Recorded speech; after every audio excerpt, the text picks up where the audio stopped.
hopefully we'll make this into a more regular event going forward. So the theme of this installment is Bitcoin, and we have four speakers today. David Evans from University of Virginia will give the first talk. So he's a professor in computer science at University of Virginia and also the head of the security group there. He does research in secure computation, mobile and web security, and other things. And he has been telling his students not to buy Bitcoin because apparently they can be acquired for a dime. So David is going to give us an introductory talk on Bitcoin. So let's start. Okay. Thank you very much. Thank you for the introduction, and it's great to be here. I think we've got a really interesting day with the research talks today. I am woefully underqualified to give a research talk on Bitcoin because I'm not actually doing any, or haven't yet done any real research in Bitcoin. But what I'm going to do instead is give more of a tutorial talk to try to get everyone on the same page as far as understanding the fundamentals of how Bitcoin works, understanding some things about what's going on in the Bitcoin world today, and getting into at least some of the issues that might be important research topics in Bitcoin. So let me just get a sense of sort of where the audience is. How many people have actually bought something with Bitcoin? Okay, good. You don't have to tell us what you bought. It's okay. So how many people are not familiar, feel like they don't have too much understanding of how Bitcoin works yet? Okay, good. So I think it will be useful to do the tutorial part, and then there'll definitely be a lot of this that is familiar to many of you, and hopefully if I get anything wrong, those of you who are real experts will make sure to correct me. And then make sure to bang on desk loudly when I have 10 minutes left, because I'm going to hand things over to Nick Skelsky, who's back there, who is going to talk about a Bitcoin project that he and Alex are doing. Okay, so before we get into Bitcoin, we got to actually understand what money is. So what is money? Has anyone ever seen any?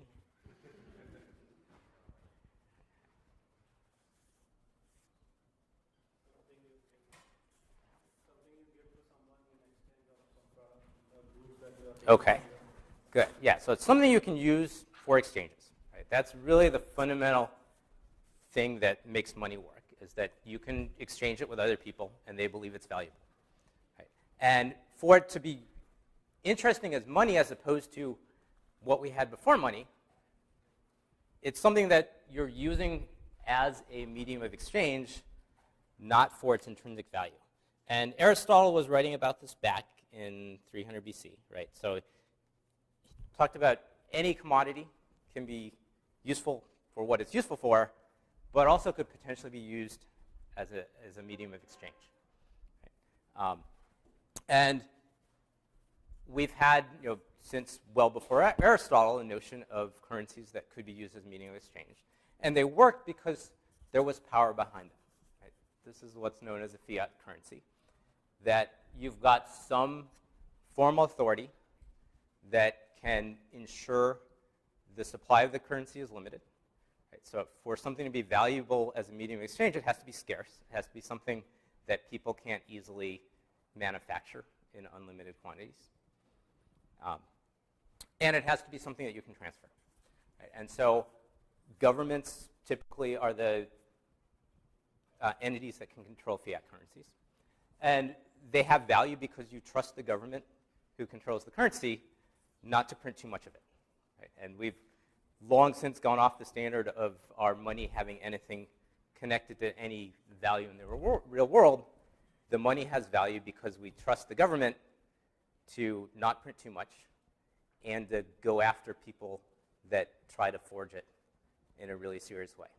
So this is, in the US, the responsibility of the Secret Service to go after counterfeiters. It is taken very seriously, and the penalties are very high because it's not that hard to actually print your own money. Right? It's hard to do it. So if you invested $1 million or so in printing equipment, you could print US currency that pretty much everyone would fall for. What's hard is to get away with it in any large scale without getting caught by the Secret Service, and the penalties are enough to convince people not to do this, at least most people. Okay, so if you have a strong enough army, you can make anything work as a currency. Right? And the example here is salt. Salt was used as a currency in China, and the government had rules about who could mine salt. Right? And that makes it work as a fiat currency. Okay. So there are drawbacks to fiat currencies. Right? You've got to trust the government or whoever controls it. They have all the power. And there are lots of instances where fiat currencies is broken down, where governments have printed too much. There are getting to be more incidents where governments have given up their power to print currency. Right? This is why Greece is in so much trouble. If you own your own currency, you can't really go bankrupt as a country because you just print more. But if you're Greece and you can't print euros, or you're Puerto Rico and you can't print dollars, then you can go bankrupt. Okay, so digital currency is just currency recorded as bits. Right? And almost all of our wealth today is just bits recorded, typically in some centralized database. Right? And the bank has some list of accounts, some way. In the old days, there was a signature card that the bank would use to verify a check, very insecure mechanism.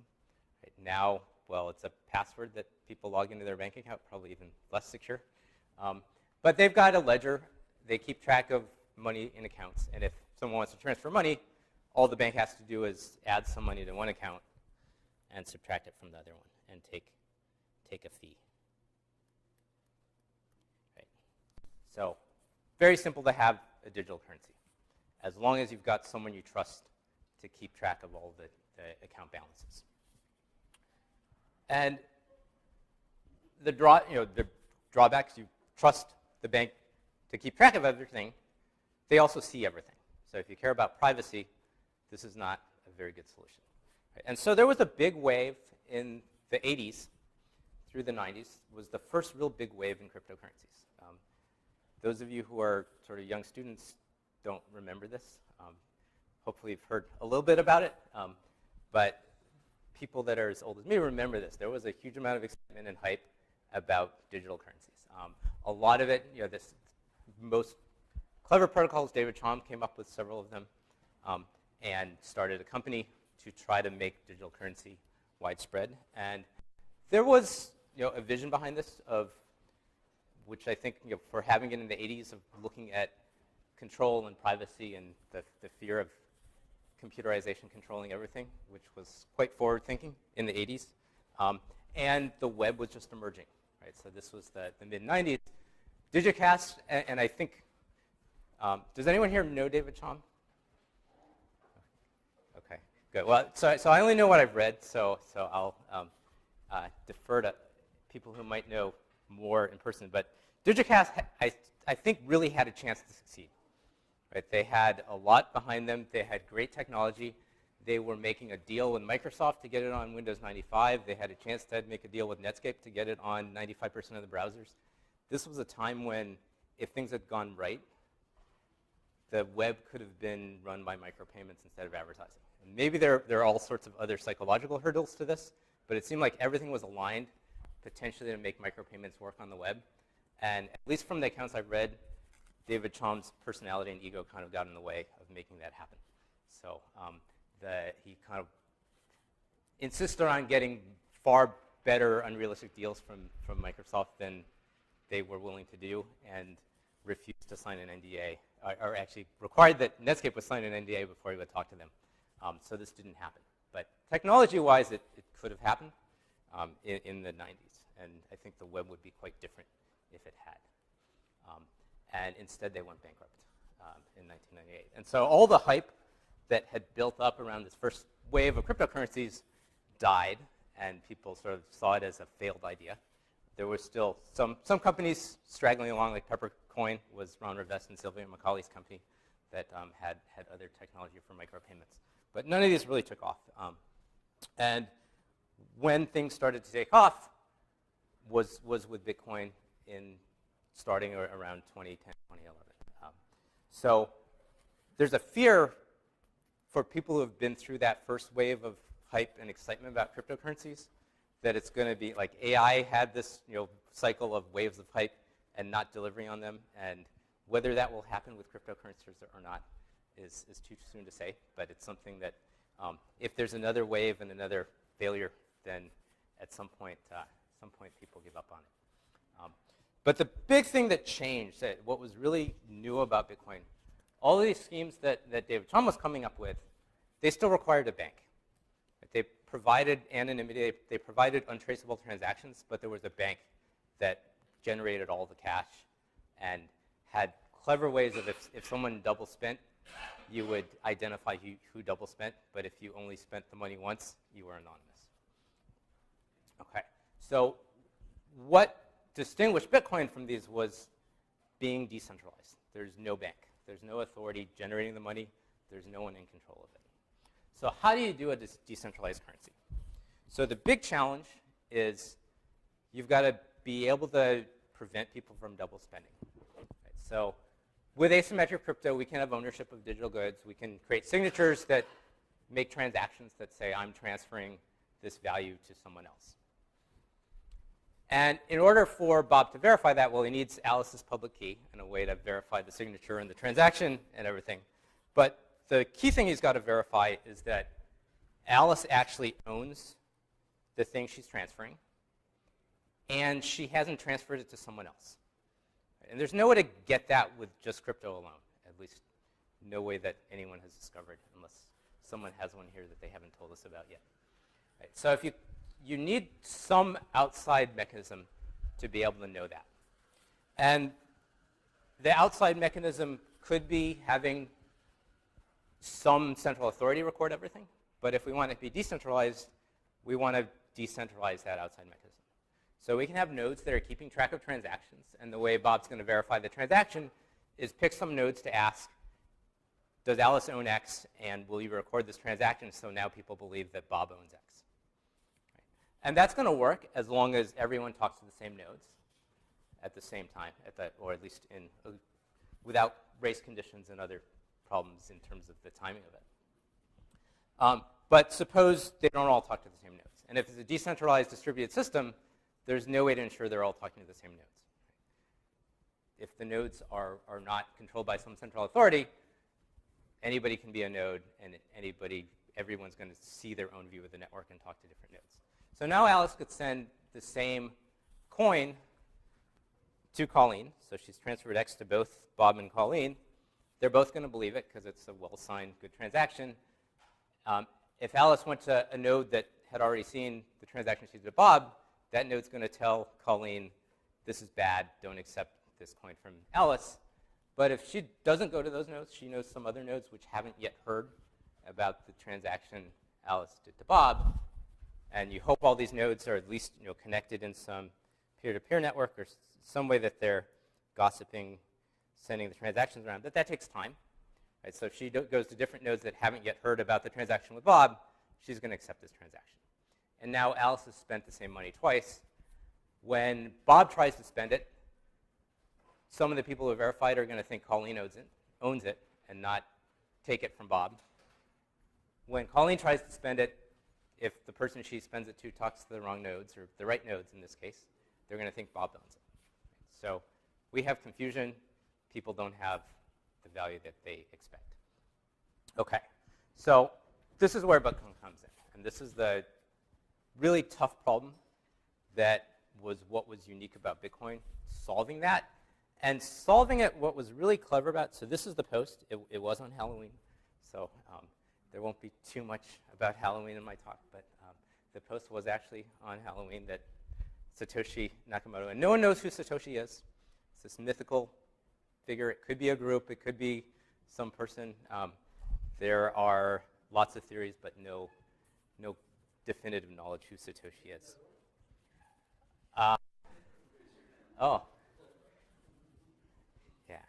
So Newsweek, as their attempt to relaunch Newsweek, did a ridiculous hit piece where they found someone in the phone book whose name was Satoshi Nakamoto and sort of did this whole story about that must be the real Satoshi. And it was pretty horrible. But the thing that was really novel about Bitcoin, so most of these things were things we knew. the big idea was combining the way that you keep this distributed ledger with incentives that make it in the interest of rational independent parties to do all the work to verify the transactions as part of maintaining this ledger. That's what made, at least what seems to make Bitcoin work. Whether Bitcoin actually works and whether it can work long term is still hotly debated. So here's the solution. So we're going to have a blockchain. Right? We're going to record all the transactions. What's there as the transaction is actually just the Merkle root, the hash of all the transactions that we're recording that block. And the idea is to find a way to set up the incentives so nodes are incentivized to validate and record transactions. And we're going to measure a proof of work by requiring you have to solve a proof of work to be able to add to this blockchain. And we can get consensus based on all the nodes agreeing that the longest chain, or the chain that represents the most work, is the one they're going to agree on. So you can't have these confusions that we had in the example where some of the nodes believe a different transaction took place than others. They're all going to have a way of agreeing on the consensus public ledger. OK, so let's look at a little bit about what the transactions look like in Bitcoin. And they're set up in a way that helps incentivize this. So they can have multiple inputs and multiple outputs. And the requirement for it to be a valid transaction, so we have some amount of money going in and some amount going out. So the amount going out, except for one special transaction that we'll talk about, cannot exceed the amount going in. And if it's less than that, there's some room for transaction fees. So whoever creates the transaction can create a transaction where the sum of the outputs is a little bit less than some of the inputs. And what's left over is a transaction fee that the miner who does the work of adding to the public ledger to record this transaction can now keep. OK, so the way these work, so the inputs and the outputs are actually little programs. So there are programs that are used to connect the transactions. So when you create an output value, so that's got some value, and it is locked by a script. So the locking script conceptually is really just, so there's a very simple scripting language, stack-based, no backward edges, so you know all scripts terminate in a small amount of time. And we have a check SIG structure that does a cryptographic check that that signature is valid, validly signs that transaction. It looks for two things on the stack, a public key that it's checking the signature against, and the signature itself. So what the locking script does, conceptually, it says, here's the public key that I'm sending this value to, and I'm going to check the signature. So in order to unlock that, what someone needs to know is a signature for the transaction that they want to do with that output value. So this output is going to now be the input to some other transaction. So they need to sign the transaction showing how they're using that output value with a private key that corresponds to that public key. So only the intended recipient of that output value should be able to sign it. The actual scripts are a little more confusing than this because the addresses people use as their public Bitcoin addresses are not their public keys. They're the hash of their public key. So what the actual script on 90-some% of transactions in the blockchain is actually has steps to map from the public address to the public key. To map from the public key to the public address, check that they're equal. That's what the equal verify does, and then check the signature. Okay. So these scripts are, they were a very late addition to Bitcoin. The white paper that announced Bitcoin that I showed you the Halloween message for didn't mention scripts at all. It was talking about transactions more the way we think about them cryptographically. These scripts empower a lot of things, and there are other opcodes for doing multi-signature transactions. So you can have a transaction that you need multiple signatures to unlock. And potentially you could have opcodes to do other things. And people have designed alternate cryptocurrencies, and Andrew's going to talk about this later today, where you can have scripts that do lots of interesting things. In Bitcoin, they're very limited, and most of the nodes in Bitcoin have a flag set that they only accept standard transactions.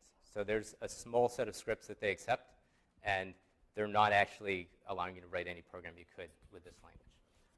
Just as a sign of how sort of casually this was added to Bitcoin and how little Satoshi might have thought about scripting. So one of the instructions in the design of the original release of Bitcoin, and this was in the code until more than a year after it was launched, was op return.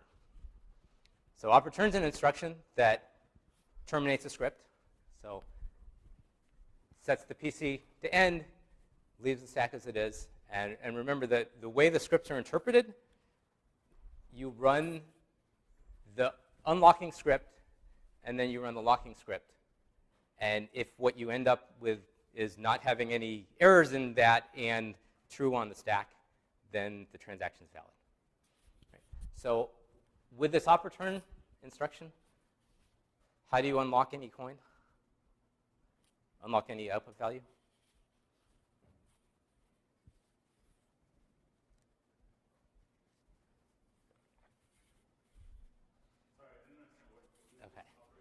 So what op return as, and this is a snapshot of the code that was actually used to implement it.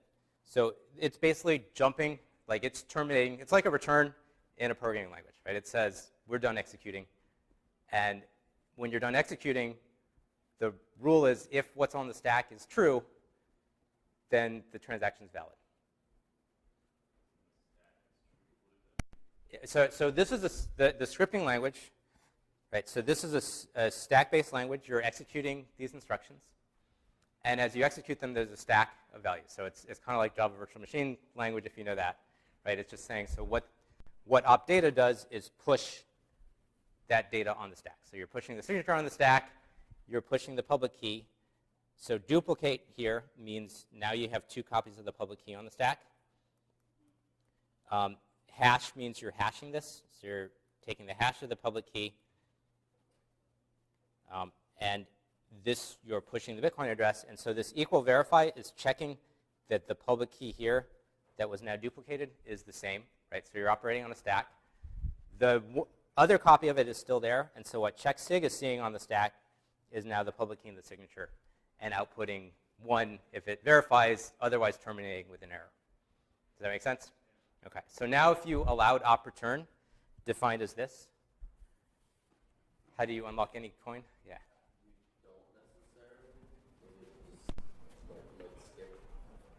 OK. Well, so if your goal is to steal money, right, all you got to do is find it for any locking script, find an unlocking script that when you execute it, doesn't give an error and leaves the 1 on the stack.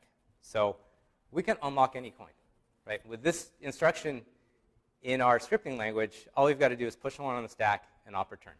Right? This unlocking script, until this was fixed in the end of July 2010, every single output value in Bitcoin could have been stolen with this unlocking script. So which of these none of these are, where do you get to choose which option you want to have? OK, so when you generate this transaction, right, whoever generated that transaction is picking the outputs. Right? They're generating a transaction for each output. They're deciding how much value to give there, and they're writing the unlocking script. Right? So they're deciding, I'm sending this coin to public address x1.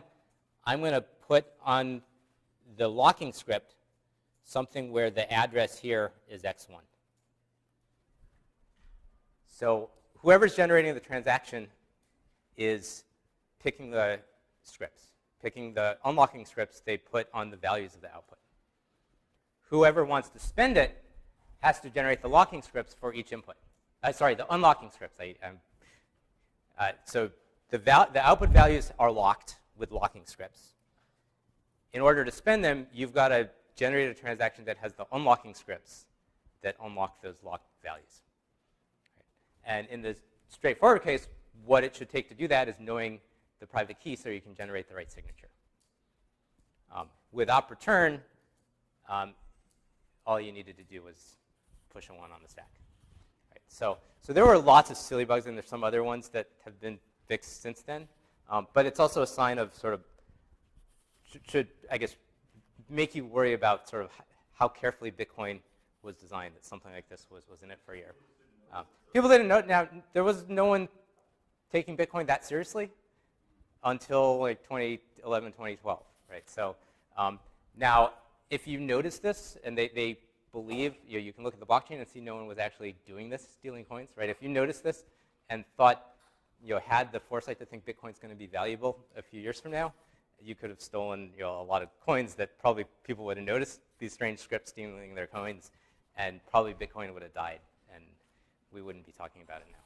At least that's likely what would have happened, unless they noticed really quick and fixed it really quick. Okay, so here's what an actual transaction looks like. Right, so typically several inputs. Usually at least two outputs, because one is change back to yourself. So unless the sum of the inputs matches exactly what you want to pay, you have some change to send back to yourself. Fees are optional, but if you don't have a fee, there's no incentive for the miners to include your transaction. Right, so here's a real transaction, but both of those are real, of 400,000 Bitcoins. So at least at today's, Bitcoin has gone up a lot since I've been preparing this talk, since yesterday. So I don't know what it is right now. It's like $330 sometime last night. So that's many millions of dollars. They were cheapskates, and they didn't include any transaction fee to transfer $300-some million. And it got in the blockchain anyway, so perfectly optional. Okay. Of course, all of this is public, right? Anyone can look at the blockchain, see all the transactions, follow the inputs and outputs, and see where they go. My favorite example of this is a figure from the court complaint against Agent Force, who was one of the DEA agents on the Silk Road case, and stole some of the Bitcoin that they confiscated from Silk Road. And so they have this nice graph in there showing the coins going from Dread Pirate Roberts of Silk Road through all these, a handful of other addresses to one they could trace to the Agent Force who was stealing them. So you should understand this if you try to steal Bitcoin when you're investigating illegal uses of Bitcoin. To steal? Well, okay, so you steal it by transferring it to the address that you own the private key of, right? If you do that and you're careful about how you manage your keys, you're probably still anonymous, right? So the way they end up tracing it to him is some transaction where either he went to an exchange and tried to turn it into US dollars or some other currency, and at least the exchanges now have to follow the regulations about know your customer and keep track of who they're sending the US dollars to. I understand.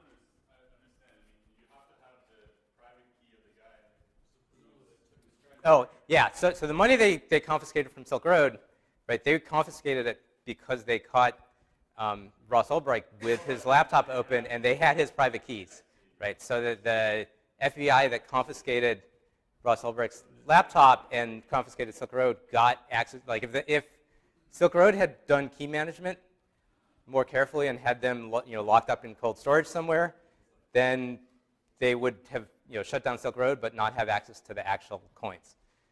But the FBI actually did get access to the private keys for at least a large amount of the money that Silk Road had in escrow when they caught Silk Road.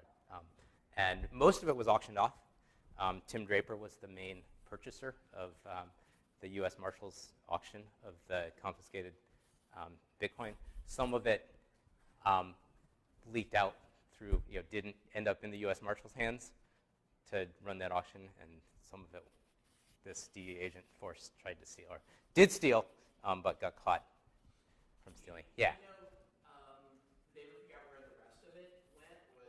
I'm assuming, are there other DEA agents who are just more careful about their key management, and they're thinking they'll be able to retire in a few years?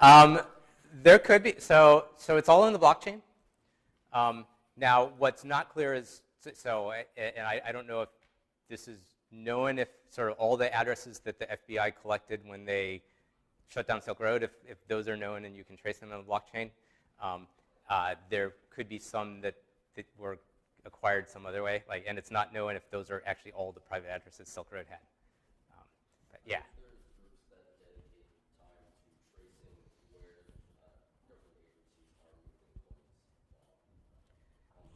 Right. So there's lots of work trying to figure out what criminals are doing by looking at the blockchain. Right. So we had a group from the FBI visit my class this semester, and we're actually the problem set students are doing in my class is using some addresses the FBI gave us that were used in Bitcoin ransomware. So people have these crypto lockers where malware gets installed and they encrypt the files on your machine and say, send Bitcoin to this address to get the key to decrypt it.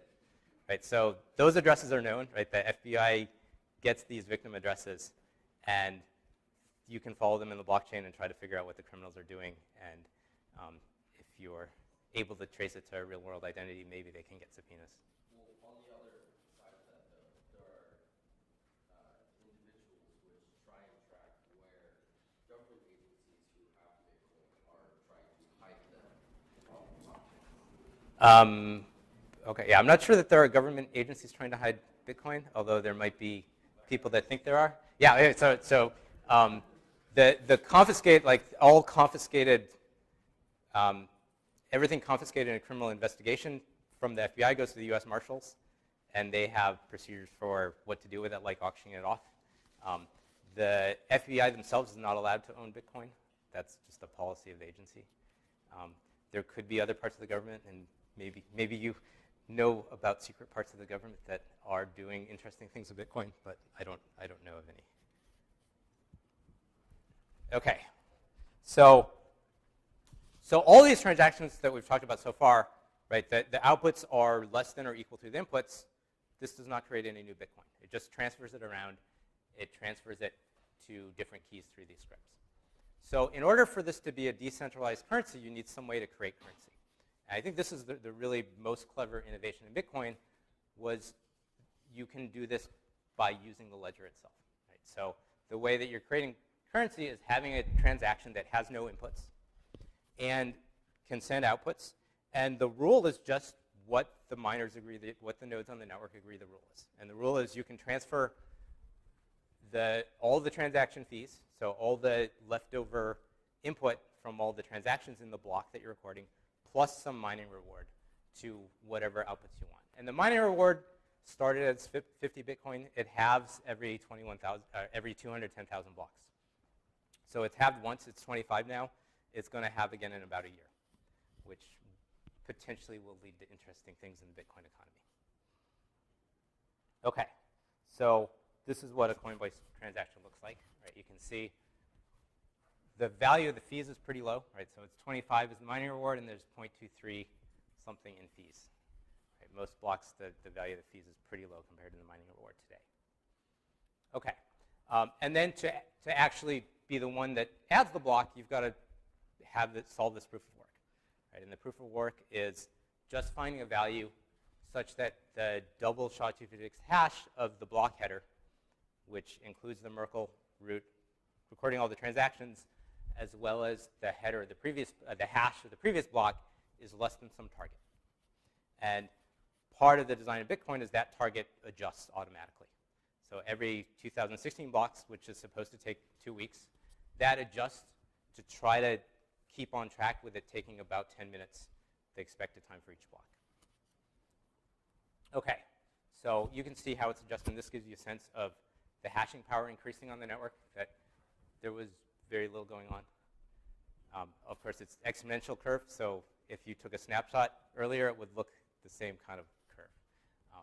And today, you need about 2 to the 68 hashes expected to find the next block based on the current difficulty level. So that seems like a lot. One thing I'll point out, because I know I was confused about this for at least the first semester, most of the first semester I taught Bitcoin course. When people talk about it, you're finding the nonce is what you're searching for, and that's only 4 bytes. So that's only 2 to 32.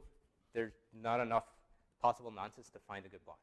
Right? But there are lots of other things you can change in this block, like the timestamp, and then the Merkle root, because you pick the Coinbase transaction, you can also change. So if you don't find a good nonce for the current block header you're trying, there are things you try, because you can go through all possible nonces very quickly. Okay, so I'm going to talk quickly about mining. Right? So how can we have 2 to the 68 is a pretty big number. Cryptographers think of that as, well, it's sort of brute forceable, but not something that you would solve every day. Computers, of course, are useless. Right? We already know that. To do any kind of operation with a CPU, you've got to flip millions or billions of transistors. Right? But if you design custom ASICs, well, you can do an XOR with a few transistors. Right? So all the Bitcoin mining that's done in any serious way is done with custom ASICs, and you can see the hardware for sale. This is a page on the Bitcoin wiki. You can see that most of them are discontinued, and this happens. The lifetime of new mining hardware is 3 months to maybe a year. Right? If you're not competitive and the main metric that matters is really the amount of energy that you're using to do the hashes. Right? That's your main cost, is the power that you need to run your miner. And so you're doing about 1 billion hashes per joule, which if you have custom ASICs, you can do. They need a lot of power. So this is a recent miner, right? So it's using 3.5 kilowatts to run. And it can do 7 terahashes. And each of those is actually a double hash. So it's doing 14 trillion SHA-256 as a second. Right? So that's a lot of computation. They burn buildings down sometimes. You're generating a lot of heat doing that amount of computation, cramming as many of these as you can. So they do burn down. It's a tough life to be a miner. If you're feeling bad for the miners suffering in these heated, unpleasant conditions, you can put your miners in the Arctic and buy them in this cloud. And their miners not only enjoy the nice, cool air, they get a nice view because the doors are open. So you can put your ASICs somewhere where their life is good. And if you try to estimate, like assuming most people are running fairly close to state-of-the-art miners, the amount of power for the entire Bitcoin network is about 1/10 of a small nuclear power plant. So this is the closest nuclear power plant to where I live. I don't know if there's a bigger one near here. So that's kind of a lot of power. On the other hand, it's also not that much, right? So if someone wanted to take over the Bitcoin network and had access to the capital, right, they'd only need that much power to control Bitcoin. So if you're thinking this is something resilient to a nation state wanting to shut it down, getting access to 1/10 of a little power plant that is the closest one to me for the Chinese government, if they decide they want to shut down Bitcoin, is not hard at all. So that's sort of a measure of it not requiring enough power today. Bitcoin became like very well, right? Like we get how much power did that require? So I'm going to sort of get to that at the very end of kind of how Bitcoin needs to scale to be useful. Although, how much time do I actually have left? Okay. Okay. I think I can still get to it. I'll go fast. So there's a lot of hype about Bitcoin. The most recent issue of The Economist has this on its cover, and that's a pretty respectable publication, last I checked. So there's a lot of there's tons of VC investment, about $500 million a year going into Bitcoin companies. And you can see sort of the scientific way to measure hype is Google Trends. You can see sort of the Bitcoin hype. The Bitcoin interest is, compared to the renminbi, it looks like it's a comparable currency. And the hype got really big in December. You can see that the hype, very close to the market price. Those graphs are pretty similar, where the peaks in hype and the market price. People talk about the market cap, right? And it's a little incorrect. Like it's sort of a fuzzy notion for a currency to have a market cap. But we can get a notion of the size of Bitcoin by multiplying the number of Bitcoins out there times their current market price. And this is as of last night. I think it was 3:30 now, so this is a little out of date because I made the slide yesterday. It's about $4.5 billion, which may seem like a lot of money. At least kind of walking around cash would be quite a lot. In terms of what that really means in finance, what's a company that has a $4.5 billion market cap? So I looked up. This was the one that was closest to that. And this was actually like 4.4 when I looked 2 days ago. That was the closest company on the NASDAQ to Bitcoin's market cap. Right. So it is not a significant thing. Right. And the other thing you might look at is the transaction volume. and the transaction volume in the Wolf stock is about the same as what there is in Bitcoin. It's hard to estimate the actual transaction volume in Bitcoin because like the transactions have the change as an output, so you've got to guess what the actual transaction is. But they're in the same ballpark. So this is a tiny thing, right, to think of as the foundation of our economy. Maybe. Their website probably looks smaller than they actually are, but it's not a big company. Okay, so if Bitcoin's going to work, it has to get bigger, right? And the big debate, which I think is mostly kind of silly, is currently about the block size. Right? So the block size now is the maximum size. So the block header is a fixed size because it's just got the Merkle root. The block size is the size you need to record all the transactions in a block. And all the full nodes have to keep the full blocks and keep the full blockchain. And this is just defined by the code, right? Everything in Bitcoin is defined by the code, and there's no sort of formal protocol. There's nothing else. It's defined by the code that the miners are running, and they're almost all running something derived from the original Satoshi code. And there's a constant there that says the max block size is 1 million. And it is used in the checking code. So there's a check block code that decides if a block is valid, and it does the kinds of things it should. It checks the hash is good, satisfies the difficulty rules. It checks all the transactions are valid, and it checks if the block size is too big, and if it is, according to this max size, rejects the block. Right? So the technical question of how to make the block size bigger, just change that constant. The governance question is how do you get enough of the nodes to run the new version and do that transition in a way that doesn't cause a fork. So one of the big issues is there is no governance. Right? It's decentralized. There's no one who can make that decision. It's all about sort of convincing enough of the miners and figuring out a way to do that transition smoothly. But there's no big technical challenge in increasing it. The real challenge in scaling Bitcoin and making it work is we've got to get more transactions. It's not supporting the number of transactions technically. It's how do you create enough transactions to make Bitcoin work. And today, the maximum size, we could get about 2,000 transactions in a block. The transaction size varies depending on the number of inputs and outputs. So we can only get about 3 to 4 transactions per second in these megabyte blocks. What we need to get, right, so the economic way of looking at this is the value of a block, right, is the reward to the miner, plus so it's the miner reward plus the transaction fees. And today, that's about $7,500, right? So if someone wanted to take over Bitcoin, that's what it would cost them. Assuming the miners are rational and economics works, if the miners are just about profitable, if someone wanted to take over Bitcoin and they would spend that much to do it. Right? So that's not a lot, right? That's about $1 million a day.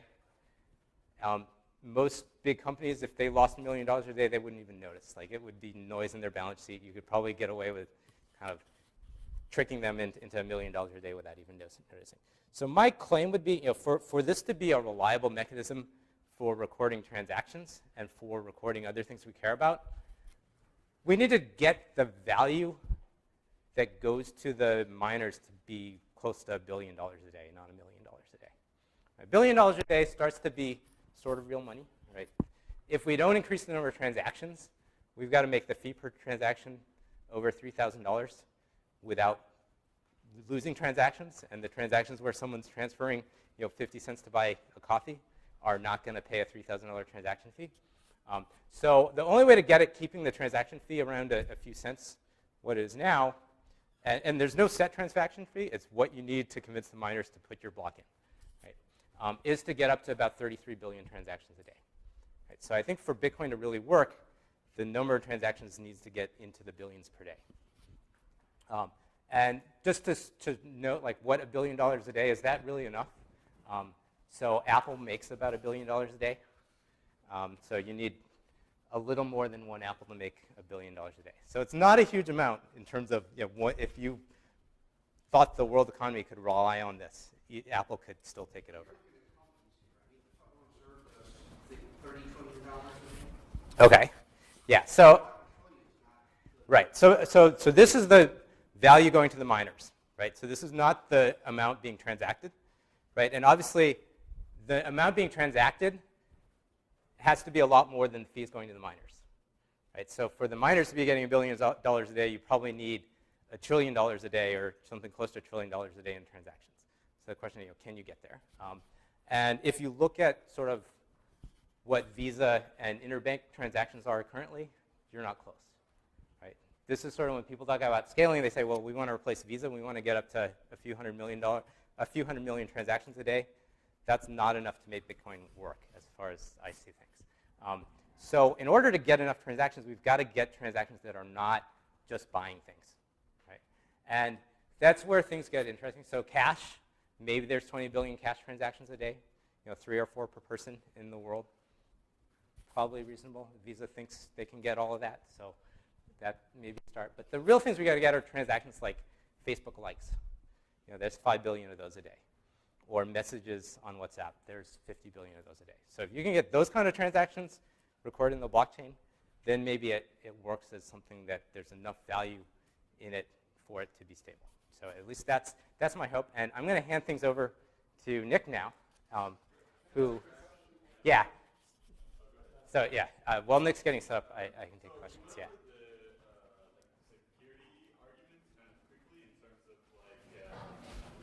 Extended, like working on Yeah. the Let me. blockchain to figure out the order of transactions and spending and so forth. I just wanted to clarify. So, in terms of the ordering of transactions, is the idea behind working on the longest blockchain to actually figure out which transaction actually happened first, or just to arbitrarily decide? So that the idea is to have a method for the network reaching consensus. And whatever transactions are in that longest blockchain are the ones that happen. Those may not be the right ones, right? But you need some mechanism for everyone agreeing what transactions happen. There's also some lag time to figure this out, right? And so Right. Each node is like that. There's no sort of centralized point saying this is the consensus blockchain. It's all the nodes. Like if enough nodes agree that that's the consensus blockchain, and they're agreeing based on it's the longest one they've seen, right? There may be a longer one that they haven't seen, and then they're wrong. I guess my question is, does the lag time in terms of how long it takes to figure these things out open up some windows for attacks, or not? So definitely there are windows for attacks, right? So part of when people spend Bitcoin, they decide how many confirmations they need to trust the previous transaction. Right? And confirmations means there's a block that records yours, and that's the first confirmation. And then there's another block that thinks that block is the previous block. And so usually people talk about 6 confirmations being enough to be pretty confident. Now, that means if there was a longer blockchain that went back 7 blocks before the one that was seen, and that had not, either someone had been hiding that, and there's a lot of work on selfish mining of people saying maybe there are rational ways to hide longer blockchains, and then they release that block, your transaction is going to disappear, the one 6 blocks ago that you thought you trusted. But they would have to have a blockchain 7 blocks longer starting from the previous block that didn't include your transaction. So it's harder the longer you have to go back. Sorry?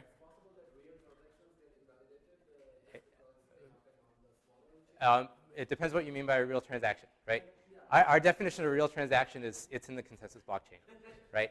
And you might have thought it was real, because you thought something else was the consensus blockchain and it went away. Right. Right. It's possible you give someone a good or service based on a transaction that became not real because it is not recorded in the blockchain that everybody believes. Yeah. Yeah. Would you be able to resubmit that same transaction, though? So the transaction, you could still have the bits of it. It's still a valid signature. You submit it. The nodes are going to say that's not valid because that coin was already spent. Right? If in the blocks that replace the blocks that you saw, they spent that coin, right? This is the double spending attack. So If they didn't double spend it, you could resubmit that transaction, and then the nodes would believe it, right? So it's only it's a problem if the value that you think was in the transaction to you no longer is owned by the person who owned it when they give you that transaction. Yeah. Regarding handling 33 billion transactions per day, doesn't Bitcoin right now handle 1 per second? So the maximum based on the current block size is about 3 or 4 per second. That's the maximum that it could handle. The actual number is much less than that, right? That would assume you're maximally filling up every block. So I don't think there's, so there's a lot of talk about sort of technical issues with scalability. I think the economic challenge of getting enough transactions is really much more of a challenge than figuring out ways to, recording 33 billion transactions a day is not that hard, right? There are lots of political issues. So the big pressure, like why it's only 1 megabyte and why there are miners that don't want to increase it. There are lots of people with big mining resources in China that are not well connected to the rest of the network. And they're worried about, like, if it takes longer for the last block to propagate to them, they're wasting time mining on a previous block that has already been extended. So there are vested interests where there are people that are hurt by increasing the block size. And there's no governance to say it benefits the network to do this. It's just what the miners are running.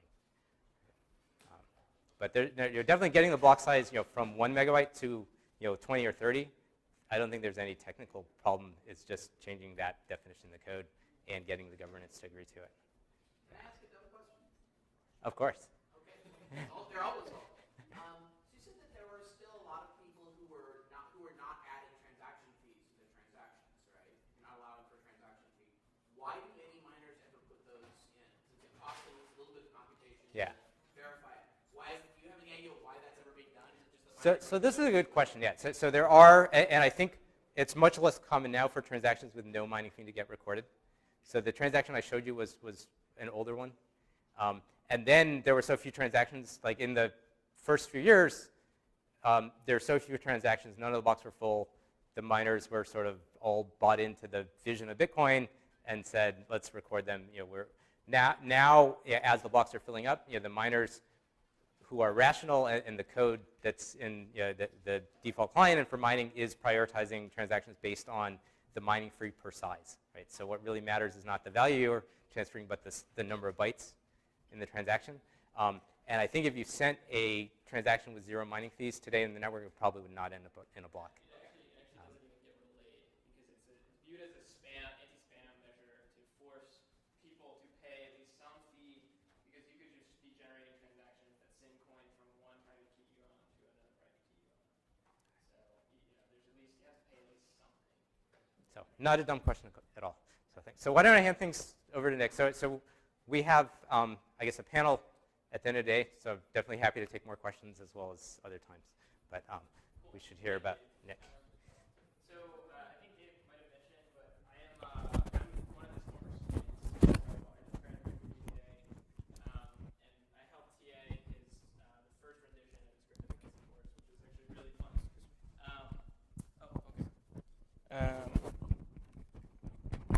I'm going to get a mic here. So I'm a co-founder at Soapbox Systems, which is just a company me and this guy started to build Homewoods, which is open source software. And this platform is what we're putting together is a service to do distributed microblogging.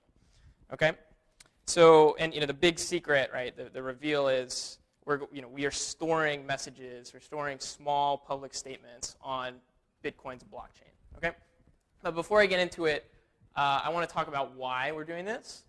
And it comes down to, you can look at it as a problem of link rot. You can look at it as a problem of content on the web disappearing. Or you can look at it as, entities, maybe nation states, going after content and removing speech, maybe political speech from the web. And so I'm just going to read one line, which is, this is from a report put together by Freedom House, which is an international nonprofit. They look at freedom of expression online. And it's, through the use of arrest, detentions, and torture, security forces coerced many online forum moderators into permanently shutting down their sites following the 2011 crackdown. Now, this, could be, there's a lot of nations that this could apply to, at least, in the last couple of years. And, this has been something that's been going on for longer than 2011. And Nabil Rajib, who actually is a big figure in the international human rights space, has at least been dealing with these kinds of these problems for the last 10 years. And he himself has, he is a public figure. He has a Twitter following. He has an audience.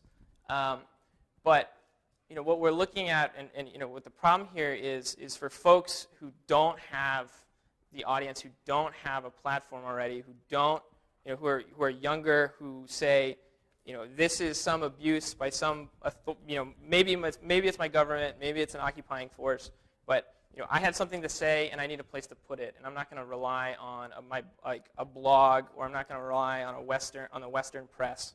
So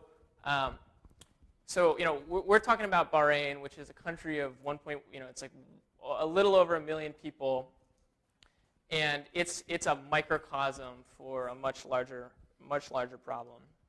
So at least an approach, right, to addressing this problem of impermanence on the web is to use a blockchain, right, that has hash power invested in it as a method to store data and distribute speech, right, to distribute text. So in other words, we are using this public ledger as a public record. And so this is a tweak on the original conception of what Bitcoin was intended for.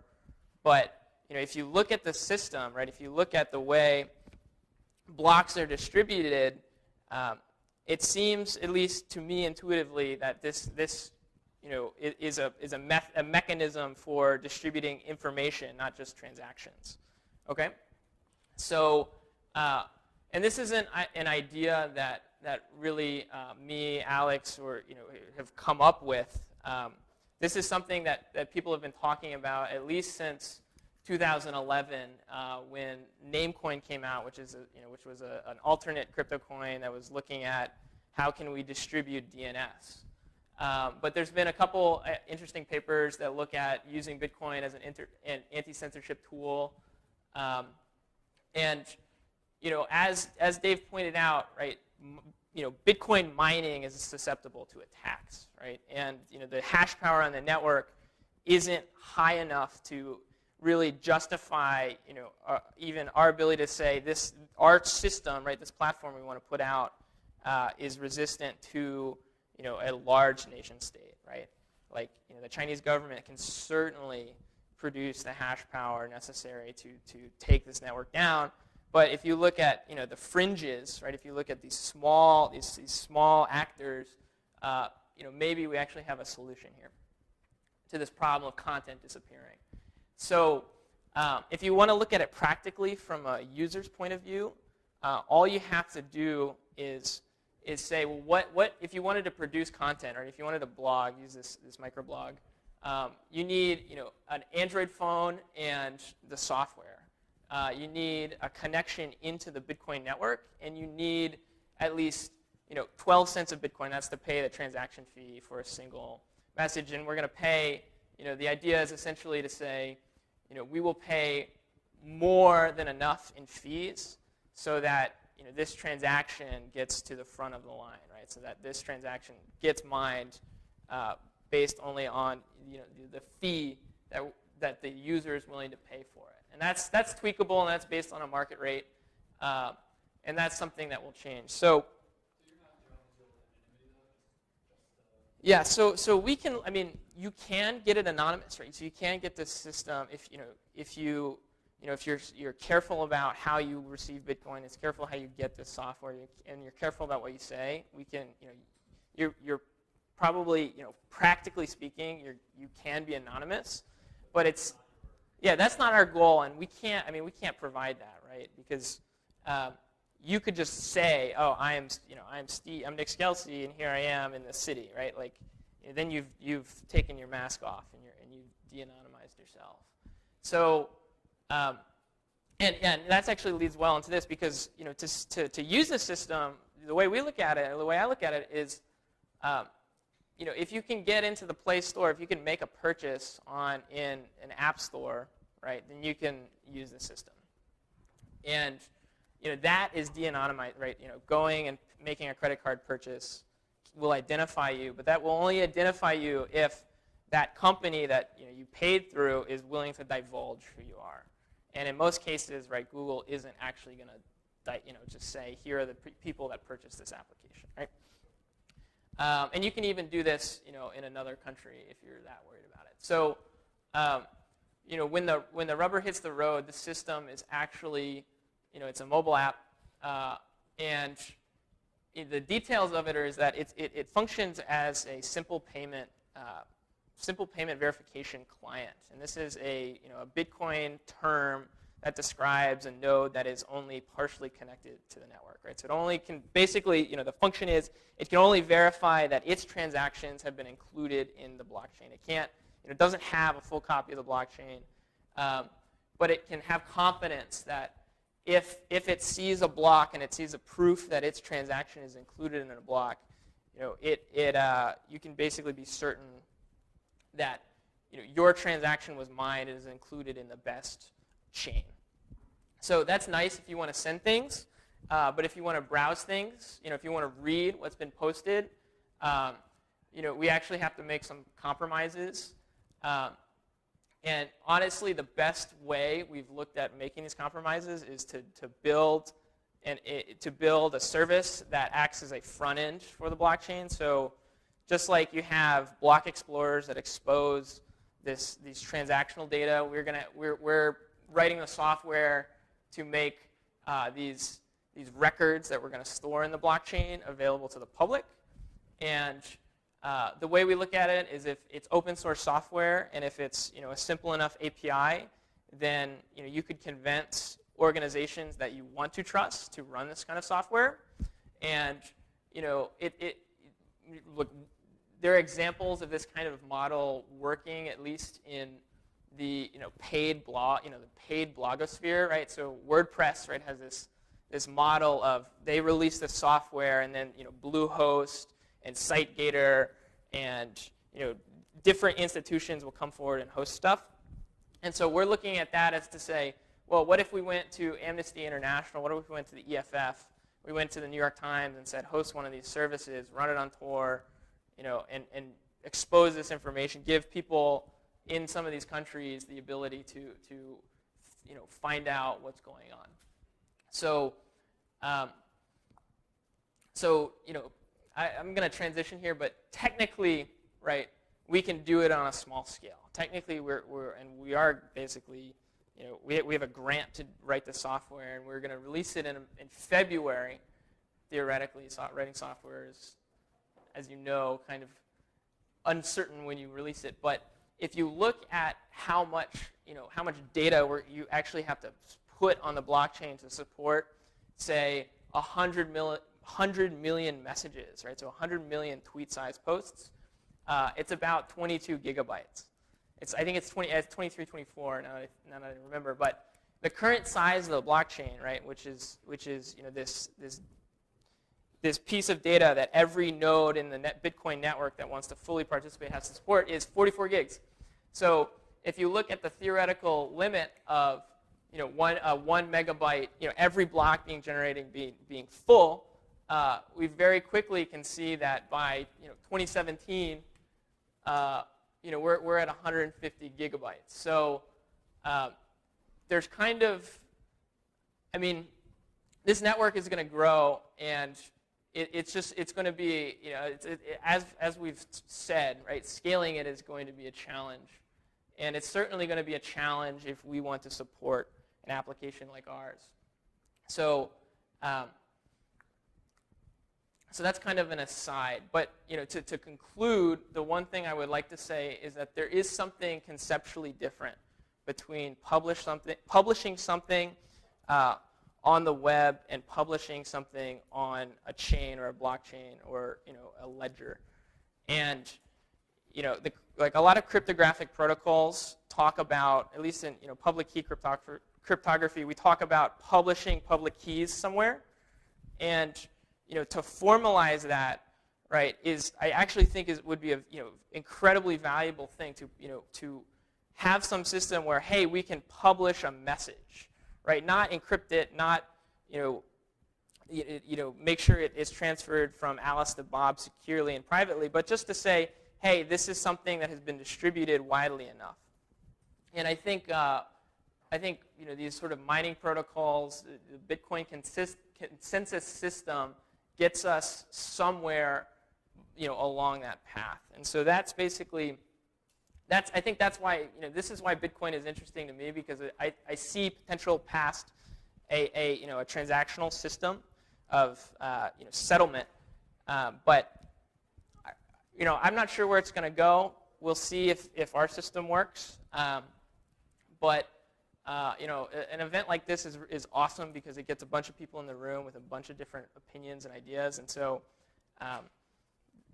love to talk with any of you about any of these subjects. And I really appreciate the fact that you're letting me talk. So, or at least Dave is. But anyways, thanks, guys. I think what you start at 11:10, which is about now. So, thanks. Oh, yeah, I'll get you a mic. Oh, go ahead. I was just curious, you're talking about putting the services to access these outside of the countries where the servers are being shut down. Yeah. If that runs international companies. At that point, why do you need the blockchain as opposed to just saying, Amnesty International runs a bulletin board, and once you post to something, they will remove it? Because then, right, you have a single entity that's going to maintain that bulletin board, right? And so you can use a social network, right? So in the same way, right? You can give them your data, and then they will be responsible for distributing it.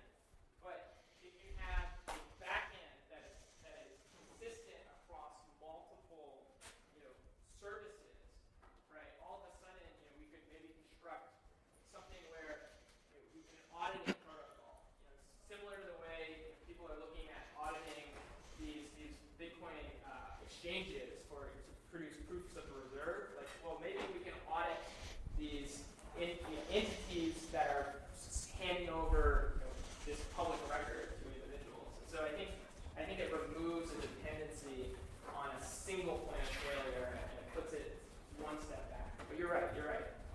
If you could, we can do that. You can imagine doing a distributed thing where you have multiple. Yeah. I'm just trying to distinguish that from the blockchain, where it seems like the value is there's actually, this is being used for something else that involves real money, so it's hard to forget about it because then they forget about real money. Right? It seems like when you say you're sticking messages in the blockchain, it seems like what you're saying to me is now anybody who wants to delete that has to get people to forget a bunch of transactions and break Bitcoin. And that's hard. Yes. It seems like those are different things you're doing as opposed to just saying, hey, you three guys hold my messages for me and don't delete them even if I call you screaming and say, please take it down, and stop hitting me. Yeah, you have to erase a portion of the ledger. So the second speaker is Andrew Miller from University of Maryland. He's a graduate student here in the cybersecurity and programming languages group. And he has been doing lots of cool work on Bitcoin and in general cryptocurrencies. And he's going to tell us about Hawk, a new private smart contract. Okay, thanks. Awesome.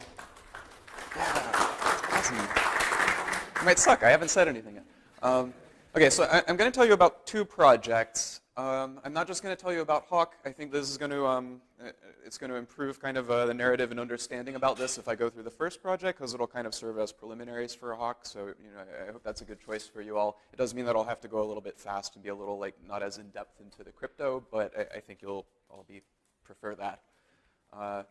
These are two papers that were generated as a result of this graduate level seminar class that I co-instructed with my advisor Elaine at UMD. This was a lot of fun, and we ended up with three things. Actually, the one that I'm not going to talk about was just accepted to Euro S&P, so I'm going to tell you about the ones that weren't accepted anywhere. The one I'm going to start with is it's going to be a generalization of Bitcoin, and it's not, we've built a generalization of Bitcoin, but we're going to, actually my next slide's here, this in a nutshell. There are some projects that, in particular Ethereum, that you can think of as generalizing Bitcoin and making it a lot more flexible and easy to program with and do other things. And what we've done is taken the code that this Ethereum project has generated and turned it into what we think is a really useful educational tool for teaching people about cryptocurrencies, and indeed using cryptocurrencies to teach students about cybersecurity and applied security techniques and cryptography generally. So this is almost like a trip report, because I'm going to tell you about stuff that we tried out and the tools that we developed and give you some opinions on where it could go from there and how it worked. So I want to start by just talking about this project called Ethereum. This kid is a dropout from University of Waterloo. He was like Ian Goldberg's student, and he's then gone on and done all of these great things in the cryptocurrency world. He got $20 million in a month-long crowdfunding campaign, which is pretty outstanding. It's one of the largest things of that kind. And he did this by making this YouTube video where he sort of spread this like really excellent vision of where cryptocurrencies could go in the future and what its kind of broader potential is. And this really got a lot of traction and got people interested in kind of the potential of cryptography for useful things. There's a whole bunch of stuff that was kind of invented and went into Ethereum. A lot of it's like experimental, and I don't need to talk about most of it. The main thing is that it's going to introduce this generalized programming language, and we're going to have to talk about that in detail. And this is something that's already up. When we ran this course, Ethereum didn't exist yet. There was just some code online that we used. But now this is actually a thing that's running, and so you can go look at its blockchain and see what people are doing with it. So let me give you the sort of programming model of Ethereum. So this is going to be very similar to Bitcoin, but with just a couple of differences, and I'll try to focus on the differences. So it's just like Bitcoin, there's going to be a blockchain. There's going to be some process where you can create transactions. You send transactions into the network. The miners on the network sort of batch the transactions together into blocks. They're always adding new blocks to the longest chain and so on. Now, the miners are also going to be keeping track of this sort of public state. And in Bitcoin, you're also keeping track of state. In Bitcoin, all of the nodes are keeping track of which coins are available, what the public keys associated with them are, and the state gets modified, right? Because when you spend a coin, they've got to strike some stuff off the record and add some new coins to the record. So here, what we're actually going to be storing is something like a virtual machine. In other words, it's going to be storing a bunch of like running process files. Each process has some code associated with it. It also has the state, or like the storage file of the code, right? So it's just like an operating system with a bunch of processes running. Okay, and every time a transaction comes, it's basically going to send some input to one of these processes, and then the update function is going to kind of run the process. People can send these transactions that are basically like input messages to these running processes. They can also send money to the processes. And the code doesn't just like compute and send output. It can actually interact with other processes, and it can send money between the processes, and it can receive money and send money to users. So the mental model for this is that you've got a big virtual computer system that's a multi-processing system. It's got many concurrent processes. Any user in the world can interact with this virtual computer. And you can program it, but it has a notion of money as well as ordinary data you'd expect. Okay, and everything's public. Okay, I want to give you just a couple slides to kind of focus on the difference between Bitcoin and this. Right, so this is kind of like a snapshot, complete view of the Bitcoin kind of semantics world, right? There's the state, it's this table of unspent coins. A transaction basically refers to input coins, and it, provides a signature that's like the unlocking script, from the presentation. So and every transaction has some outputs. Okay, and a transaction's valid if the signature script is valid relative to the coins that it's spending, right? The sum of the outputs has to match the sum of the inputs. Coin has to not be spent already. Okay, and then the update is just changing those. Okay, in Ethereum, we're going to have the more general case. So the state has the running process files, right? The transaction is going to contain a recipient, so it's going to be either an account, identified by the public key, or the PID, like the running process ID of a running process.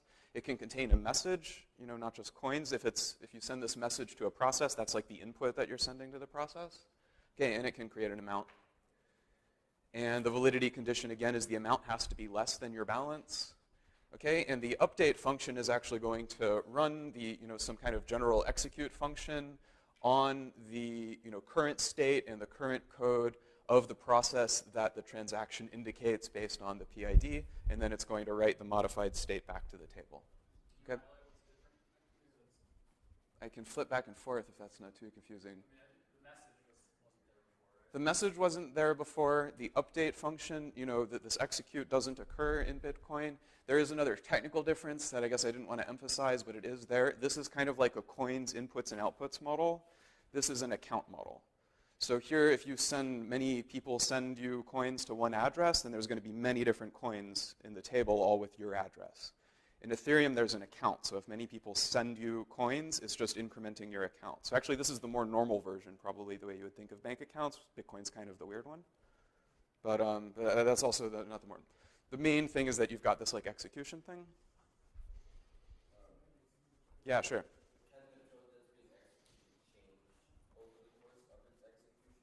I mean, not technically in the form of it, but you can emulate that by kind of making the code like a little interpreter, and then you could provide different code, as data to it. So, whichever way you want it. Okay.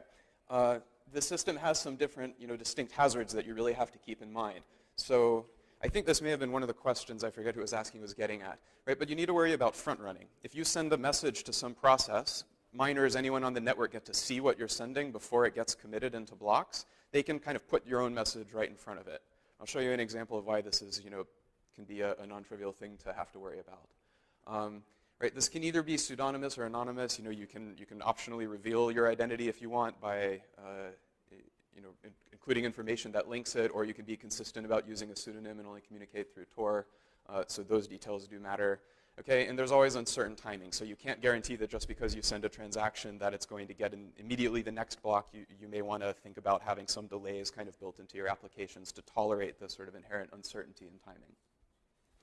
One thing I like about Ethereum is that even in the initial white paper, they immediately get straight to these kind of cool applications where you can imagine actually having some kind of meaningful impact by programming something on the blockchain. So here's a little story about why everyone's surprised to learn that DNS, it's such a simple thing, mapping like internet names to IP addresses, but this actually needs like a government hierarchy with weird institutions and stuff to do it, right? That's stupid. Why not just have like a simple thing on this big virtual computer you have? So this is like the hello world of Ethereum, kind of the first example everyone sees, and it's already like a potentially impactful, nice thing. This is a sort of overly simplified replacement for a domain name system. The code says whoever tries to register a domain name first, they get to say what the domain name maps to, and then it's like set forever. Okay, so code in Ethereum takes the form of, it's like a reactive functionality or something because you are defining entry points. So this code defines one entry point. It is register. You give it 2 arguments in the message you would send to it. So the domain you want to register, the IP address you want to map to. Right? Self.storage is basically, it just refers to the persistent state. This is the memory of the process. Right? And so if it hasn't been set to anything, then it assigns it. If it has already been sent, then this message has no effect. Okay? So that's a simple snippet of Ethereum code. This also has a problem, right? Front running makes this kind of not a great implementation on its own because, say, Alice wants to go register alice.com, point it to her IP. Well, if Bob is a miner, Bob gets to see this message. He can put his transaction in there first. And so actually one of the only things that you would want from a domain name system isn't satisfied by this because of that front running thing that makes it like a sort of tricky example already. But you can think about ways to get around that, and I'll get to kind of these other examples. So Ethereum has this neat thing of it's a kind of true open source project, right? They started doing their development just like flat out in the open, so you could watch their GitHub commits long before the thing ever existed. And so around 2013, we noticed that there was this Pi Ethereum, simulator, basically. It's like a little initial implementation that was like half finished. It comes with the Python library you can run to have like a virtual blockchain and send virtual transactions to it. It comes with a compiler for the programming language I showed you a snippet of code for. And this was available like at least a year before they even launched it. So what we did is say, well, look, even if this completely fails or doesn't finish, we already have now a smart contract simulator that we can use to test out kind of advanced applications and see where it goes. So what we did is actually try this out with an undergraduate lab as like the final project for Elaine's undergraduate computer security course. So we made this project where students would form groups of 4. They would have an advisor among Elaine's students who could kind of help bail them out if they were stuck on silly things. And this has 2 phases. So in the first phase, you sort of put on your entrepreneur hat and try to come up with an application and see what's something you might be able to do with a blockchain system like this. And then we would have a kind of critique phase where we would try to like point out security flaws in each other's presentations and then send them back and try to improve them. Okay? This was really exciting for us. There was really a good outcome of this, which is that everyone actually came up with some interesting applications. I'll give you the list of applications that we did. And this was a I think, really inspiring. Everyone really complained about it because this was kind of like a research level project that we forced on undergraduates because there are some inherent difficulties in using like an in-development language. So sometimes the language would change out from under us if you looked at the code online. So we tried to sort of improve the tools along the way during the class. They really complained about it even though they ended up with interesting projects. So I don't know what to make of that.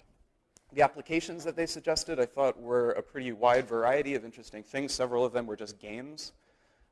So not kind of socially useful, but they were interesting. I'm going to go into the rock, paper, scissors example.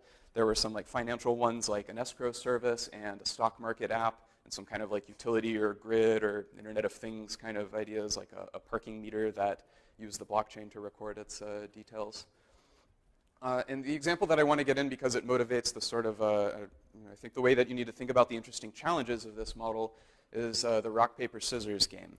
So, it couldn't be simpler as a premise. You're going to have two players. You want the players to basically both put in some money. Whoever wins the rock, paper, scissors game leaves with all the money that they put in. The other one doesn't get anything. So to implement this, you want to have 3 basic entry points. So you're going to have a way for 2 players to sign up. You're going to have a way for the players to make their move, rock, paper, or scissors. And then you're going to have some final thing that like chooses the winner and causes the payout to occur. So here is what a first attempt at this from students looks like. Here's how you ignore the winner and the add player thing. Here's how you provide your input. Well, you send a message containing your choice. And depending on which player it is that sends it, you can message that sender as like who's the sender to this entry point. Okay, and you just store their choice.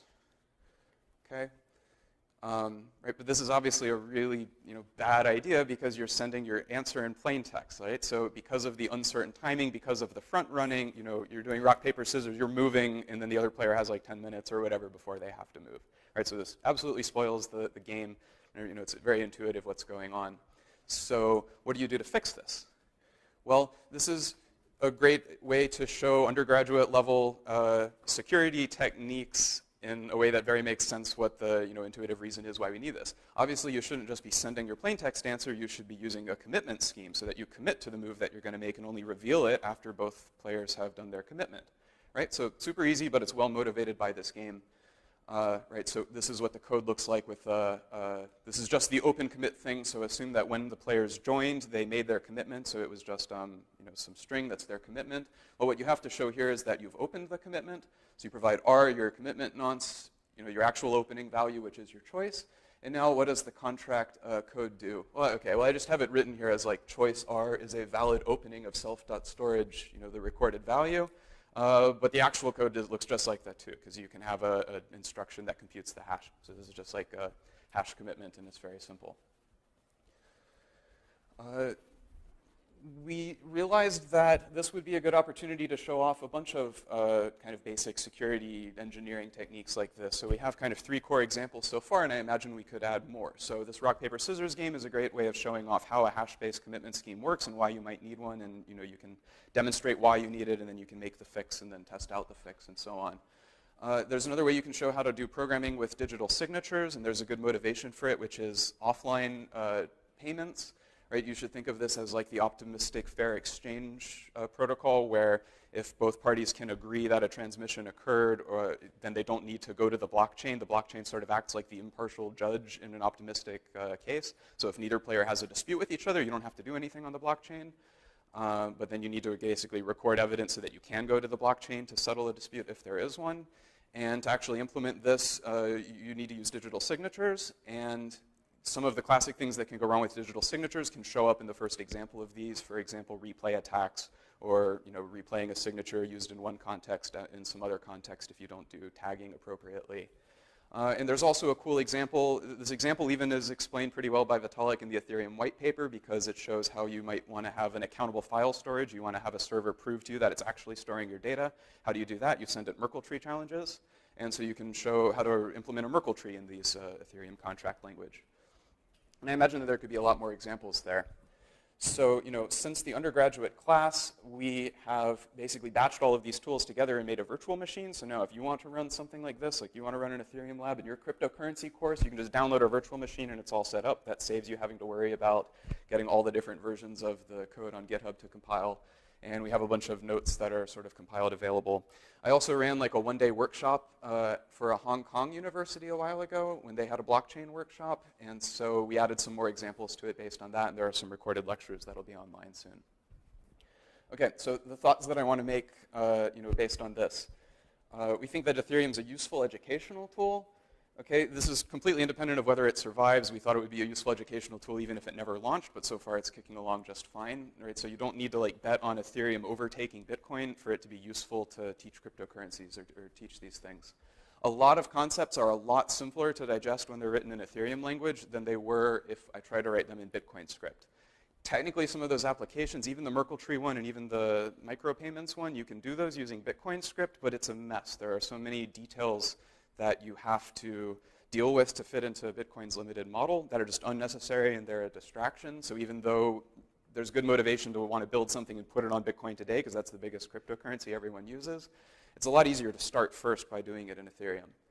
Okay, and we think that this is actually, in general, a really great thing to integrate into cybersecurity kind of teaching generally, because this is a good way to give a hands-on example where the risks are sort of more clear than like, oh, your email is going to get decrypted or something.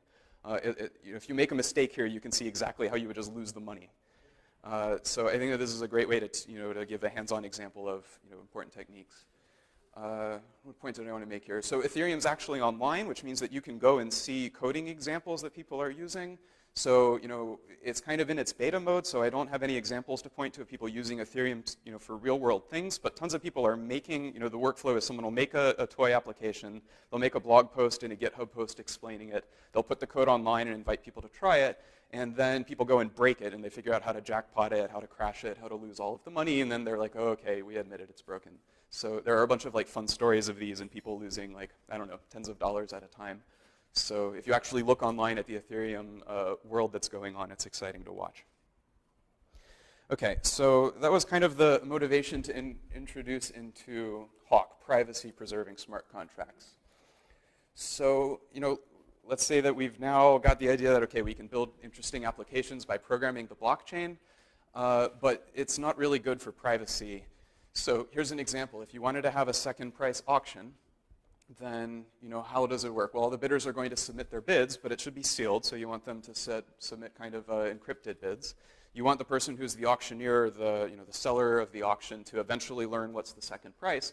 But ideally, they shouldn't learn anything more. They don't even necessarily need to know what was the first price, because it's only the second price. That's the one that the item actually gets sold for. Okay. Every losing bidder should learn that they didn't win, but they don't necessarily need to learn what everyone else bid. Okay, and everyone, if you lost, you don't necessarily need to know what was the price, that you lost to. So kind of in the minimal view, the only thing that you need to reveal for an auction to work is the seller needs to learn what money they got, the person who won needs to learn that they won, and what their second price is that they have to pay, right? And that's all. So you can approximate this using the Ethereum contracts before by sort of making a commitment to your bid and maybe putting in some collateral so that you have to reveal what your bid was before you remove it. But if you try to push this as far as you can go, you're still leaking a lot more information than the sort of idealized specification says, right? The only way that we can figure out how to do this using the basic techniques from this previous section is it leaks all of the information at the end. Like by the end of the auction, everyone's opened all of their commitments, and so everyone can see the whole distribution of bids and so on. If we wanted to take this example and actually provide post hoc privacy, then we need to add some more fancy crypto, and that's going to be the goal of this. So our project is called Hawk because we're going to introduce a new programming language. Serpent is the Ethereum programming language, and Hawk sort of brutally destroys Serpent, so that's our friendly motivation there. Okay, so the goals of this are going to be to enable the same kind of convenient, flexible programmability, but we're going to provide privacy guarantees, which is useful for a bunch of applications, so auctions, crowdfunding, games like rock, paper, scissors, and probably a lot of other applications. Those are the ones we're going to focus on. We are going to provide a language and a compiler that makes it easy for even non-specialist people to implement these programs. In particular, we're going to try to hide all of the cryptography from the programmers, so you don't have to be a crypto expert to get the benefits of this privacy. We're going to provide on-chain privacy in the sense that there is going to be information leaked to various, I'll get into that in a moment. On-chain privacy essentially means that it's private, especially to the broad public. All the transactions are going to be inherently broadcast to the public because of using a blockchain, but just because you're broadcasting this transaction doesn't mean you're revealing all of the data. So on-chain privacy means you're providing privacy against the public who sees the blockchain. Another way to think of this is that we are going to, I have to mention a little bit about zero cash later, but I don't want to talk a lot about it, but zero cash is an extension to Bitcoin that's like a privacy-preserving payment system. Okay, but it doesn't deal with programmability. In fact, it's less programmable than Bitcoin. Ethereum is this expressive, programmable version of Bitcoin. Hawk we think of as providing the privacy of zero cash, but the expressiveness of Ethereum, or at least close to it. Here's the schematic for what we're going to provide. The idea is that the programmer is going to provide an input program that consists of two parts, a public contract, which is going to look just like the Ethereum code, and a private contract, which is going to be a kind of simple one-shot function. Okay, so the programmer is going to provide this function, and so it's like a private contract and a public contract that go together. We are going to compile the private contract automatically into a cryptography protocol, and the public part is just going to be passed through. We're going to be able to run this on a blockchain like Ethereum. Okay, and the output of the crypto protocol is going to involve components for users and also for manager, who's going to be a special semi-trusted party. I'll have to explain pretty carefully. What can you do in the private and public contracts? Well, you're able to send money like in Bitcoin. You're also able to create private money and then transmit the private money in a privacy-preserving way, the same way that you do in zero cash. Okay, and you're then also able to send money to the private contract, which is like if you're, if you think of making a bid into this sealed auction, that's like sending private money where the amount is hidden into the auction, which is the private contract. Okay, and so you can do everything that you would be able to do in Ethereum as well. So I'm going to give the kind of construction in the context of the sealed bid auction specifically. So this is essentially the pseudocode that you would want to write as your input to the auction. So every time you receive a bid from someone, you have to make sure that their account has a sufficient balance for the bid. Okay, and then you're going to deduct their available value from that. Okay, and once all of the bids are collected, you're simply going to assign the winner to be the highest bid, and the price that they pay is the second highest bid, and so on. And then you're going to send everyone who lost their money back. You're going to send the second price amount from the winner to the auctioneer, and then you'll tell the auctioneer who they should send the item to. So what is the protocol for this going to look like? Well, when you make a bid, what we say you begin by doing is freezing some of your money and providing a commitment and sending that to the blockchain. So if value is the amount that you want to commit, then you're going to basically publish on the blockchain a commitment to that amount. If you need to send any other message like your name or something associated with that, you can send a commitment to that as well. Something that I think is missing here is that you also need to do a proof to show that these commitments are basically to the inputs that you're able to spend. So this also comes along with a proof that shows that the amount that you're bidding is indeed like less than the total amount that you have, so that it's not like you're committing to more money than you could possibly spend. Okay, when we get to the compute phase, what you're actually going to do is send an encryption of your bid to the semi-trusted third party, the auctioneer. So this is going to be an encryption, so it's going to provide on-chain privacy in the sense that you're not revealing, the ciphertext doesn't mean anything to anyone except the semi-trusted auctioneer. But it is going to reveal it to the auctioneer, so it's important that this compute phase happens after all of the commitments are in. Okay, and what you're also going to provide is a proof in a zero-knowledge proof system that says that this is indeed the encryption of the correct opening to the commitment that you made first.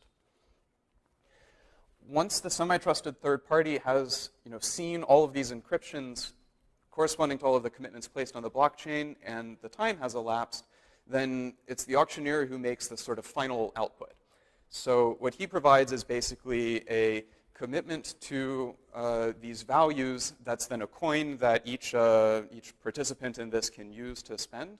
So this is basically a private coin that is sent to the other parties. And he also provides an encryption of what the output is. So basically, if you lost, then you learn that you lost, and this is the public key of each corresponding participant.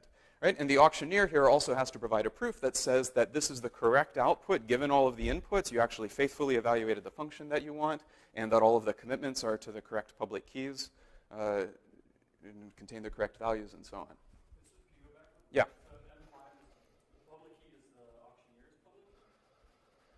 PKM is the auctioneer's public key.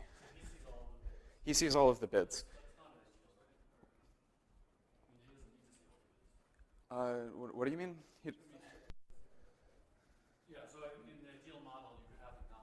In the ideal model, he wouldn't. And you can think of the auctioneer also as a role that you could replace with a multi-party computation. That would add a bunch of expense, and so our implementation results only cover this case. The next slide, or one of these slides, should go into detail about this model. So let me deal with this here. Okay, the trust. Yeah. So the proofs, no, the next one. Yeah, so the proofs here, like simulation sound or something like that. These are going to be simulation sound proofs.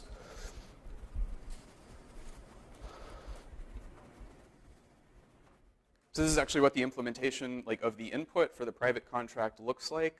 So this is code that's written in C.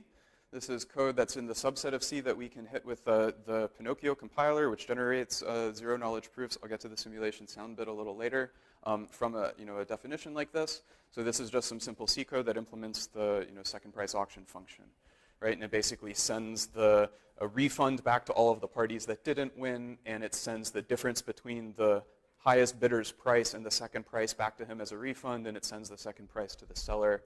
And there's no crypto in this, but we're going to generate a crypto protocol from it. So I want to explain what the pipeline is for our implementation of this. So I think that I have. Okay. So when you take the private function from before, we use Pinocchio to generate a snark proof. But the snark proof alone isn't enough, because we also need to generate these kind of several layers of other things. So we need the freeze protocol, where you're going to generate a commitment to the values that you're inputting, as well as a proof that they are within the amount that you're able to spend. And so to provide the layer, and there's other places where we need to add cryptography. So for the cryptography that we add, we do these with sort of handwritten compositions. So we have a sort of prototype library called JSnark, which is combines a bunch of composition operators. It's not a generic thing, but it's something that we can use to make very hand-optimized implementation. So for example, I'll get to why we need it later, but we need a public key encryption scheme, so we use RSA for that, but we don't just write C code and then compile that. We actually do a very hand-optimized arithmetic circuit version of RSA. And so we basically take the circuit, that's the output of the generic C compile, and then we add in the cryptography sort of surrounding it. So this sort of subway tube map is actually the illustration. So this is the output of the Pinocchio compiler, so this is an arithmetic circuit, but we add all of the other components basically using the wires in and out of the circuit.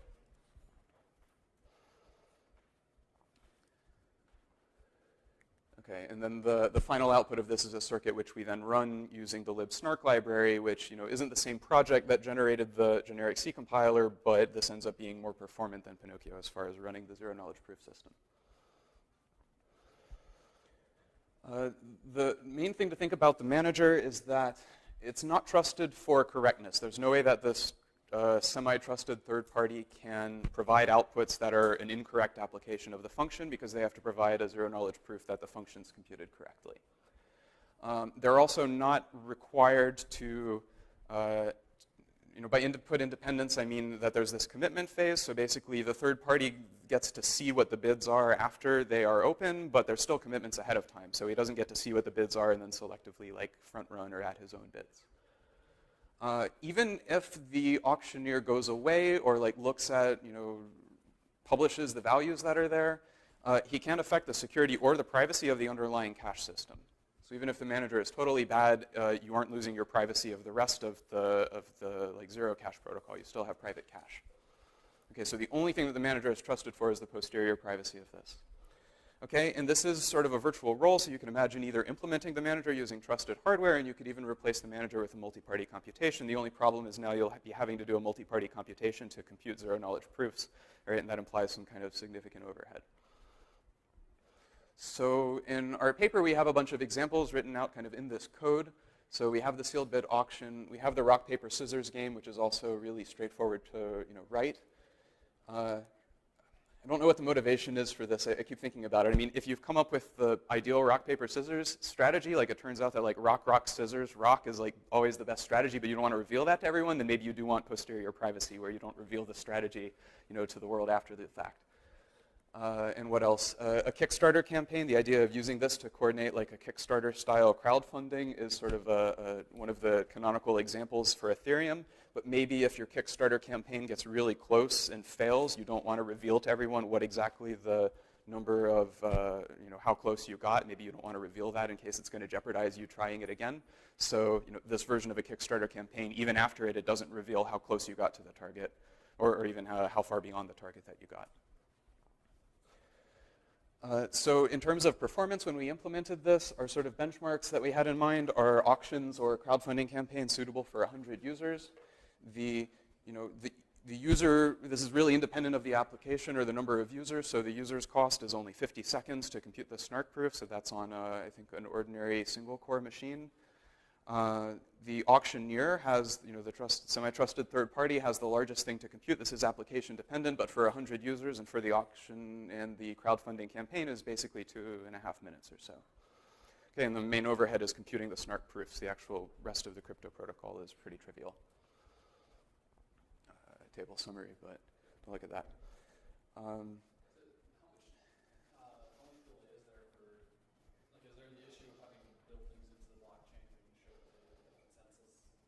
Yeah, I glossed over that. So if you think of the order of these, you would need to basically choose appropriate time bounds for all of these. So let's say that the thing starts. You now want to provide adequate time for everyone not just to compute their commitments, that's fast, but also to get them into the blockchain. Maybe that requires at least however long you want to wait.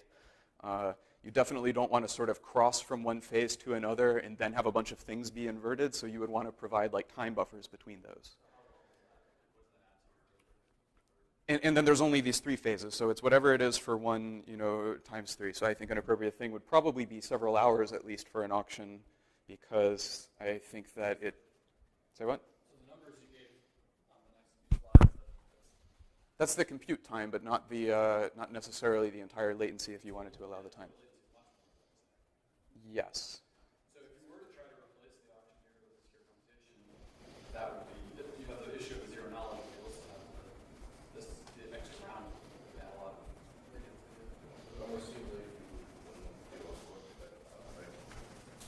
Say that again? Would you be able to essentially incorporate the cost of the extra zero knowledge proof into this buffer time that you're having to wait anyway? Yeah, I'm thinking about that. It seems like you could probably say what? The bigger.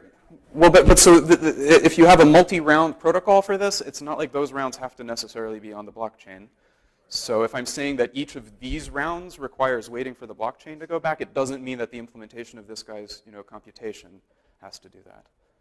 So I do still think it's justified to say it that way.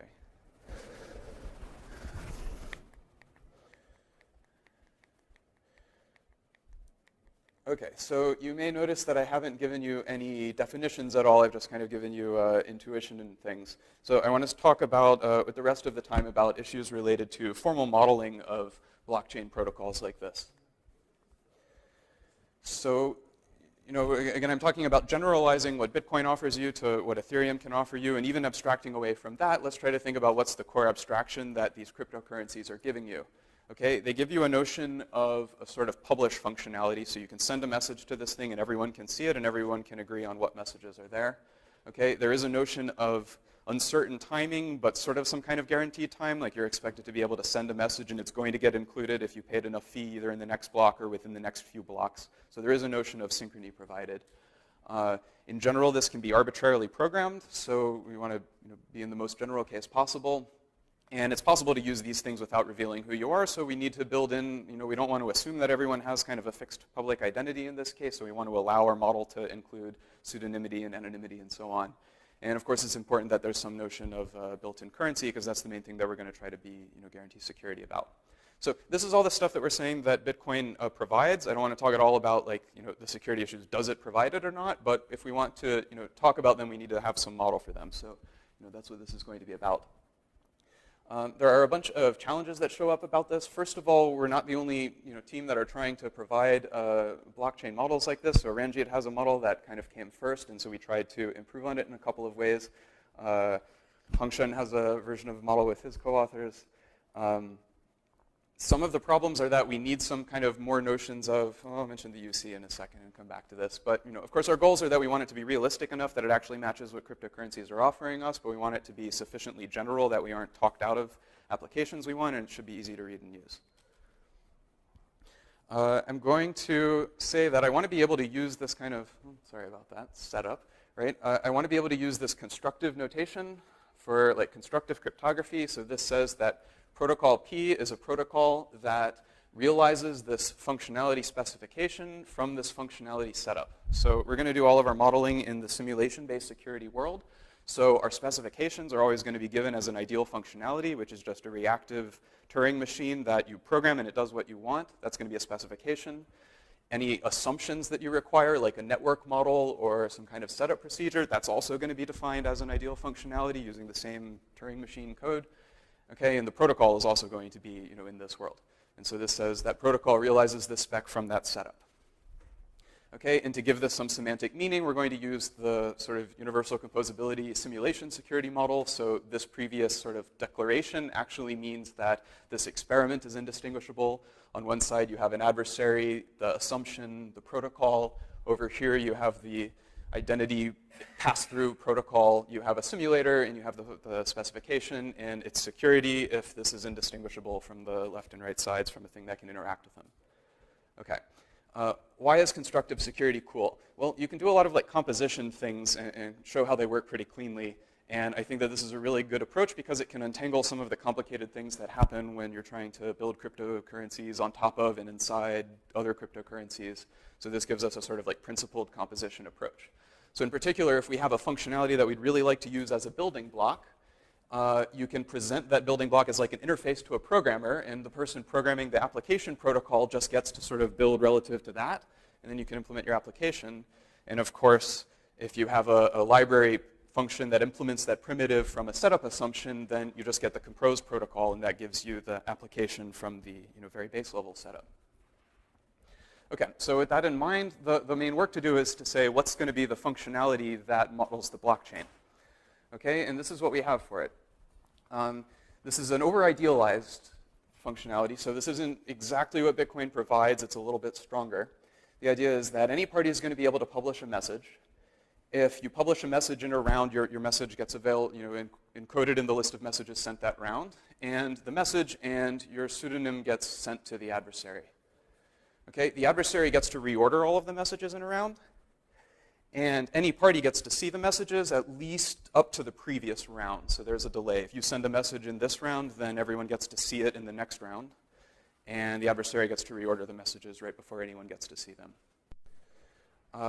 We have a comment about, so some things are missing from here. So I'm using the word round, so this implies that we need like a model of synchronous computation. That's actually sort of a hairy issue in doing simulation modeling, so I'm not going to show the details of that, but you can get around that. It requires generalized UC with like a global clock. Okay, and I've said that these are pseudonyms. So we give a definition of what we mean by pseudonymity that's sufficiently broad. It allows individual parties to make many pseudonyms, and you don't necessarily learn the mapping from pseudonyms to parties and so on. So assume that stuff like that and the synchronicity is like handled by some kind of wrapper that I'm not going to show here. Okay. So one thing you might say is, well, this just looks a lot like broadcast, and we already know how to do authenticated broadcast protocols, so why would I want to use Bitcoin mining for that if we already have real protocols? Well, a real protocol, like the ordinary broadcast definition, would actually have like a list of parties that are like the designated parties for that instance, and then the guarantees that anyone can send a message or that everyone's going to agree on the message. That's only provided for the parties who are in the parameters here. So this doesn't have any such like party names in the parameters to it, so when it says like from P, it really means like any party, even if you don't know who they are ahead of time. Yeah, that's all the stuff I said. Okay. Does anyone want to pick a fight about whether this is just broadcast? And no? Get away with it this time? Okay. Okay, so this was a simplistic thing. It didn't say anything about code or about money. So what's a Bitcoin functionality? This is something that we're going to be able to realize from the blockchain. Okay, the goals of this are to, we know what Bitcoin does now, so I can skip this. I'm going to be eliminating any question about the scripting support, though. This is what a functionality looks like that does Bitcoin. So it really only has one entry point. You can send money. That's all you can do with money is send it. Okay, so party P sends value to recipient R. And what does this ideal functionality do? Well, it makes sure that your balance doesn't exceed what you're trying to send. It performs the decrementing thing when you do it. Okay, and then it leaks everything about this to the adversary, right? Because Bitcoin by default doesn't provide any sort of privacy. Okay, and again, all the stuff about pseudonyms and timing is hidden from this. Is this clear that that's like what Bitcoin does at a high level? Okay, so I said that our starting point is going to be something like zero cash. So if you wanted to make a privacy preserving of this, then you're basically going to do the same stuff, but you're not going to reveal as much information to the adversary. This is weaker than what zero cash provides, but it's what we provide, and I can go into detail why. Basically, what we're going to do is reveal the recipient's pseudonym to the adversary, but not the value and not the sender. Okay, you would probably prefer not to even reveal the recipient either. That's possible. We just did it this way for some simplicity, like when we actually do our implementation. And you can think of this, since these are pseudonyms, not real names, you could always just, if you want to receive a payment from someone, you can generate a fresh pseudonym, convey it to who you want to send you the money, and then they can do it. You raising your hand? What's the implementation cache? What? What did that really simplify in the letter? Okay, I'll show you that in a moment. So generalizing this in a different way, this is like F contract. This is going to be our idealized model of what Ethereum gives. So it does everything that you get in Bitcoin, but it's also parameterized by a contract program, C. Okay, C can also be written in the same kind of Turing machine language if you want. What the functionality is going to do is actually run C in a little sandbox. It can pass like input, output, and stuff to it. The key difference is that there's no private state for the contract. So if anyone sends a message to this contract, it is just inherently revealed to everyone. Right? In general, with a functionality, if you send it a message, that's between you and the functionality, unless it explicitly says, hey, I'm leaking this to the adversary. But in this contract functionality, all of the messages that you send are immediately published. Okay? And the contract itself has an account, so it can have its own little balance.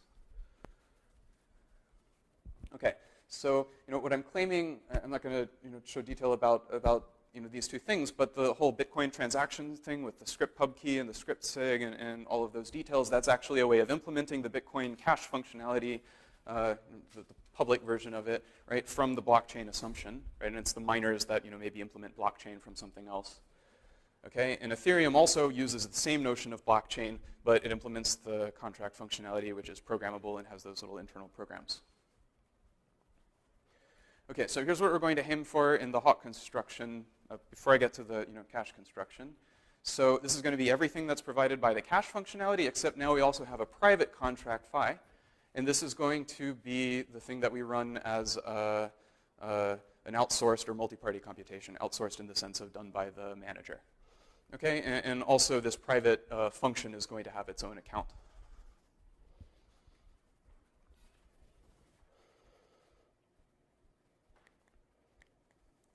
Okay, so what I'm going to, yes? Here, there will be some output set up. There will be what? Some output set up. I don't understand. So you create maybe You're absolutely right. This is contract plus whatever cryptography setup that I need. So if I'm going to need the zero knowledge proof system, I'm going to need FCRS or F whatever you want. So this is F contract plus whatever cryptography assumptions that I'll need. Okay, so what does it look like to realize something? I'm only going to go into the construction at this level for just the cache part, so it's going to be like an oversimplified and not as good version of zero cache.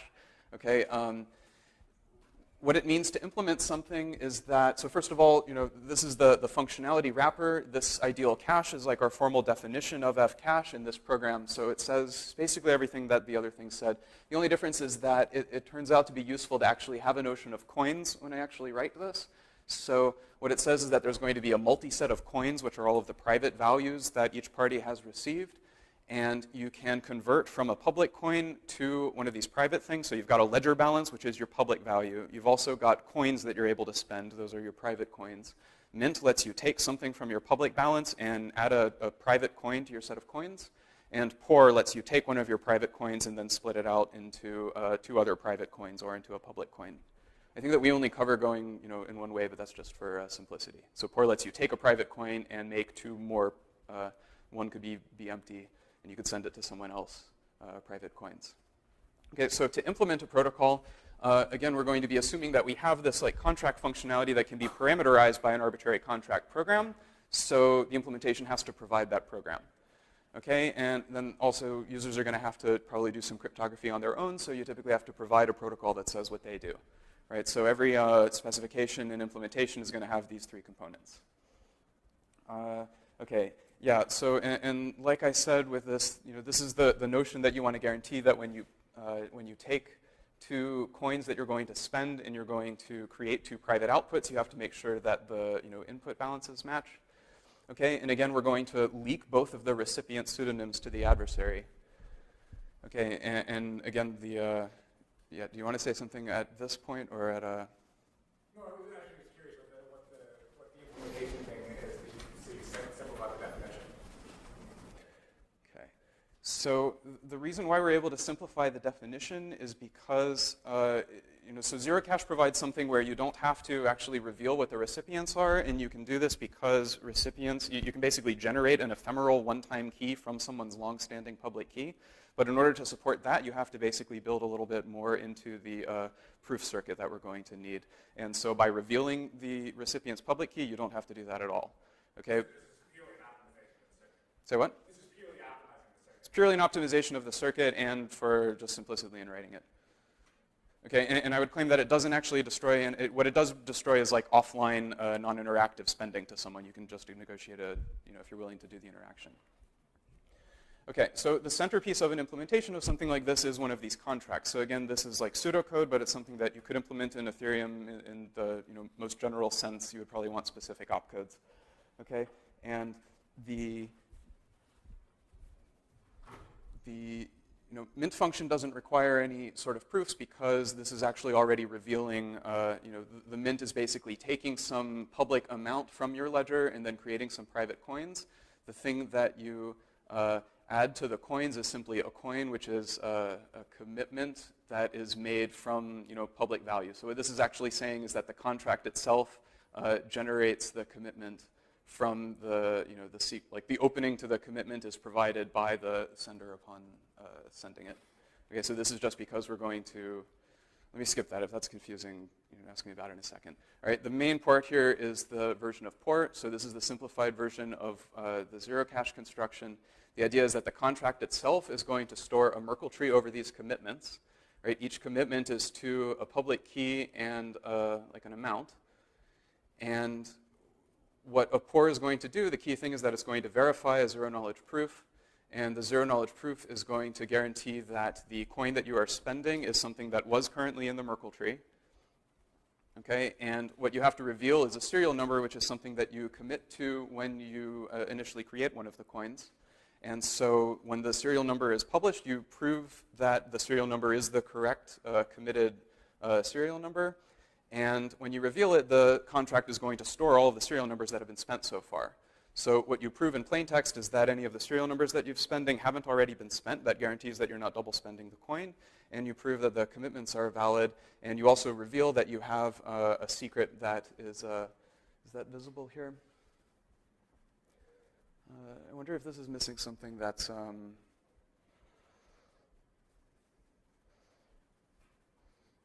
This sucks. Obviously, it's crucial that you have to reveal something that's a legitimate secret because that's what guarantees that you can't spend someone else's coin, although I don't see what it is on here, so I think that I've truncated some lines. You raising your hand? No? Okay. Okay, so the construction for Hawk in the formalism, I gave you the intuitive version of it. I'm not going to try to explain more of how that fits in there, but it's similar techniques to this, except that we have to provide a different kind of proof for freezing, which also proves that you are, it uses the same thing basically. You would have to create a coin, and so you're proving that you're spending one of the actual coins that you have privately.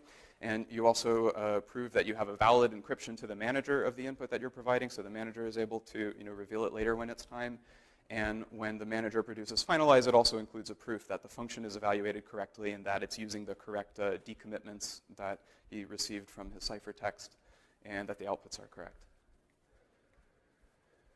Okay, so in general, one of the things that we can see here is that because the actions of the manager are basically a simple one-shot function, you could use any generic MPC thing. So in theory, it's just straightforward that it's possible to replace this with a multi-party computation. I think that this would be expensive, although there's a paper on ePrint that says that you can use a multi-party computation to generate proofs that are compatible with existing SNARK proofs even, and it doesn't add that much overhead. So I'm optimistic that maybe something like that's desirable. Right? And again, it's also the case that if you do it this way, suppose you pick some parties to participate in the multi-party computation of the auction, even if they're wrong, even if they are malicious, and even if they leak all of the data, it's still not going to compromise any of anyone else's application that use a different set of parties. So the idea is that each application could define its own set of parties to participate. It can define its own manager. And even if all of the managers that anyone uses are bad, it's not going to spoil the privacy and security of the underlying cache system. Okay, trusted setup is a general problem with these. So, you need a trusted setup phase in order to generate the parameters for a SNARK proof system. And so what this essentially implies is that we would have one setup that needs to be done for the cache part of this. And then for each application instance, you would have to do setup again. Okay, and that's a little bit inconvenient because it means every time you have a new application, you would have to go through the parameter generation phase. Or you could reuse a parameter that was made for a specific application. You could reuse it in multiple instances. Okay, and again, even if there's a broken trusted setup phase, it's confined to the application that, the application instances that are using it. So, one of the things that we're recommending is that, we're using these existing components that make it possible for people to generically program SNARKs, although we are still hiding a lot of crypto, that we provide automatically. So the idea is that a user is going to be writing this code in C, and so they don't have to necessarily be knowledgeable about crypto, but what we do find is that programming SNARKs requires a lot of different intuition than existing, it's sufficiently different than the existing computing models that people have in mind. Right? So just for example, if you use Pinocchio and you want to write a function that's really simple like this, like you're going to take in an input and you're going to access the X index of this array, actually this gets compiled into something, or you have to write it in a way that looks like this, where you do a scan over it. So even though you can say you have a non-specialist programmer and they don't have to think about crypto, they do seem to have to be aware that they are working inside this context of SNARKs, which implies different computational costs. One of the things that we've been looking into is the idea of SNARK-friendly cryptography. So now that we've got all these applications we can do inside this world of zero-knowledge proofs, we have this problem, which is that we want to put cryptography inside the SNARKs, but this is not what most cryptographic protocols are used from. So normally cryptographic protocols and implementations are heavily tuned for implementation on 32-bit machines. Okay, but inside a SNARK, what we have are arithmetic circuits, and this is a different world. Right, so there are a lot of groups that have come up with different solutions to essentially arithmetic circuit encodable cryptographic implementations and protocols. And so we've tried to extend those in a couple of ways. I mentioned that for our public key encryption, we're using RSA, but we found a lot of very interesting optimizations that would only occur if you're trying to do RSA within an arithmetic circuit. So it's not like something anyone would have seen for 32-bit machines. We've also looked into, but no success to report yet, for lattice-based signatures and alternative encryption schemes based on that. Okay, so here's a incomplete slide. So we want to use SNARKs because these are the zero-knowledge proof systems that have very generic tools available for them and very efficient implementations. But I've also said that we are doing everything in a simulation-based formalism framework. And there's a problem, which is that SNARKs can't directly be used inside a simulation-based framework because the SNARK itself, the proof is very small. There's no hope for a simulator to be able to extract the witness, which it needs to do when you do a simulator proof, from the SNARK proof itself. We found a way to do this, which we'll have on ePrint really, really shortly, the full expanded version of it. There's also a short form of the proof in the paper that you can see now, the Hawk paper. Okay, and the general idea is that we're able to upgrade a SNARK from a SNARK to something that we can use as a simulation sound zero-knowledge proof in a way that's still fairly efficient. It requires, in a nutshell, adding an encryption of the witness that goes alongside the proof, as well as an optional digital signature that the simulator would use to basically forge a proof, which is the other thing that it needs to be able to do in the simulation framework. This kills the SNARK in the sense that it's no longer succinct because now the proof is not just a constant size proof, but now it's a proof plus an encryption of the witness. It is still succinct in another sense, which is not the succinct in the snark definition, which is that it's still independent of the size of the circuit. So if you have a small witness and a long circuit that does a lot of computation, the proof still is completely independent of that size. And I have a draft. Yes, exactly. Yeah.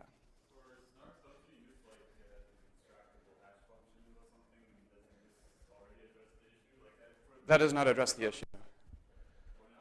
Doesn't it already require that some simulator can extract a witness? No, that's just a proof of knowledge property, right? But it doesn't say anything about necessarily under simulation, right? When you're simulating and you still want extractability, it's not clear that it say. Well, it's like something you can do that.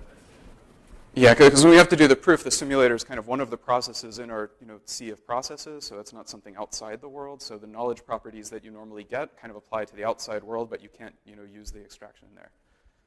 So soundness is on the same assumptions? Soundness is dependent on the same assumptions, yes. This gives you a simulation sound extractable zero knowledge proofs. We rely on the same assumption for soundness. But simulators creating forged proofs doesn't harm the soundness. Right.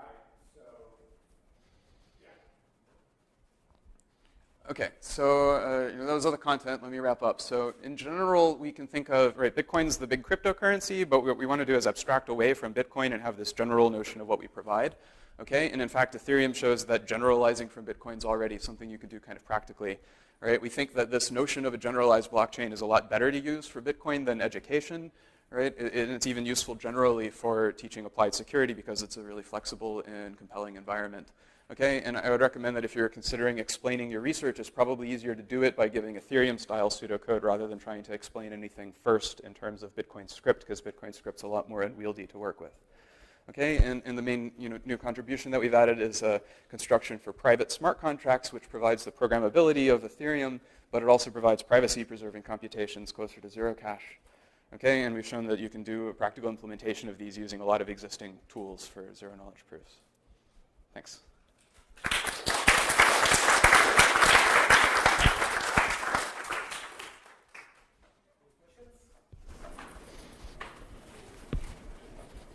Okay, so we are going to take a 1.5 hour break.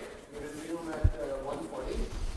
The third talk, roughly is now we're going to switch gears, and now we are going to use Bitcoins to Bitcoin or cryptocurrencies to actually make.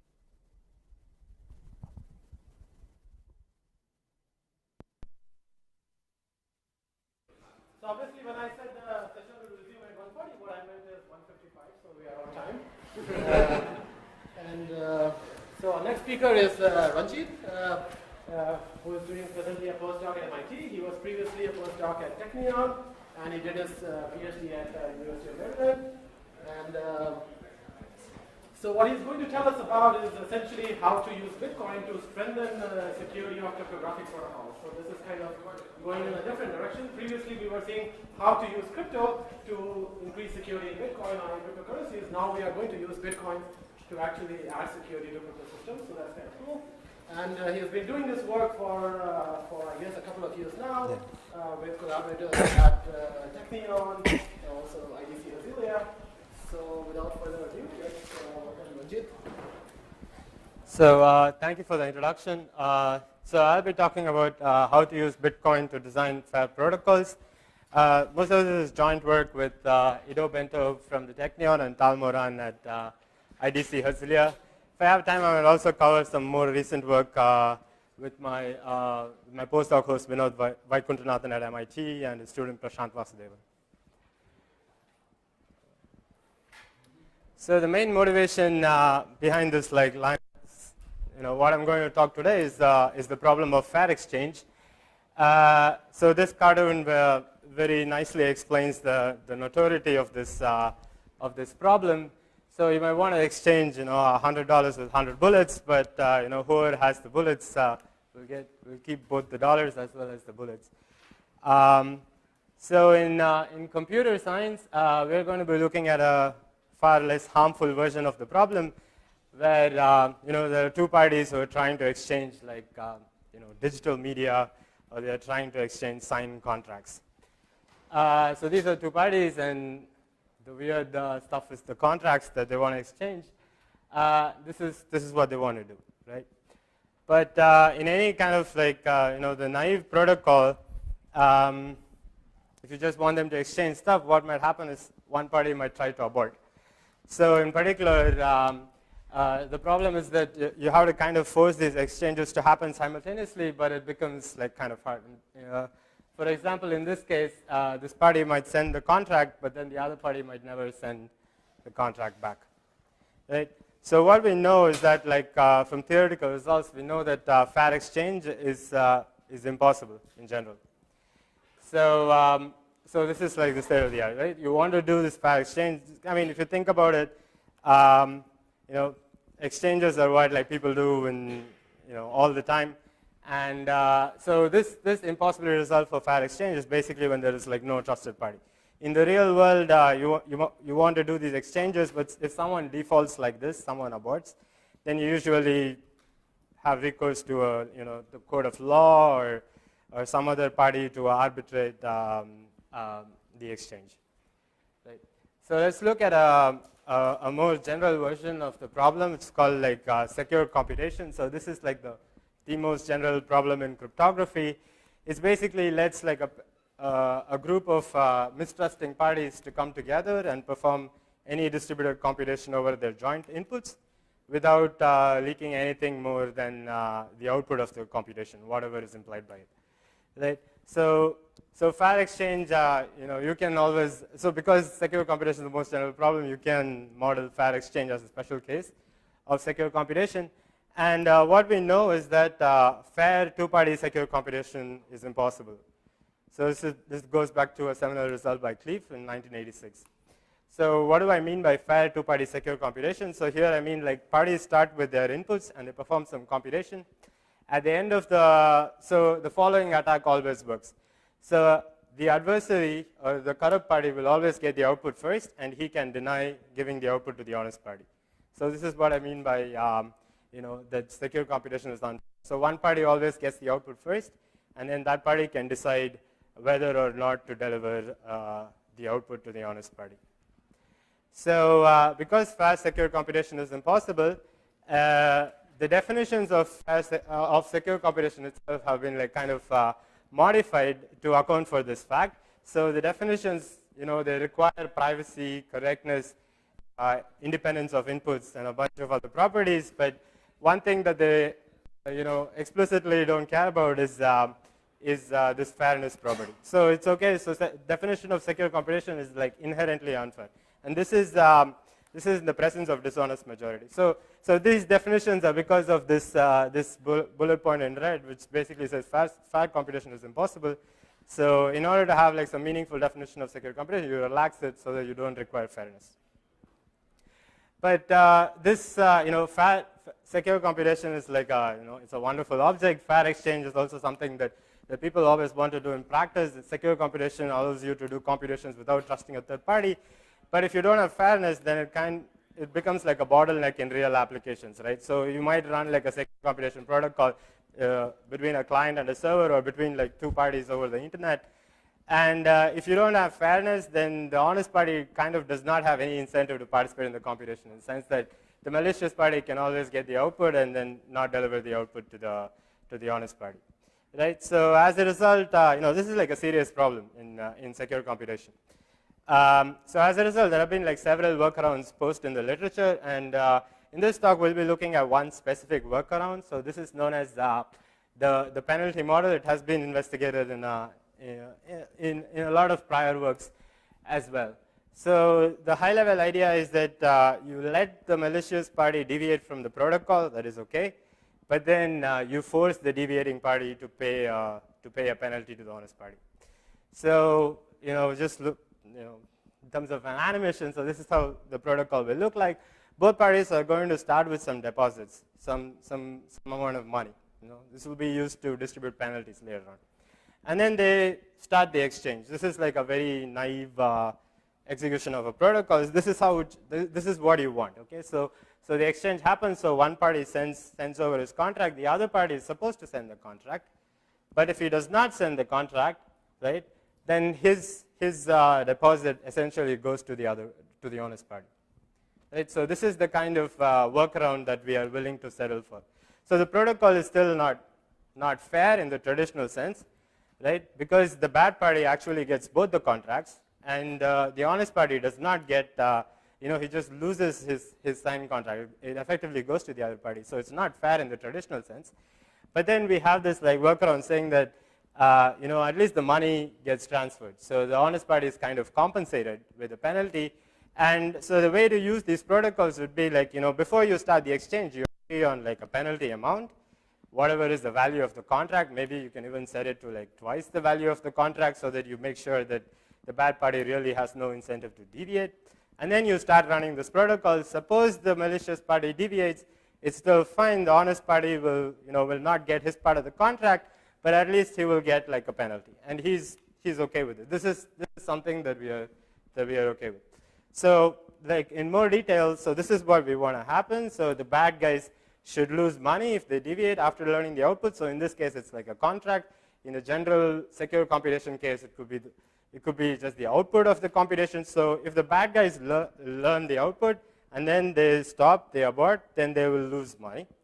And another important property that we want to ensure is that the honest parties are never going to lose money, right? So no matter what happens, the honest parties will never lose money. If the adversary aborts, then they might actually end up with extra money. So these are the properties that we want, right? So we call this as secure computation with penalties. We just give a name. There have been several prior works in this model. We just give this secure computation with penalties. So one kind of important thing to note is that when you're dealing with traditional secure computation, there is no there are like bits moving around. There's input, output, but there's no real concept of money, right? So one thing we want to enforce is, we want to enforce this like giving away the penalty, compensating the honest party. So that means we need to use some kind of money, right? So in this talk, we'll be using Bitcoin as the currency which we will use to pay penalties in.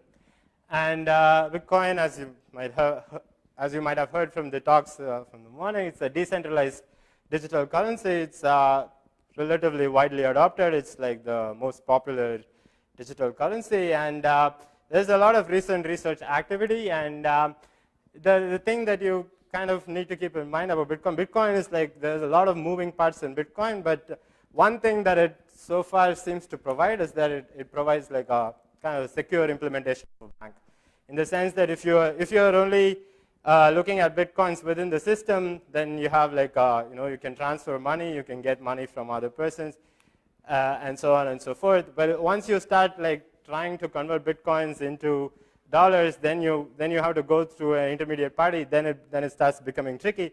But as long as you are inside the system, it's like completely decentralized under some assumptions, the 51% attack, etc. But as long as you're within the system, it kind of seems to securely implement a bank. You don't lose money as long as you like follow the protocol.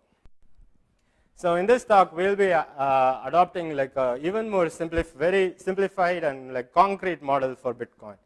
So what we are going to assume is that Bitcoin supports these like two-party conditional transactions. So I will actually explain more about this in the next slide. But what I want to highlight is that Bitcoin actually supports like different types of transactions. It supports like multi-sigs and stuff like that. It can support like multi-party transactions. A lot of parties put in money and they can take out and stuff like that. Here we'll just assume like two-party conditional transactions. So it's only between a sender and a receiver, and we say conditional transactions. But typical transactions in Bitcoin are also kind of conditional in the sense that a sender is going to make a transaction to a receiver, and the receiver can use this money and send this to someone else only if he provides like a signature. So the sender will specify the receiver's public key, and then the receiver has to provide a signature on that public key only then. So it is kind of conditional. Even the standard Bitcoin transactions are conditional. Here we'll be exploiting that property a little more. So just like a bit more formally about like about these two-party conditional transactions. We call this as we're going to use like a very specific form of conditional transactions. Okay, so these are it's called as the claim or refund. I'm going to model this as a functionality. So basically, assume that there is some kind of like trusted party who is like handling money. Ultimately, we will replace the trusted party using Bitcoin transactions. But for the moment, just assume that there is a trusted party. So it's going to be a two-party conditional transaction. So there's the sender and there is the receiver. And the condition, so the sender is going to deposit some amount of money. It could be any amount of money. And then the condition is specified by this circuit. I call this circuit fee. And there is also like a time-bound tau. So this will become clear how we are going to use tau. So the circuit fee basically is a circuit that will let the functionality know whether it has to release money to the receiver. Okay, so the receiver, if he wants to claim the deposit made by the sender, then the receiver has to produce some witness. I'm just going to call it T, such that it satisfies the Boolean circuit fee. Okay, so if fee of T equals 1, then the receiver can get the coins from the transaction functionality. And furthermore, the receiver has to do this within some time, within the time tau, whatever the time was specified by the sender. So it has to do this. So the fee is the condition and tau is the time limit. So the receiver has to act within this tau limit, within this time limit, and then get the money. So if he fails to, if he acts, if he claims the money, then the witness is revealed to all parties. So this is how we model the functionality. The justification behind this modeling is that these transactions are going to be on the Bitcoin blockchain, right? So this deposit, whatever the sender makes, is going to be a deposit on the blockchain, and he will specify this fee as a part of the transaction. And when the receiver is going to claim this transaction, the miners will verify that the circuit has been satisfied, and they will include it as a part of the transaction. So it's going to be public in the blockchain. So that is why we are going to make this. We are going to model this functionality in this way, right? So if the receiver is going to act within time tau, then he can and produces the correct message, he can claim the money. But if he fails to act, then the money just goes back to the sender. So this will happen after time tau. So in particular, it means that if within time tau the receiver does not act, then the sender can always use these coins later.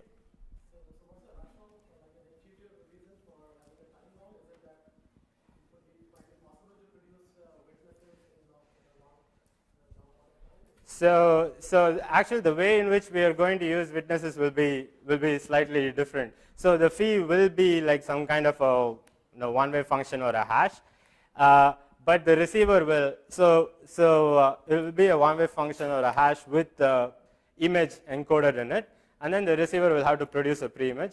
But in our protocols, the way we will do it is that the receiver will have the pre-image. So he will be given. So all this will be generated as a part of the MPC. So beforehand, so the time bound is not to reflect the complexity or the difficulty of inverting fee or something like that. It's just making sure that the receiver actually acts. So it's just at that level. Right. So if he does not act, then after time tau, basically the sender has access to the coins. He can use it in whatever way he wants. So the reason why it makes sense to care about this functionality is that there is an efficient realization of this functionality via Bitcoin, as we saw in the talks from the morning. So this relies on the fact that Bitcoin scripts, Bitcoin transactions can support scripts as well as time locks. So fee will be like the script. It will be part of the script, which the miners will verify. If someone is claiming, they will verify whether the script is true. And it also supports time locks in the sense that there is like some notion of global time in the system, and miners can release payment depending on the time. The other cool thing about abstracting this out as a kind of ideal functionality is that it allows realizations in and across different models. So as long as your cryptocurrency is going to provide something similar to claim or refund, then our protocols, if we design our protocols in this hybrid model, then our protocols will also work in any cryptocurrency, as long as the cryptocurrency supports this. So even though I'll be talking about Bitcoin, the protocols that I'm going to talk about can also work in Ethereum, can also work in like any other altcoin, as long as it supports claim or refund transaction. Even, yeah?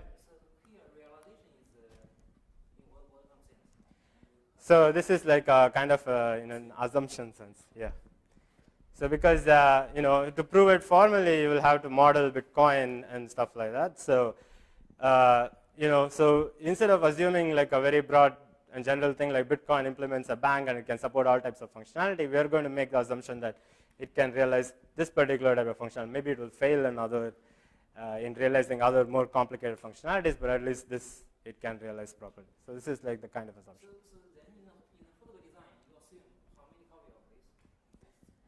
So it can be any number of copies. They can run concurrently. So that is why this is like a UC type realization of, you have to think in terms of that. It could be concurrent, parallel, sequential. Any number of things can happen, and Bitcoin will supports these types of transactions.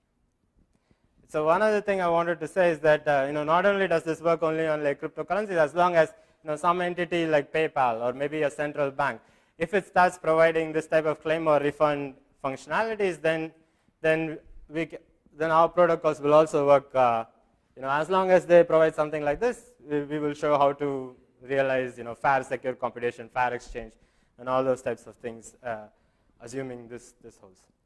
So the high-level description of the way our protocols work is that we are going to assume an unfair ideal version of secure computation functionality. So this by itself does not guarantee fairness. It will deliver output only to the corrupt parties first, and then the corrupt parties can decide whether they want to deliver output to the honest parties. Right? So this is unfair. It will give you like correctness, privacy, and independence of inputs, all sorts of things, but it does not give you fairness. In the hybrid model, we also assume that we have this conditional transaction functionality, which is the claim or refund transaction functionality. We'll actually be using that particular transaction functionality, and then we'll be designing a protocol in this hybrid model. You have access to two types of functionalities: unfair ideal and conditional transactions. Then using the protocol on the left side should realize an ideal, fair ideal version of the protocol. Of the function. So on the right side, what happens is the notion of fairness that I talked about before. So it's like fair in the penalty model, right? So on the right side, the adversary will get a chance to look at the output, and then if it decides not to deliver the output, then the honest parties will get a compensation. So that is what I mean by fair ideal. Right? So we'll be designing protocols on this side, and then we will be proving that they are indistinguishable from the ideal model. And just like a technicality is that we'll be doing like straight line simulation proofs in both with respect to like coins as well as crypto primitives. More on this like later after I will just give you a taste of how the protocols are designed, and then we'll go a bit more into the model later. Yes?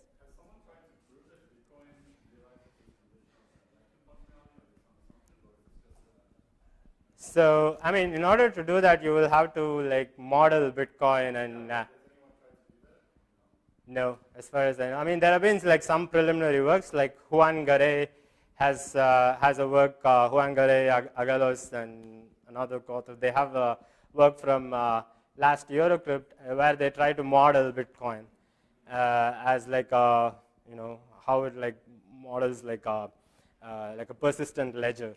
Other than that, like on top of that, they show like some Byzantine agreement protocols, but their modeling is, Bitcoin. It depends. Like if you're okay with that their model, then you can assume like whatever they prove. But their model does not very accurately reflect what Bitcoin actually does. So. Is conditional transaction functionality very straightforward given the model? So they can do Byzantine agreements. So once you can do like that kind of agreement type protocols, then it's just a question of whether everybody agrees that something has happened or not. So I wouldn't be surprised if it's straightforward. Right. So just to go back, so we want to, again, like note that we want to realize fair, secure computation, right? So that is what we want. I'll be recapping what we mean by fair, secure computation. But the high-level idea is that we'll reduce fair, secure computation to, fair reconstruction. So we'll, instead of worrying about the secure computation problem, we'll just worry about like a reconstruction for a secret sharing scheme. So the way to do this is like, using a strategy which is has been used several times in the past. So the idea is if you want to fairly compute a function f, you kind of compile it into a function f prime, which acts in this way. So what it's going to do is just first going to compute the output of f on the inputs provided by the parties, and it's going to get an output z. Then it's going to secret share this output into n additive shares. So these are shares sh1 up to shn. And then on top of these shares, it's going to compute commitments on each of these shares to get CIs. Then the output is basically, it gives out all the commitments publicly to all parties and only the ith share to party pi. So we will use, so in order to securely compute, fairly compute f, we will be using this unfair ideal functionality which computes f prime, where f prime is defined like this. Right? So note that at the end of this, at the end of the interaction with the unfair ideal functionality, parties are going to get this output. In particular, the malicious parties will get this output first, right? But note that the malicious parties still do not get the shares which correspond to the honest parties. So in particular, even if you are in a dishonest majority setting, as long as there is one honest party, the malicious parties together will have no idea about like the share corresponding to the honest party. And at the end of this protocol, at the end of this interaction with this unfair ideal functionality, they might get, they can use the output, but they will still have no information on what the final output is. Right? So because these are additive shares, even if you miss one share, you do not know what the output is. Right? So it's okay if the protocol terminates at this step. You just terminate the protocol. It's just parties aborted, but nobody learned any information about the output, so it is fair in that sense, in the sense that nobody learned the output. But suppose it succeeds, then now we have to kind of make the parties exchange these shares in a way, exchange these shares, which will then result in reconstructing the final output. Right? So now you kind of reduce it to a reconstruction of this additive secret sharing scheme. Now you have to make sure that this reconstruction happens in a fair way.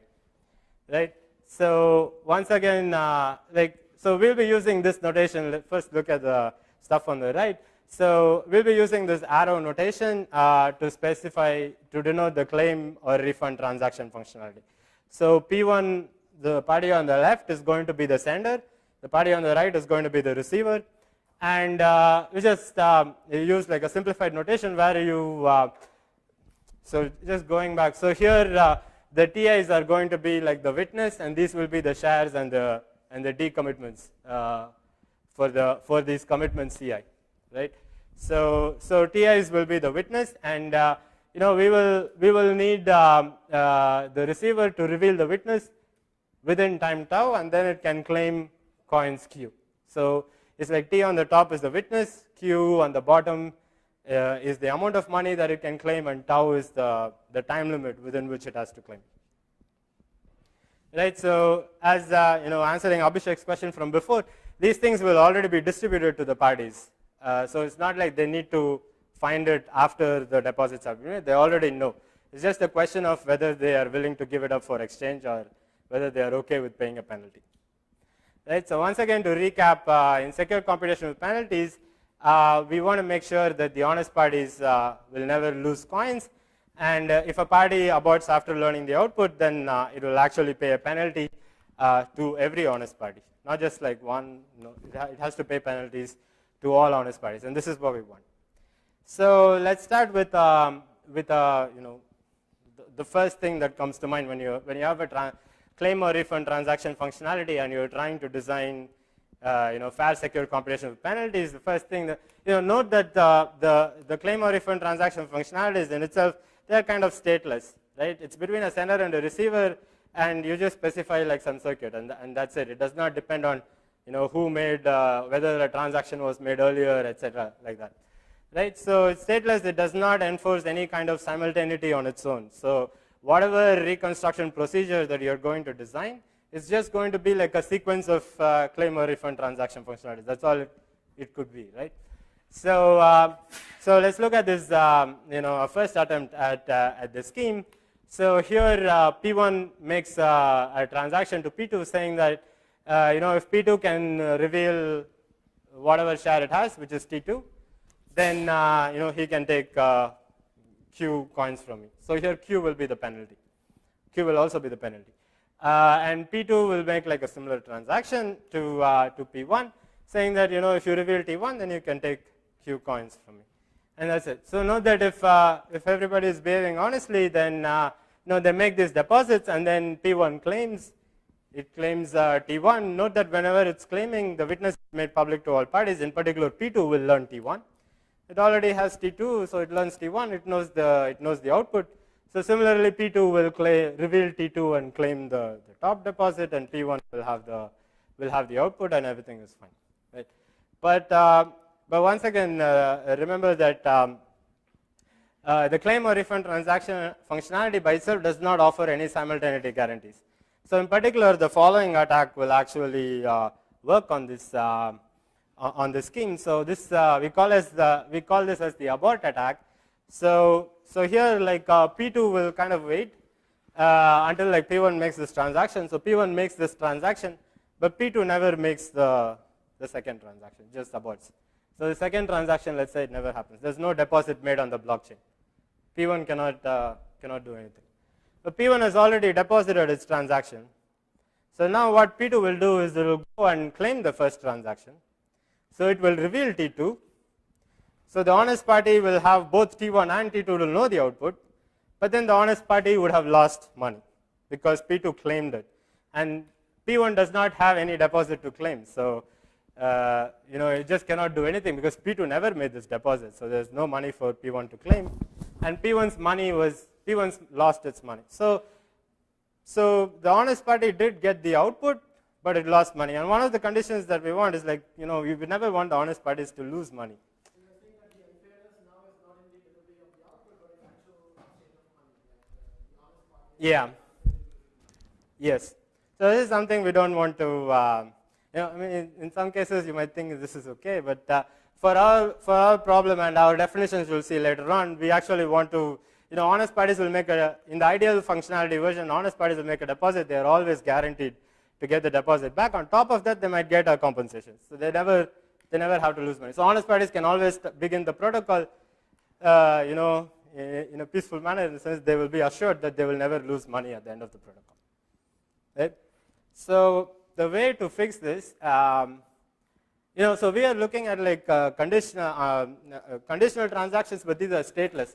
So our transactions you cannot say, you cannot specify in the Boolean circuit that, such a previous transaction must have been made, etc. So we have to enforce that, we have to defend against this attack even while just using stateless transactions. So the technique which we use is like a fairly straightforward technique. So we will modify the scheme such that now P1 will make the transaction, but then it will ask for two witnesses, both T1 as well as T2. And then it will make this deposit. And then P2 will, so here actually the order of deposits are important. The deposits are made from top to bottom, and then the claims will be made in reverse. Okay? So once, let's look at an honest execution first. So P1 is going to make the deposit to P2, specifying, you have to reveal both T1 and T2. Then P2 will make a deposit to P1 saying you have to reveal T1. And then the claims are made in reverse. So first P1 will reveal T1 and will claim the money. Then P2, it now knows T1 because P1 claimed the bottom transaction. So it now knows T1. It already knew T2, so it can go and claim the top transaction. Right? So now let's look at, so this was when everybody is behaving honestly. Let's look at how this scheme defends against the abort attack. right? So in the abort attack, we had the malicious P2 never makes the second transaction, right? So let's look at what happens if malicious P2 never makes the second transaction.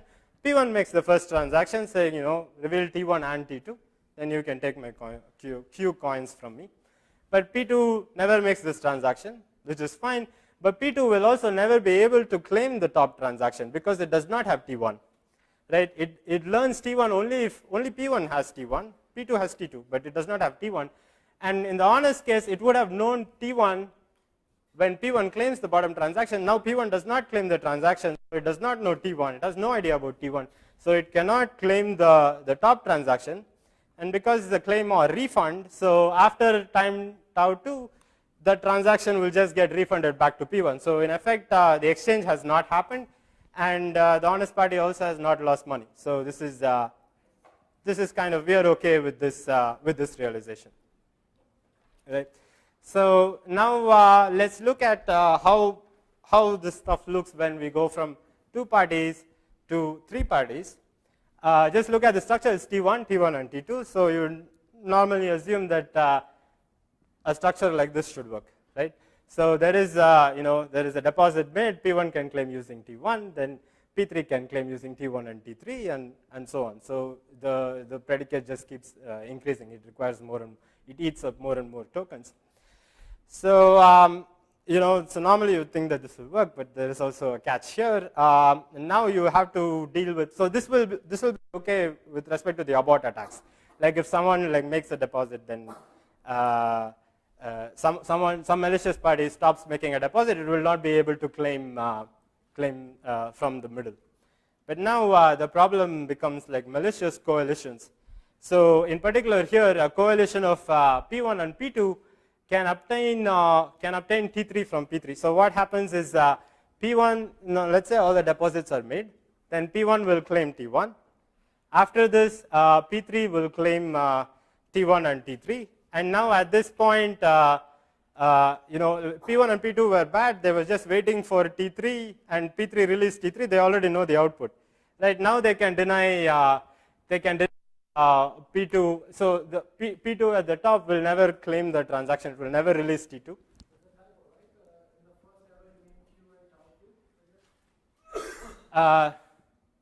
In the first, it's just like so they make the deposits in this order, and you need to give them more time to claim as they go up.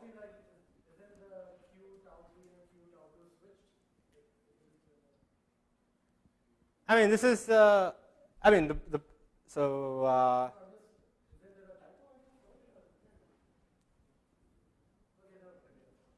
Well, I don't know, but and they're not really. It's just like some time bound. So what we want to allow is that this guy should be able to claim, and then there should be some time for this guy to claim. So that is the only thing we want. Like, don't read too much into the actual indices. Right. So what happens here is that P3 releases his his share or his token, and then the other guys already know the output, but at this time the top transaction is never claimed. P3 never learns the output. The other guys learn the output, and what we need to ensure is that P3 has got compensated. But you can see that P3 lost Q coins here, and then it got back Q coins, but it has not really been compensated, right? It has given away the output, but it hasn't gotten any extra money. It has like evened out, but it hasn't gotten extra money. And this is this violates the second property in the sense that P1 and P2 abort. They learn the output, but P3 does not is not compensated. Right? So the way to fix this is actually it's also a simple technique. What we do is that we just like bump this up from Q to 2Q.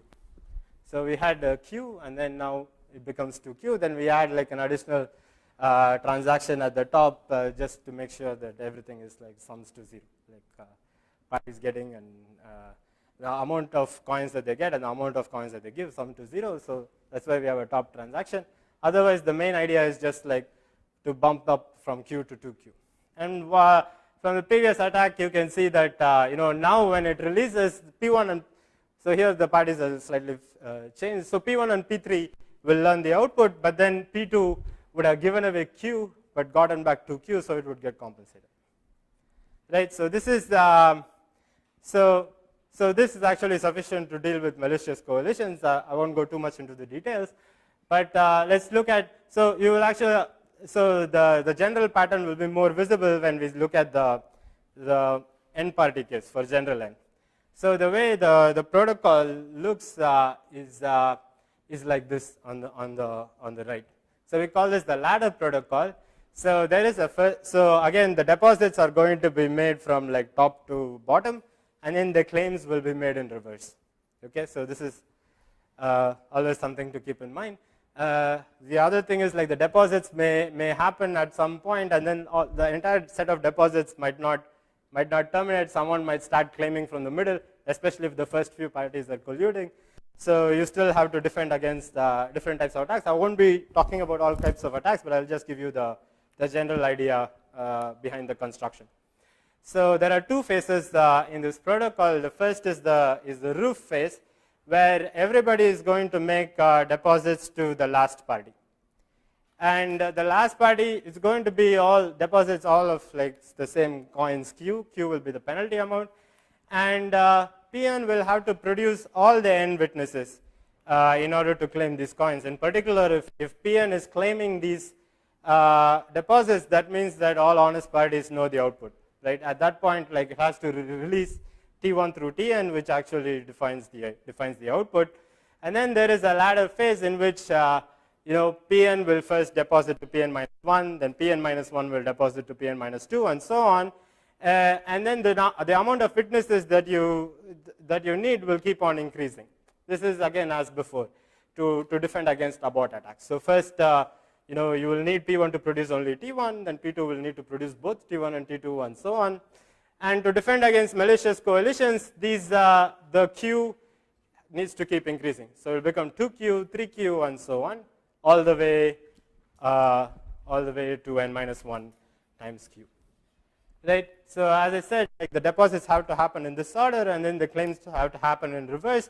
You can see that the claims will in fact happen because first P1 will start, it will release T1, then P2 will already knew T2, now it gets T1 from this, then it can claim T1 and T2, then so on. P3 can claim, it will already know T1 and T2, it will claim using T3, and they keep going. So this is like extensible. So an honest party, if it's an honest party's turn to act, and if its claim, if its deposit was already claimed, then it can always make the claim on top of it. So that is like the abstract property that we use. So another way to look at the ladder protocol, and this will be very important for like in the subsequent slides, is that you can think of like as the parties are going up, at this level, both like P1 and P2 have already earned Q coins, right? So when P1 claims this, it will already have Q extra, let's say. I mean, there is like a corresponding roof deposit, but let's like not worry about it right now. So when it claims this, it is already like Q up, right? And then P2, when it claims this, it has lost Q, but it gained 2Q, so it is also Q up. So as you go up the ladder, parties on this side are becoming like Q up. So everybody is kind of, they gave away their share, but they are already compensated. And it keeps going up all the way. And then when it goes up here, it's as if like Pn has given away n minus 1Q, and this n minus 1Q is distributed like Q to each party. Right? So that is one way to look at it. So at the last part, when when Pn minus 1 has claimed this, it means that effectively now definitely Pn knows the final output because it knows T1 up till Tn minus 1. It already has Tn, right? So it has effectively given away Q coins to like every party, and it has learned the output. So that is the way to look at it. So now if Pn just aborts the protocol, then everybody is already compensated, so it's fine, right? They already have plus Q, and it aborts the protocol. It's not claiming any of those. So all those just get refunded back. So they already were like plus Q here. Everything gets refunded back. So they end up with compensation. So they are like good. On the other hand, if Pn actually goes and makes the roof claims, then it reveals the output. and then it lost n minus 1 q here, but it will get all the q from each of the n minus 1 parties, and then it evens out. So this is like the high level idea, like why this protocol works. Right, so this what it has given us is that it has given like a method for like fair reconstruction of like an additive secret sharing scheme. This, which with the compiler which I told before, this will yield like fair secure computation. So either the honest parties learn the output, or if they did not learn the output but the malicious parties learn the output, then the honest parties will get compensated at the end of this mechanism. Right? So now let's look at a different kind of application. Suppose we want to do a multi-party lottery. So here, everybody puts, let's say, q or n coins, and then the winner takes all the q coins, right? So this is how lotteries work, right? Everybody puts in the simplified version. Everybody puts in the same amount, and then the winner takes everything. Again, you have this fairness problem in the sense that there's one guy who will know who's going to win first, and if it's not him, then he can abort, right? And in this case, you want to give penalties to everybody else, right? So we'll just look at how like a variant. In the next few slides, I will actually be covering like variants of ladder and how it can be used for other things as well. The first application is a ladder for realizing multi-party lottery, right? So again, the structure is kind of the same. Now we have one extra face, and then the ridge, the roof, and then there is a ladder. The ladder is this. Again, the deposits are going to happen. Like first, the ridge deposits will happen, the roof deposits will happen, the ladder deposit will happen, and then everything will be claimed in reverse. So let's just look at each of these phases in slightly more detail. So in the ladder is like the same as before. So it's like T1, T1 and T2, T1 up to like Tn. So one question is like what are these Ti's, right? So in the lottery example, you can think of these Ti's as the secret share of the ID of the winning party, right? So you don't want to reveal that unfairly to the corrupt party first, then it can abort. So you want to, you just like sample a random number between 1 through n, that is your winning ID, and then you secret share this ID and give it away as like shares T1 through Tn. Now you want to do a fair reconstruction. Not only do you want to do fair reconstruction, you also want to like distribute money according to the winner, right? So that is where the roof deposit is like slightly different. I haven't really explained what these fee roof deposits are. The way to think of it is that so Pn will have to release all the tokens, T1 through Tn, and this will reveal the winning ID. And on top of that, the purpose of these roof deposits is basically to get, so this guy has given away n minus 1 q, so he has to get all those coins back, but he's not going to get those coins from the winning person. Okay, so this circuits here is they are going to reconstruct the winning ID, and furthermore they are going to release the payment only if the person making the deposit is not the winner, right? So in effect, Pn will be able to get all the Q coins back from whoever has not won the lottery, right? So when it's making these claims, it can keep claiming from everybody except the person who won the lottery. It could be Pn, that's like a special case, but it will also work for that case. So from everyone, it has taken the money. So effectively, after the ladder and the roof, what has happened is that Pn has kind of given away coins Q to the lottery winner, right? So that is what has happened. So it deposited n minus 1 Q to all the parties. Then it took back everything and revealed all the tokens. It didn't take back from the lottery winner. So effectively, Pn has paid coins Q to the lottery winner. We obviously don't want this. We want all parties to pay to the lottery winner. So that is why we have this extra rich deposit where basically, effectively, Pn gets back Q over n coins from everybody. So this effectively means that every party has paid equal amount of money to the lottery winner. Again, the protocol can terminate in the middle. Someone might abort, but then the properties of the ladder will guarantee that as people are going up, everybody is getting compensated.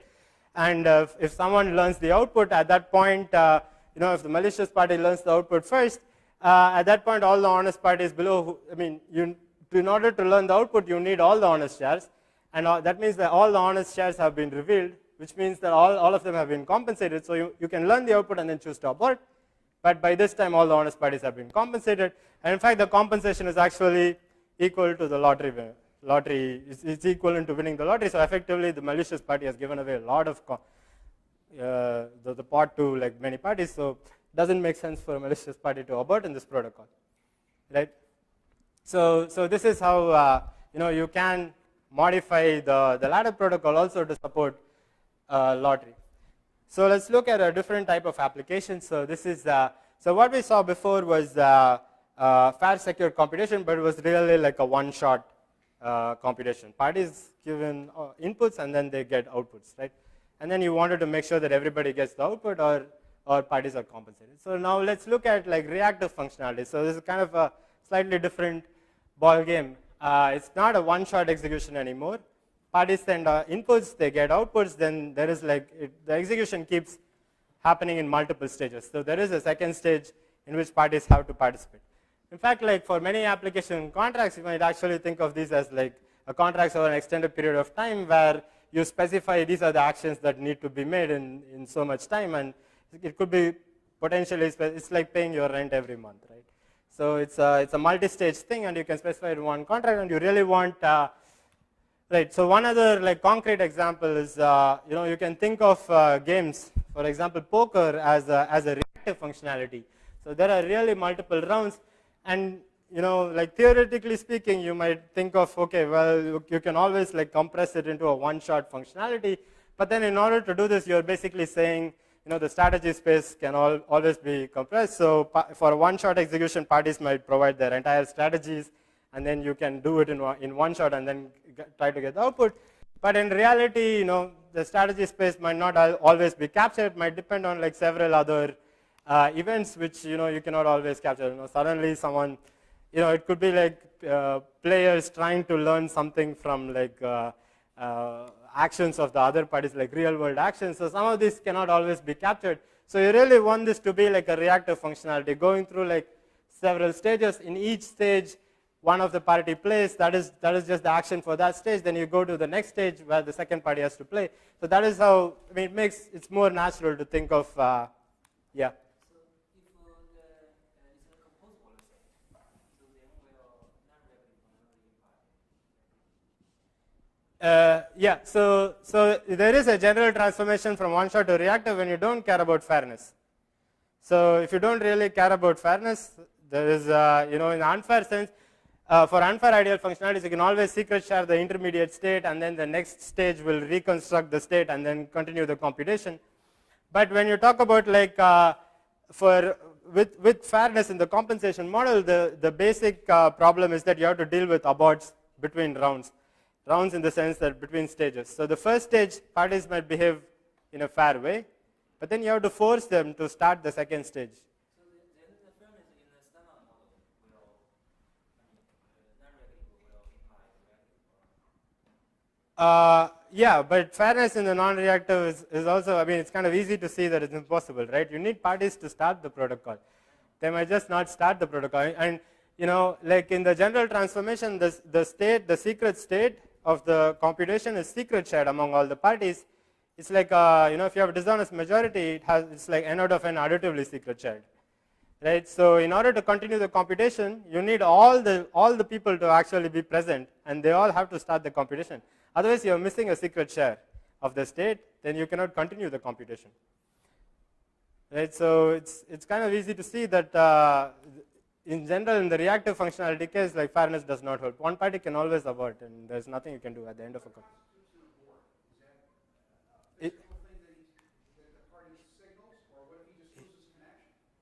Yeah. So if so I will be talking about practical implications of doing this. So we assume that an abort is like when the party is not behaving according to the protocol. He's not sending a message, for example. So that is an abort. And we assume that if someone aborts, it's only because he's malicious. So that is kind of an assumption. It's not because he really wanted to send, but the network was bad, he lost power or something like that. It's not like that. You can always justify these relaxations because we have these like timeouts. Like all our transactions have like this time bound, and you can set that. It's like a parameter. So if there are two participants in a country which does not have like very good internet connection, they have to like set the timeout so that they have like sufficient time to participate in the protocol.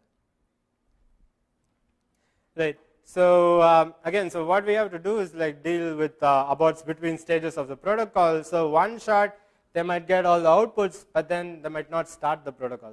The corrupt parties might abort. I have 5 minutes. So let's look at a different variant of the ladder which achieves this reactive functionality. So this is called a planted ladder protocol. So again, this again uses the same idea of the ladder, but with like a slight twist.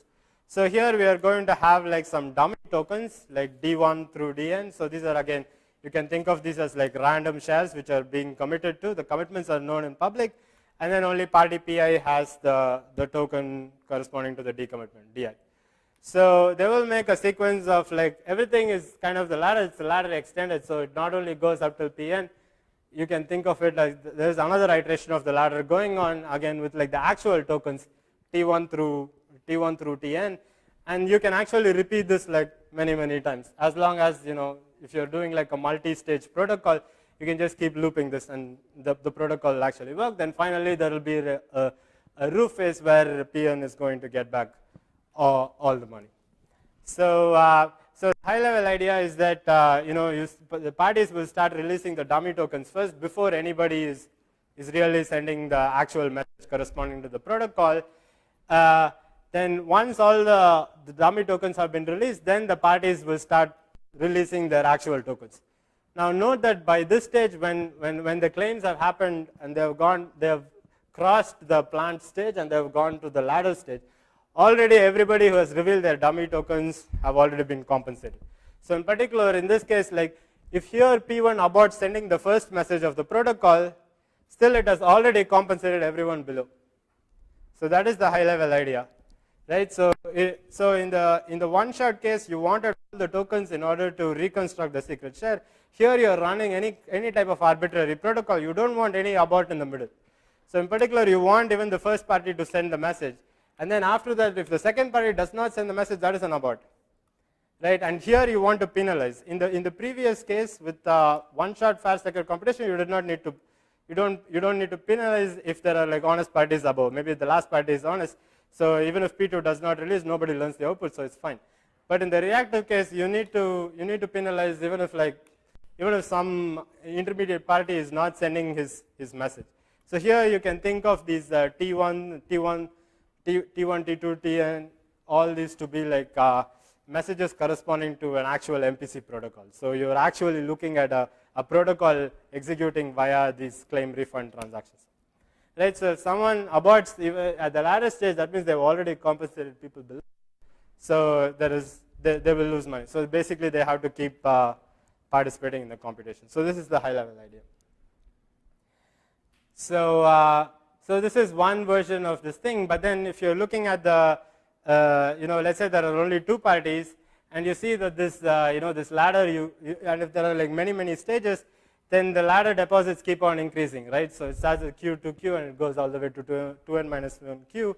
If there are like m stages, this will just like keep increasing, right? So in the, but there is actually an idea which allows you to not keep increasing these deposits, and this is what we call as the seesaw mechanism. The high level idea is that you kind of force players to continue the computation as before, but then whenever a player is supposed to play, he's already in debt until she publishes the valid message of the MPC protocol. And once it publishes the message, then it kind of makes the other person in debt, so then she has to publish the protocol, and this is how the protocol continues. So when someone publishes, they kind of go up, and the other person goes down, and when they publish, then it keeps alternating. Just to see like how the protocol actually, this will probably be my last slide. So just to see how the protocol works. So first, Alice. So let's say it's a 4-round protocol. First, Alice will make a transaction against a claim refund transaction, saying, Bob can take 1 coin from me if he publishes a valid 4th round message. And then after this transaction has been made, Bob will make a transaction saying Alice can take 2 coins from me if she publishes a valid 3rd round message. And then Alice will make, Bob can take 2 coins if he publishes a valid 2nd round message. And finally, for the 1st round message, Bob will offer like 1 coin. So this is how they start. So these are the sequence of deposits. Now the parties have to start playing the protocol. So know that so keep track of these like bitcoins at the bottom. They will keep changing. So once Alice sends the 1st round message, then she will claim this transaction, and the 1 coin from Bob will go to Alice. Now, kind of like Bob is on the low side, he has 0. Alice has 2 coins. But then after this, now once Alice has sent the 1st round message, Bob can always continue the MPC protocol. So he will send the 2nd round message and get 2 coins back from Alice. Now Alice is in debt.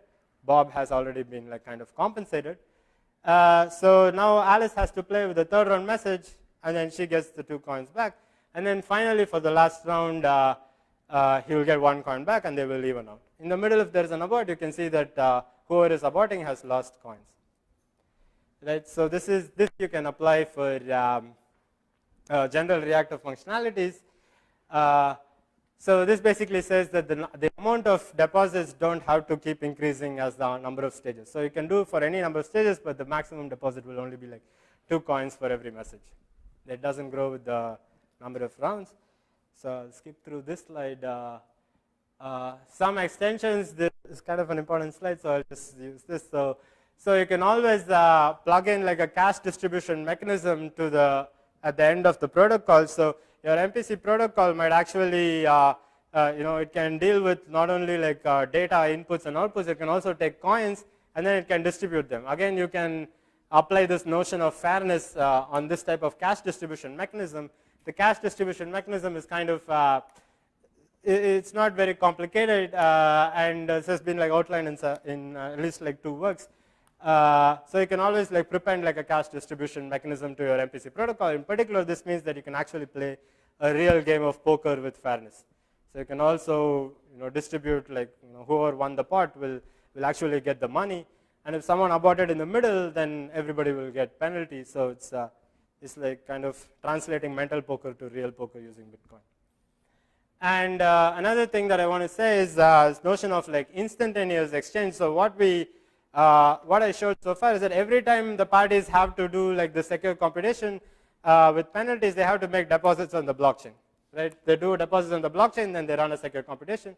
Maybe they do it one more time, but then they have to make deposits again, right? So ideally, what you would want is just like one deposit phase for a set of parties. They put this out there, and then you should be able to run like as many number of secure computations as possible while just like reusing this deposit. So these deposits will still be like the penalty amount, and then you run like as many instances as you want. If there's an abort in the middle, then you kind of you can no longer use this deposit phase. The honest parties will get compensated and so on. So in effect, this will amortize the total number of deposits and also the round complexity, in the sense that on the blockchain you only need to put like a fixed number of deposits, and you can keep using this as many times as you want. It will not support the cache distribution because of the technical details, but that is the thing. So unfortunately, I did not have time to go into the theoretical modeling, but we model like coins as physical objects, and we need like parties to have some objects to store these objects. The high level thing is that now the distinguisher between the real and ideal will also depend upon the distribution of coins. Our coins are physical objects.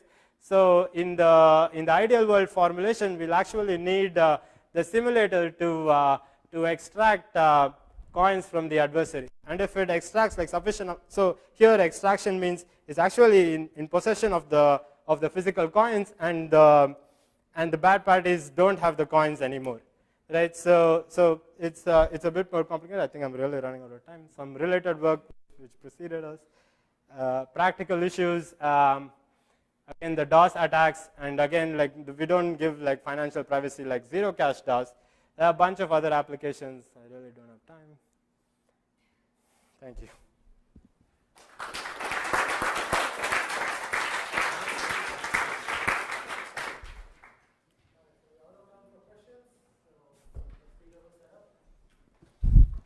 Really cool stuff in applied crypto and security. If you don't follow his blog yet, you should. It's really awesome. I mean, that's not the only thing he does. He does. Well, that is the only thing I do, actually. But it's really cool. But if you don't follow it yet, you really should. I mean, you'll find great intuitive explanations of really complicated crypto, and also a lot of cool things that goes on in crypto and security. But today he's going to tell us about anonymous payments using Bitcoin. Okay, so yeah, so first of all, I want to apologize. This order of it is a little odd because I know you guys all had Andrew's talk today, and you've already talked about anonymous things that are cooler than payments, like contracts and stuff. So this may actually be retreating and recovering some ground. We're going to talk about some modifications to Bitcoin that got us to anonymity that we published in Oakland of last year. And I want to spend a little bit of time talking about some extensions we've worked on, but only at like a really high level. Okay, so the easiest way to introduce this, or actually maybe a totally tangential way to introduce this whole line of work, is to say that we have a problem. And the problem is that we need some way to attest to interesting statements, things about our identity, things about what we possess, whether we have cash, and so on. We need a way to do this. This is something that we have to do all the time for every protocol, whether it's DNS or certificate authorities and so on. This is just a problem we have on the internet. Of course, there are various things. Bitcoin solves a lot of these things. At least it solves the payment type of attestations that we have to make. And if we extend to smart contracts, we can do all sorts of cool things. But this is just a general problem. And beyond this, even though we have many different solutions to all of these kind of attestation problems, we don't have good privacy-preserving solutions to them. So typically when you attest to some statement, like I have a Facebook account, the easiest way to do that is just go out to the world and say, here's my Facebook account, go look me up. But then everybody learns everything about your Facebook account, and we're just bad at this. And I'm telling a bunch of cryptographers that we're bad at privacy in the real world, but we are bad at privacy in the real world, right? We have certificates that tell you everything about somebody. They don't do much to protect you. And we do care about privacy because if we didn't care about privacy, then we wouldn't be able to publish as many papers, and also we would have bad stuff happen to us in the world. Okay. All right, so the real problem statement for all of these things, and I think this covers Andrew's work and covers everybody's work, is can we build some kind of mechanism that allows us to make these really interesting, complex statements about stuff? And I'm going to leave out what stuff is right now. Well, only proving statements about the stuff we care about, the things that we actually want to prove to someone without telling you every detail about myself. Can we do it in a way that can't be forged so it's secure? And more importantly, can we build systems that can be practically deployed, that people could actually use today? And I think that is, kind of the really interesting problem, this last one that I've underlined. So we have had privacy-preserving protocols like anonymous credentials since 1982. How many of you guys have used an anonymous credential system in the last 2 years, 5 years? Ever? Have you ever used an anonymous credential system? Have you ever seen one deployed? Can anyone name an anonymous credential system that exists anywhere in the world? Like that is actually, there are actually 2 or 3. Right? Yes. Have you used uProof? No, but I've seen the presentations about it. They're very interesting. Yes. I mean, this is the problem. Why are we not deploying these things? The technology is now like 20 years old. We know how to do it. But it doesn't seem to be happening in the real world, and we're not quite sure why. Another great example, and maybe I'm getting ahead of myself here, but how many of you guys have an Intel chip? Probably all of you Intel chip holding people have a TPM somewhere on your computer, and somewhere inside that TPM there's a protocol called direct anonymous attestation, which is like the cryptographer's like wet dream of a protocol. It does like group signatures. It allows you to authenticate and attest all sorts of stuff. But nobody in the history of anything has ever used it. I actually tried to find the software that would let you use it. Nobody has ever, as far as I can tell, done it. Like, it's not out there. Maybe IBM did it one time. So what's holding these protocols back from being deployed by people? Okay. So before I get there, I wanted to show you the history. I'm not lying about the fact that we're not doing this. Chom 82 kind of claims, anonymous credentials and eCash. Brands 92, I'm pretty sure brand stuff is what uProof is based on. We're back in 1992. Kaminish and Liz and Sky have done amazing stuff with all kinds of different things. The basic idea of all of these things, all of these common protocols, is you have an issuer, also sometimes called a bank. that gives you a credential, and then you prove stuff, oftentimes in zero knowledge, about things in that credential, and no other information is leaked. And so all of these protocols kind of look like that. You have your central provider with a secret key. It either gives you a blind signature on some kind of stuff. I mean, this is the electronic cash version, so that's simple. It's just a serial number. And then when you want to spend it, you take your stuff and you could just reveal that serial number and the blind signature you got. That's the simple CHOM protocol. And so this is one way of building electronic cash. There are much more complex ways. But they all, oops, I'm sorry. The other variant of this that shows how these things generalize is an anonymous credential where I actually give you a vector of signed values, like all the fields in my driver's license. They're all signed by the issuer. I take this, and then I want to prove something like that I'm 21 years old, but not who I am. I take that credential, oops, I'm sorry, and then I say something like, I'm going to give you a zero knowledge proof that I possess a signed value, and somewhere inside of that signed thing, that certificate, is a statement, and this statement is true, and that's all I'm going to prove. I'm not going to give you the rest of the credential or any other information. So all of these things generalize to something like this. And I showed you how many of these there are. There's also IDE Mix, and I think DigiCash, which you can barely see, was actually a commercial application of this stuff back in the 1980s that kind of never went anywhere. Nobody has any DigiCash, right? Because if you do, it's not worth very much. All right. So why are we not doing these? So there are a bunch of different theories of this, but I have a theory that the problem is the centralization.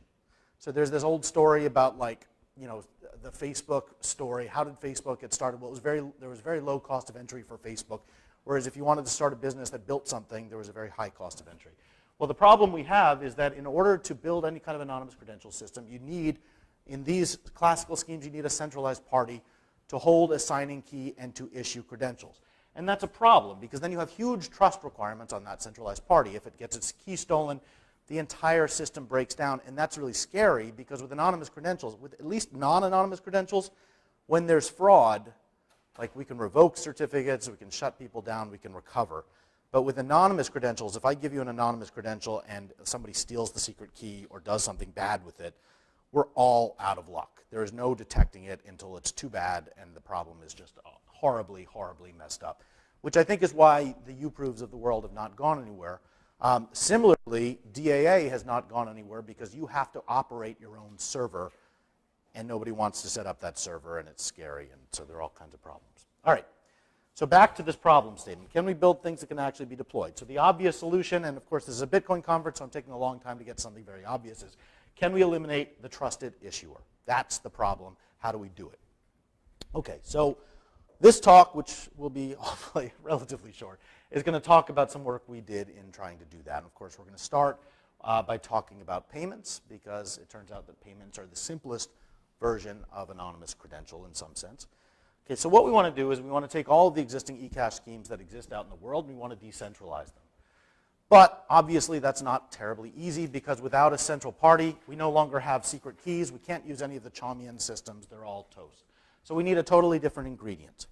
And the ingredient that we're going to use is something, and again, no surprise here, the ingredient we're going to use is something that we actually have recently learned how to build pretty well, which is decentralized append-only ledgers. If we can get one of those, and if everybody trusts the thing for some reason, then hopefully we can build anonymous cash systems without signatures that work well. Of course, no big surprise where we're going to get that bulletin board from. We're going to get it from Bitcoin, because Bitcoin is out there, and amazingly, nobody has managed to break it. Okay, so let's look at what this looks like, and I'm sorry I'm rushing through this a little bit. But roughly speaking, what we're going to do is we're going to do something with the Bitcoin blockchain that allows us to post tokens.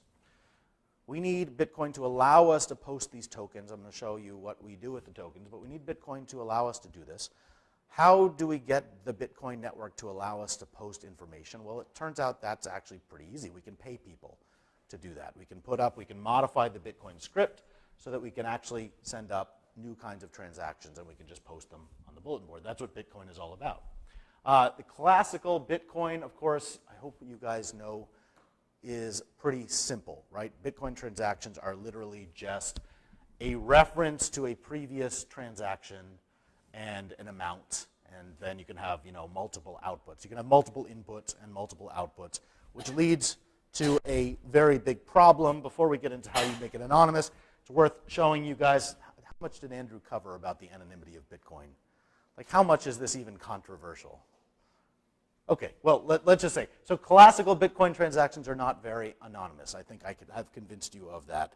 If people can link to your address, if people can break into your Mt. Gox account, and then they can find out which one of your identities, which is a pseudonym, is you, they can follow your transaction history through the transaction graph, and they can find stuff like this, which is a representation of a very weird tree-based spending structure that someone with a lot of Bitcoin, someone with 430 Bitcoin, broke it up into all of these little pieces of change and sent it out. They can find patterns like this. Even worse, they can find patterns like this. This shows you, this is from Sarah Mickeljohn's paper from a few years back. It shows you some really interesting stuff. If you look at classical Bitcoin, you can actually see people spending money at Silk Road. Allegedly, you can even see Ross Ulbricht somewhere in here taking his money and making his money and moving it around. So classical Bitcoin creates graphs that are very easily de-anonymized. Okay, so we want to get away from this. We want to do something better. Simple. So the first system, the first proposal we had to deal with this was called ZeroCoin, and it is based on a scheme essentially by Sander and Tashma from several years ago, back before Bitcoin existed. It basically does the following. It does something very simple. Instead of using traditional Bitcoin transactions, we create a new type of Bitcoin transaction. You can go to the blockchain, you can take $10 of real Bitcoin, and you can exchange it for a thing. And the thing is basically, we call it a ZeroCoin, but basically it's just a number that you get to post on the blockchain. What it really is a commitment to a random serial number. We commit to this, we post this up to the blockchain inside of a transaction.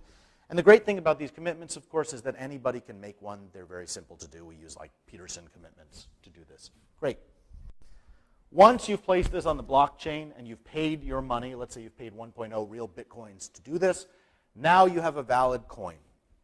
And so ultimately what you want to be able to do is spend this coin without other people being able to trace who you are when you spend this coin and thus make a link the way you would normally be able to with Bitcoin.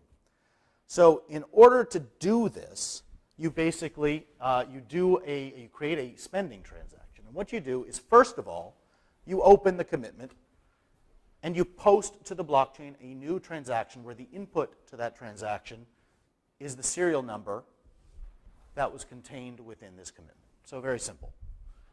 And secondly, you have to prove that this serial number actually does correspond to what was inside one of the previous commitments that was on the blockchain. You don't have to say which one.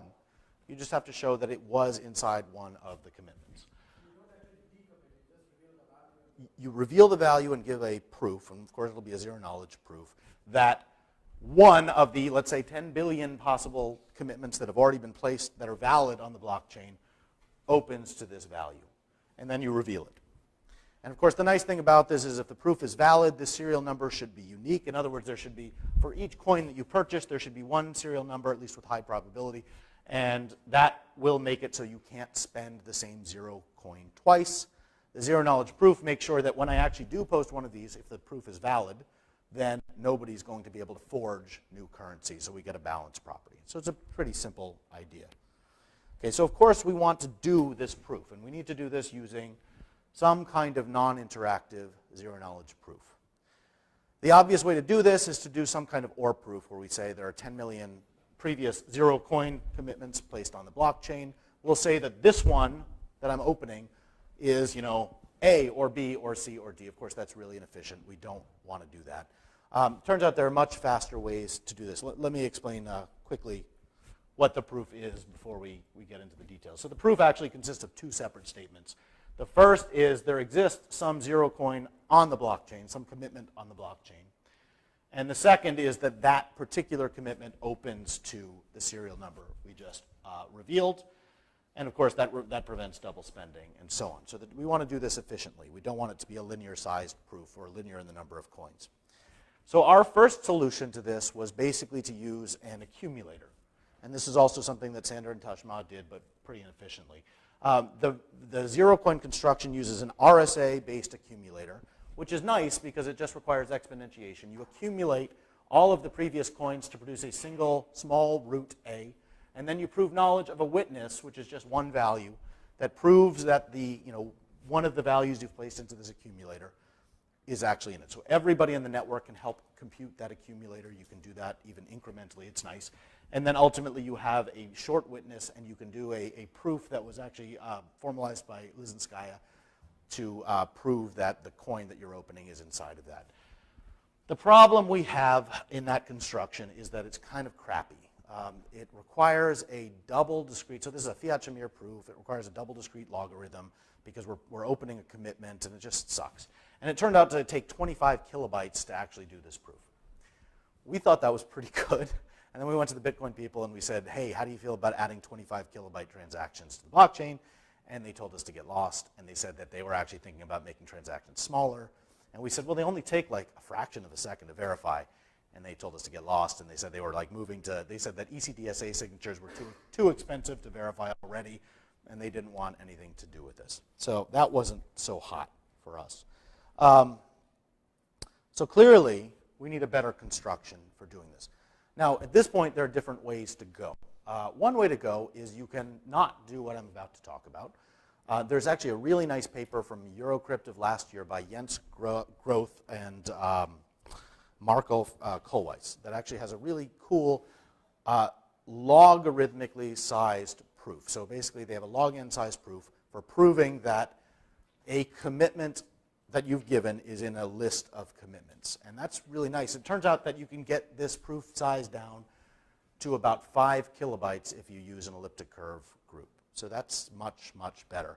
And it only requires like simple assumptions like discrete log in elliptic curve group. So it's actually a really nice approach to doing this.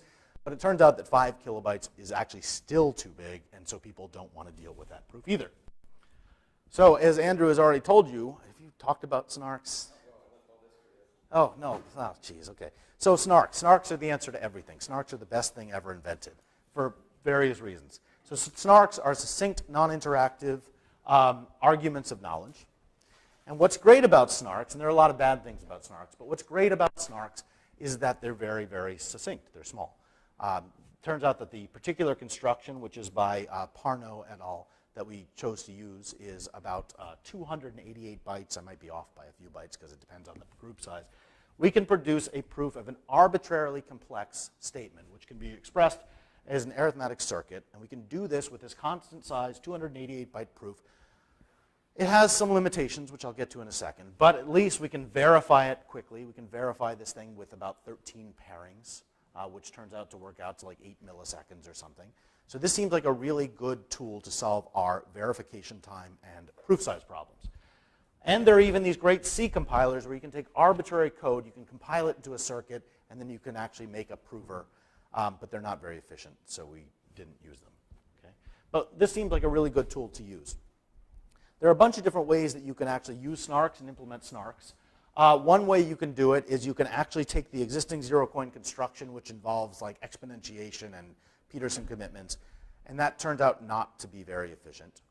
The other thing you can do is just throw that all away and start from scratch. You can use different components, because the wonderful thing about snarks is we can actually prove statements over circuits. And it turns out we can actually build a lot of really interesting things once we have arithmetic circuit proofs.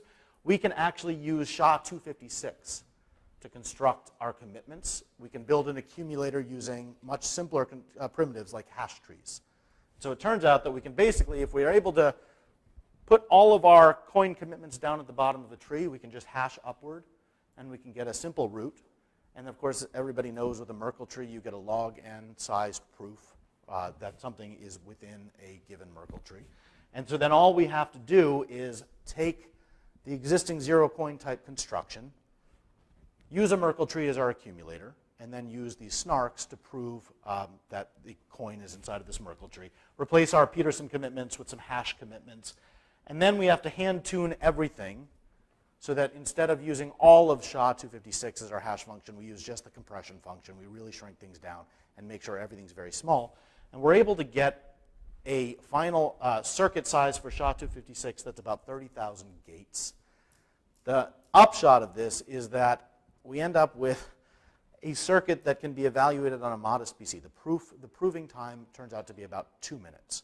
So you're proving that you know some inputs to a single hash function commitment, and you're building a 64 height hash tree and proving knowledge of a witness that shows something's in that hash tree. And you can generate this proof, which again is only a few hundred bytes, in about 2 minutes on a fast PC and verify it in about 8 milliseconds. And so I'll show you what the early version of the construction looked like, just to make it clear what I'm doing. So ultimately what you do is you take your commitment now becomes a hash of just some random commitment coins, concatenated with this random serial number. You take this result, you put it down here, and then you end up with a hash tree that you can construct. And anyone can construct this hash tree and actually do it incrementally. There's a little bit more detail, which I'm skipping past in terms of how we construct this. We can also put a sending address inside of here. We can do a lot of other stuff that isn't terribly important for now. And this allows us to collect up to 2 to the 64 coins onto the blockchain and have this really nice, efficient way to prove that we have a previous coin. Okay. The other thing we can do, once we have this and I keep calling it an anonymous credential, but we can add all sorts of interesting other stuff to this hash, this commitment. It doesn't just have to contain a serial number. We could also have these coins now have different values. We could put a value into each coin just by hashing it into that commitment and proving statements over what's inside that commitment. So now we have hidden values, so we can have a coin that has a value 1.0. We can create a new primitive that allows you to split it into 2 separate coins, such that the total value of the 2 separate coins is equal to the original. We actually have a generalized primitive called pour that takes 2 coins in, 2 coins out, and produces also some public output, which allows you to pay transaction fees or send it back into Bitcoin world. We have and you can use this to do both splitting of coins and merging together of coins, as well as just simple payments to other people. So once you have this primitive, then given time, you can basically manipulate these coins. You're hiding all values, you're hiding all identities of who you're paying, and basically all you get left in the tree is the fact that a transaction occurred, or in the blockchain, is that a transaction occurred. Okay, yes? You said earlier that Bitcoin people don't want to add anything to their wallet. No, Bitcoin people hate this stuff, yeah. So how does that motivate your research? Well, so the Bitcoin people hate this stuff, but they also really want privacy. They desperately, urgently want privacy. So Greg Maxwell, who is one of the Bitcoin developers, calls this stuff moon math. In fact, they all call this moon math, but that's just because they like weird ring signature constructions. So they are nervous about this stuff because they don't trust snarks. And that's a pretty reasonable position to take. Snarks are new, and they're easy to get wrong. It's easy to make mistakes with them. They also don't like the fact that it takes a little while to prove transactions. At the same time, pretty much the entire Bitcoin community knows the flaws with Bitcoin, and they know that there are companies actively mining the blockchain for this kind of information, and they want to do something about it. So is there like end goal then to make a Bitcoin alternative, or is there end goal to convert the Bitcoin guys to doing this? So I think our end goal, all of our end goal, is that in 10 years, Bitcoin as we know it doesn't exist anymore, and whatever has replaced Bitcoin is using something like this or perhaps something better than this. I think that's the end goal. Now, how do you get to that end goal? Well, I'll come to that. The goal is to actually deploy this somewhere so that people can use it and try to break it and spend the next few years seeing how strong it is. And maybe from there, Bitcoin will say, you know what, it doesn't look so crazy anymore. We'll actually put it into our stuff. Or maybe they'll hate it. Who knows what will happen. It could be politically difficult. Just changing Bitcoin at all. We're all talking about like every paper that gets published about Bitcoin where we're like, all we need is that one extra script instruction to do multi-party computation or to do whatever. Nobody's going to put that instruction into Bitcoin because the people who do Bitcoin are incredibly conservative and don't want to do anything like that. But we do have these side chains now, and we have these altcoins. We have different ways of putting in changes. One way or another, something like this or some kind of privacy technology will happen. It may not be this, but it will be something. What about the government? What government? No, it's a really good question. I don't know. So the government is now actively, this is not a secret, right? The government is now actively mining the blockchain. They're looking for Silk Road type transactions and who knows what else. They have companies that are helping them do this. And that's probably a good thing because a lot of that stuff is not so hot. But then again, a lot of it, I don't know. I'm not crazy about the idea of a blockchain that's entirely traceable, and I'm not crazy about a blockchain that basically reveals your entire transaction history forever to everybody who could possibly watch it. So there are middle-of-the-road solutions. There are solutions where, I mean, once you have an anonymous approach, it's relatively easy to relax the anonymity. So in a world where we have to do some kind of, even escrowed privacy, where in addition to this we add on, let's say, a verifiable encryption of the information in the transaction, even that's a feasible solution that would address government concerns while still allowing you to have privacy from like your neighbors. So there are all kinds of different like easy fixes to that problem. But yeah, the government is not going to love the idea of having private currencies. Yeah, we'll see. They haven't freaked out about it yet, so we'll see. And I'll talk about a little bit what we're trying to do. But I want to just very quickly skim over definition stuff, and it's not going to be very thoroughly explained because I made these slides quickly before this talk.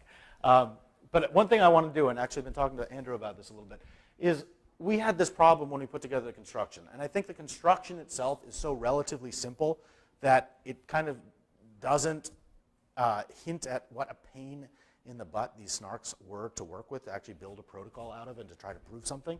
The problem we had is that, of course, snarks are non-interactive zero-knowledge proofs. They give you, by themselves, zero knowledge, and they give you some kind of soundness, and that's great. They don't give you, by themselves, simulation soundness or simulation extractability, which would be really, really useful. I'm not going to explain what those terms are, but they just happen to be really useful in building protocols. They're also malleable. In fact, the way that you get the zero knowledge of the snark is you generate one, and then you randomize it. Anyone can randomize this. And it turns out that malleability in Bitcoin has been a big problem. People have actually been able to maul transactions to make them look like different transactions, and then they use that fact to steal money from exchanges. So we want something that's non-malleable, but snarks are incredibly malleable. So we have to kind of nail that down. They also have this annoying property, which is that the extractor, the zero-knowledge proof extractor, is white box only. You actually have to have the adversary's code and run the adversary, and then you pull information out of its brain, which kind of stinks for a whole bunch of different reasons, I guess some of which Andrew talked about. And that turned out to be kind of a difficult thing. So we ended up with a series of definitions, which I hate. We ended up to deal with this in the setting that we were trying to deal with it. We had to break the security up into 3 different games. One of the games is called ledger indistinguishability, which basically says you get 2 ledgers, you get to make queries, you get to do stuff, and at the end of the day, you have to figure out which ledger was the left ledger and which one was the right one. That gives you anonymity.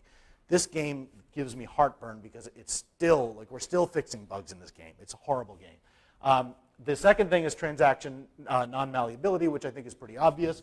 And then there's this final game, which we call balance, which says you can't forge coins or steal coins from other people.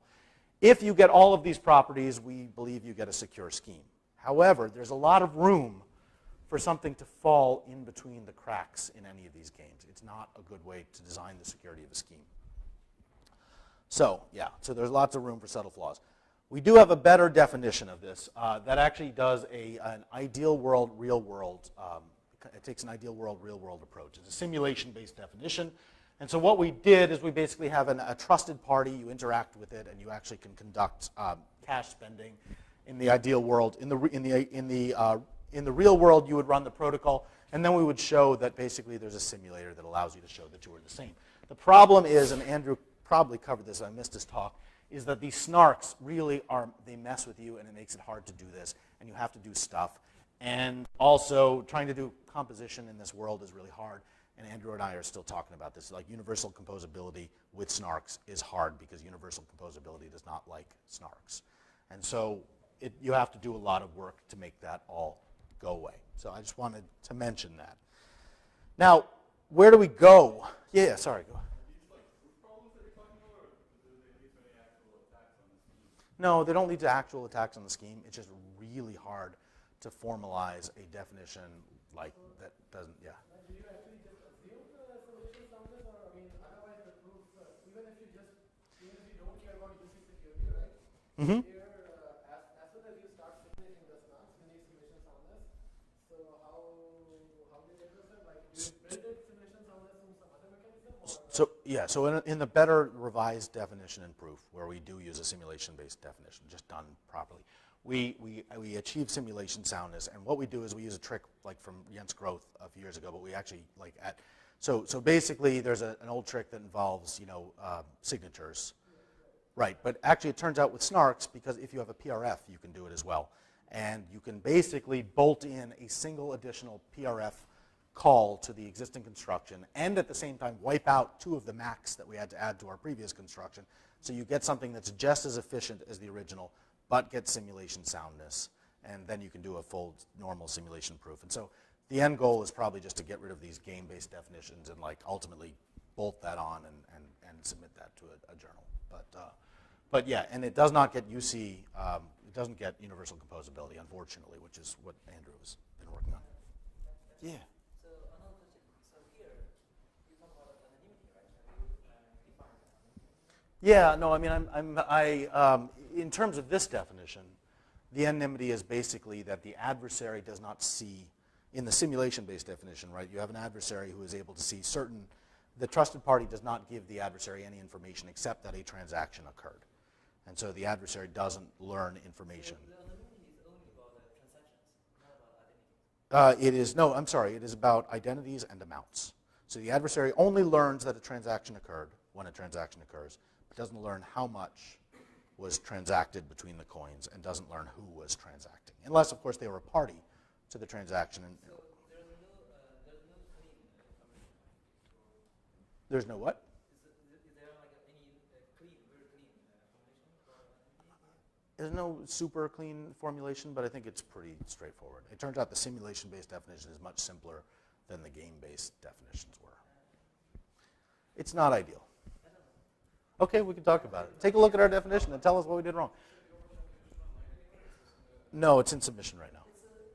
From my point of view, it's like really like, you just view the protocol itself, right? A good idea of anonymity should be kind of clean. I agree. I think it's pretty clean. I mean, what's your definition of clean? It's not 5 lines, but it's not 2,000 lines either. So it's.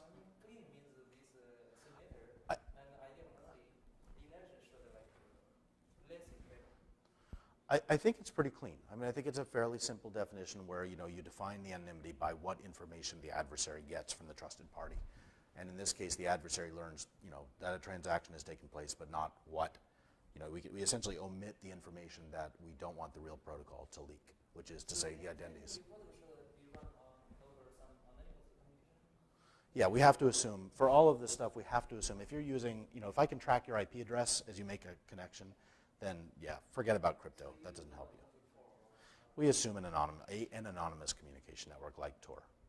But then even Tor itself, it's not We do not prove the security of Tor. That's too much for us. Yeah, and that's a big issue. And so in terms of deploying things, Tor is a good solution right now, but ultimately, if you want to really deploy a good secure network, you don't need a low latency anonymous communication network. You could actually build into the Bitcoin peer-to-peer network, you could build like a dining cryptographer's network or something, but we don't do that. Somebody should do that. Like, that's a great project. Somebody should do that, but we're not going to do it. Then how can you like implement this like clean anonymity encryption? What's that? Then how can you implement that? How can you achieve this clean, in your mind, clean? Oh, I mean, we basically say that in the protocol, we just omit, there's no notion of who is actually contacting the other parties. That basically that information is just not available. Yeah, I mean, that's the best we can do. It's magic. Yeah, I mean, we basically need to assume an anonymous communication network. Okay, so moving on from our definitional issues. There are a handful of things that we need to actually deal with. So one of the things we're doing is we're actually building this. We have a company called Least Authority, and Andrew has been helping out with this, that is actually implementing a production version of this as an altcoin. And they are, hopefully, the schedule is to actually, they've gotten $1 million in funding from various VCs out west, and they're going to launch it in February of 2016. I hope, or we hope this happens. It will be really cool. It may crash and burn. It may be incredibly successful. But the idea is just to get the technology out there. If ultimately people pick it up off the ground and then they stick it into some other later version of Bitcoin, that would be interesting to me too. We have some work on micropayments, and I'm going to actually, how am I doing on time? I'm going to skip past that for now because I think it's going to take a little bit too long. I want to talk about anonymous credentials briefly. So another area of work is how do we use this technology to do other things besides cash? Like what can we do with Bitcoin? One of the most interesting things about Bitcoin is its ability to do stuff that is not just paying people. So we have contracts, we have things like Namecoin, which are key value stores where we can have simple transaction rules over some kind of key value store. If we wanted to get a fully anonymous credential, well, we'd want to probably add some capabilities to ZeroCoin that don't exist. So for example, what we might be able to do is we might be able to use something like Namecoin to commit to a bunch of information, not just a coin serial number or a coin amount, but then we might be able to prove things about that. So the example is, let's say, Namecoin, where you can do essentially a distributed DNS. And what you can do is you can basically say, I want to register kittens.com. And if I'm the first person to place a transaction on the Namecoin network saying I own kittens.com, then I will own it, at least for a period of time.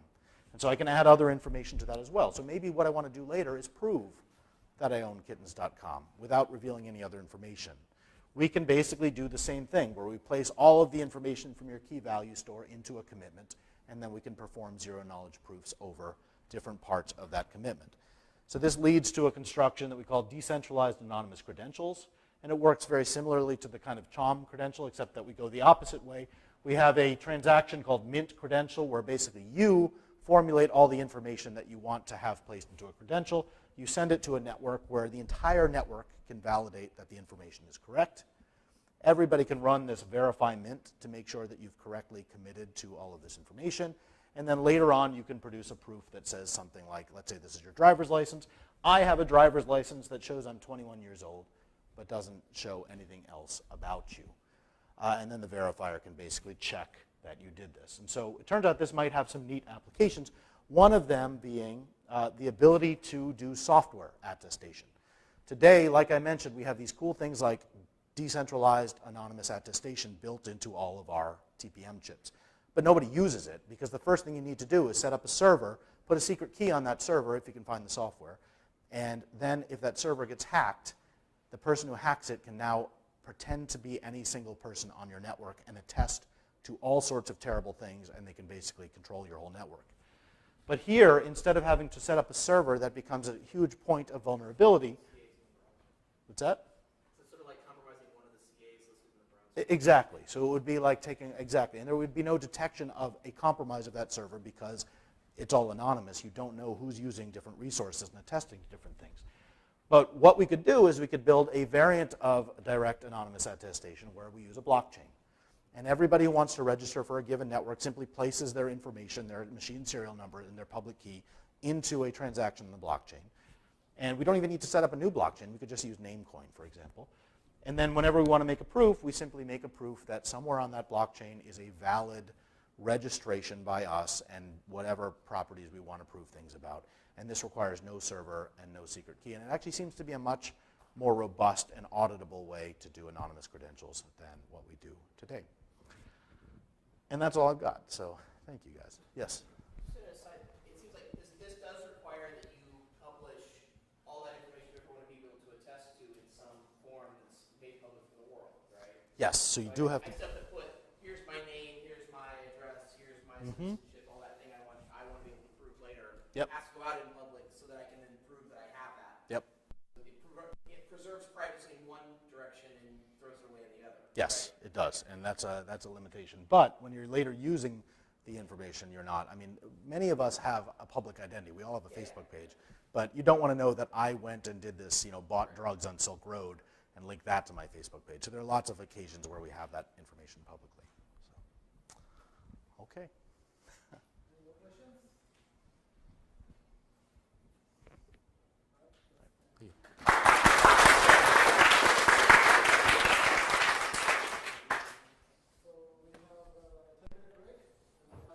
It's open to your interpretation, but essentially Adam is going to chair, and the speakers, three of the speakers are going to be on the panel. Ranjit has to leave soon, so therefore Hongsheng is replacing him. And I was the problem running. right, so I mean you can ask obviously questions, but I'll let Adam kick off. Yeah, so I'm mysteriously in charge of this. Just think of me as like a layperson asking questions.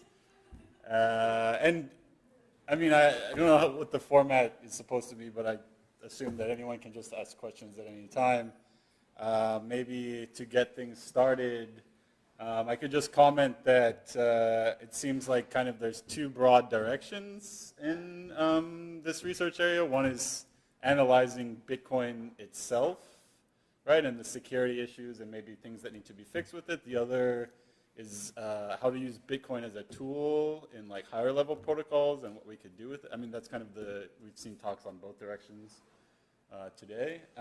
So maybe, I don't know, people could comment on like the relationship between these issues, directions, what they think are like interesting things to pursue in either of them, kind of what they think are the most important issues to address in either of those directions.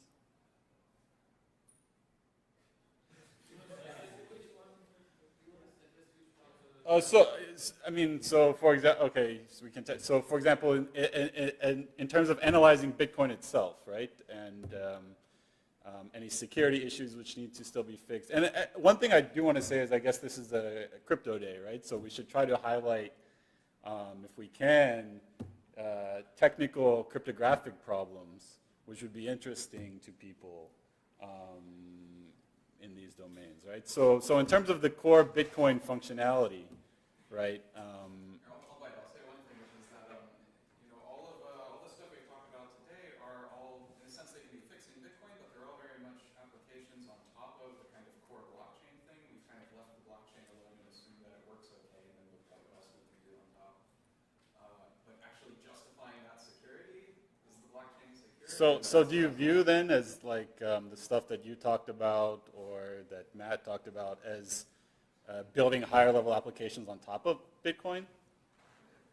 Even Zero Cash is arguably fixing problems with Bitcoin, the application layer, but it's not inherently fixing the blockchain they're addressing. It relies on the blockchain as a correctly functioning append-only bulletin board. So your view of Bitcoin then is that it's like people are okay with this as a there's no problem. No, that's a massive research area that deserves a lot more attention. So what are the main problems there? A lot of the problems are economic in nature, and so it's hard to say that this is a... So it's more of like a game theoretic type of problems, or?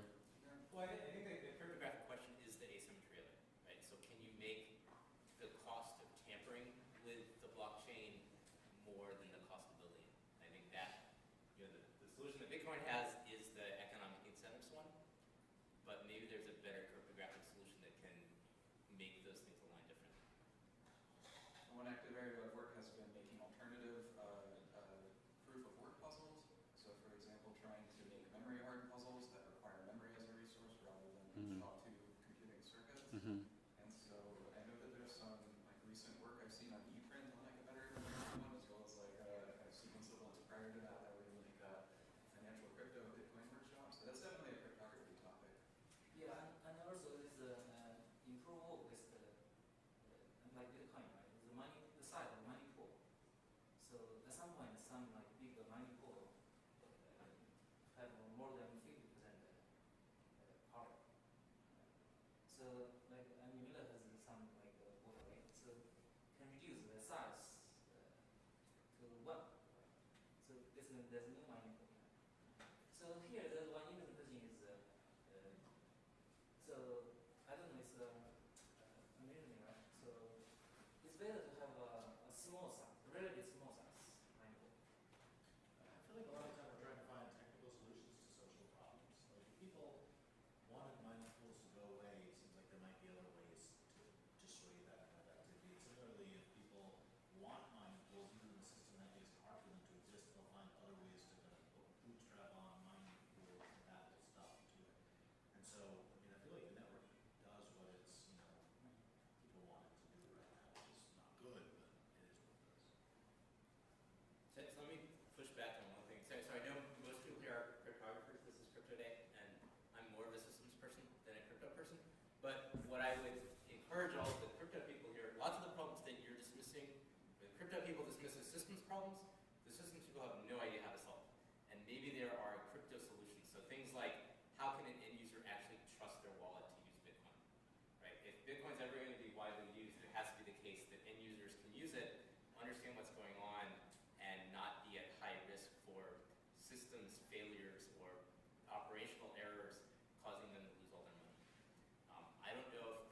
crypto solution to that, or ways to sort of think about that from the You're saying this is a big risk right now in terms of using Bitcoin? This is a big reason why Bitcoin cannot be used by most people. Right? Because they perceive these risks, or because there are these risks? They are real risks, right? So to manage a wallet, first you've got to know how to trust software, right? We don't know how to trust software. You've got to know how to manage, you'll be able to run your software in a way that, there are hardware wallets or there are software wallets. You've got to get over all these trust issues, and then you've got to say, well, there's key recovery, and HD wallets provide some good steps towards that in terms of something that enables people to, so the lack of reversibility is something that is very appealing for certain kinds of transactions. For end users widely adopting Bitcoin, if that is the goal, and I don't think that's necessarily the right goal, but for people who want that, reversibility would be really valuable. I don't know if crypto can solve that, but that's the kind of thing that is maybe viewed as a social systems problem, and crypto people aren't thinking about it, but I don't think the systems people have any idea how to solve that. Typical people don't know how their credit card works either, but it is working. So Right. They know they can go complain to the bank if there's something they don't like on their credit card statement. They can use the credit card and not have to worry about it. More like trust the fact that trust Bank of America that they know how to do their job. And they're so big that I assume they're doing it correctly. And it seems if Bitcoin also grows, that if you do properly, that would be just the same. Right. And a lot of end users of Bitcoin now are trusting Coinbase to manage their private keys, which sort of goes against all the philosophical reasons for Bitcoin from the early days. But if it's going to be an everyday transaction medium, I guess it makes it people's choice, right? They want. It's a reasonable choice. You're going to put your trust in some third party, and that's okay. So we talked mostly, though, today about the blockchain and the crypto techniques that we can use, which I found most interesting. And I think that the Bitcoin, although it's got a nice buzzword, that's just another application. That's what I learned today. So, I mean, I think the work that this group is doing in terms of privacy and, kind of chain of evidence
So one thing, like, I guess there is some technical, this is a technical implementation, I think.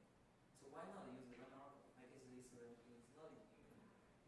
It's not viable. Why not use a random oracle? Let's set up, right?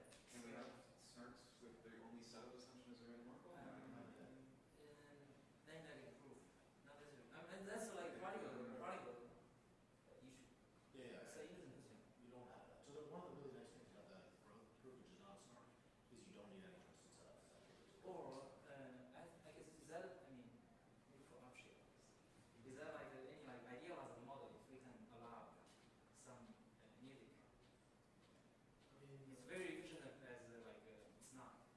as far as I know, I mean, it's, yeah, either you go towards random oracle, and even there, I'm not sure if the efficiency is comparable. And if you go to, yeah, like, Ian Styles physics, again, I don't know if it's going in that, it's that efficient. I mean, yeah. Asymptotically it might be, but completely I don't think it is. Can't we just use like random noise from quasars or whatever? So, but if anybody implement this arrow-based nine proof, based on random oracle, anybody try? There are a lot of groups based on random oracles. Yeah. Yeah, once we have like some guy, one of you guys like find like cool technique to improve the efficiency along these lines, I guess. We can like another green.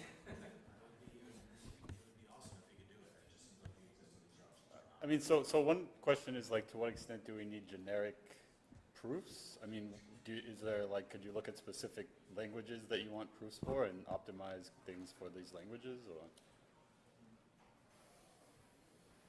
you don't know? I don't know. So another question I had, which is more on the theory side, so I guess Ranjit left, but maybe Hongshan or Matt knows, or any of the panelists. So for, previously there was this big hype about rational cryptography, right? So incorporating game theory into cryptography and seeing what that could do. And fairness was kind of the main thing that they could do. They could get fairness from, by assuming that parties are rational. And now that we know that, I was wondering, so, Ranjit presented this thing, fairness from Bitcoin, right? Is this kind of sweeping the rational part under the rug in terms of like, for Bitcoin to work, you would have to make some rationality assumption.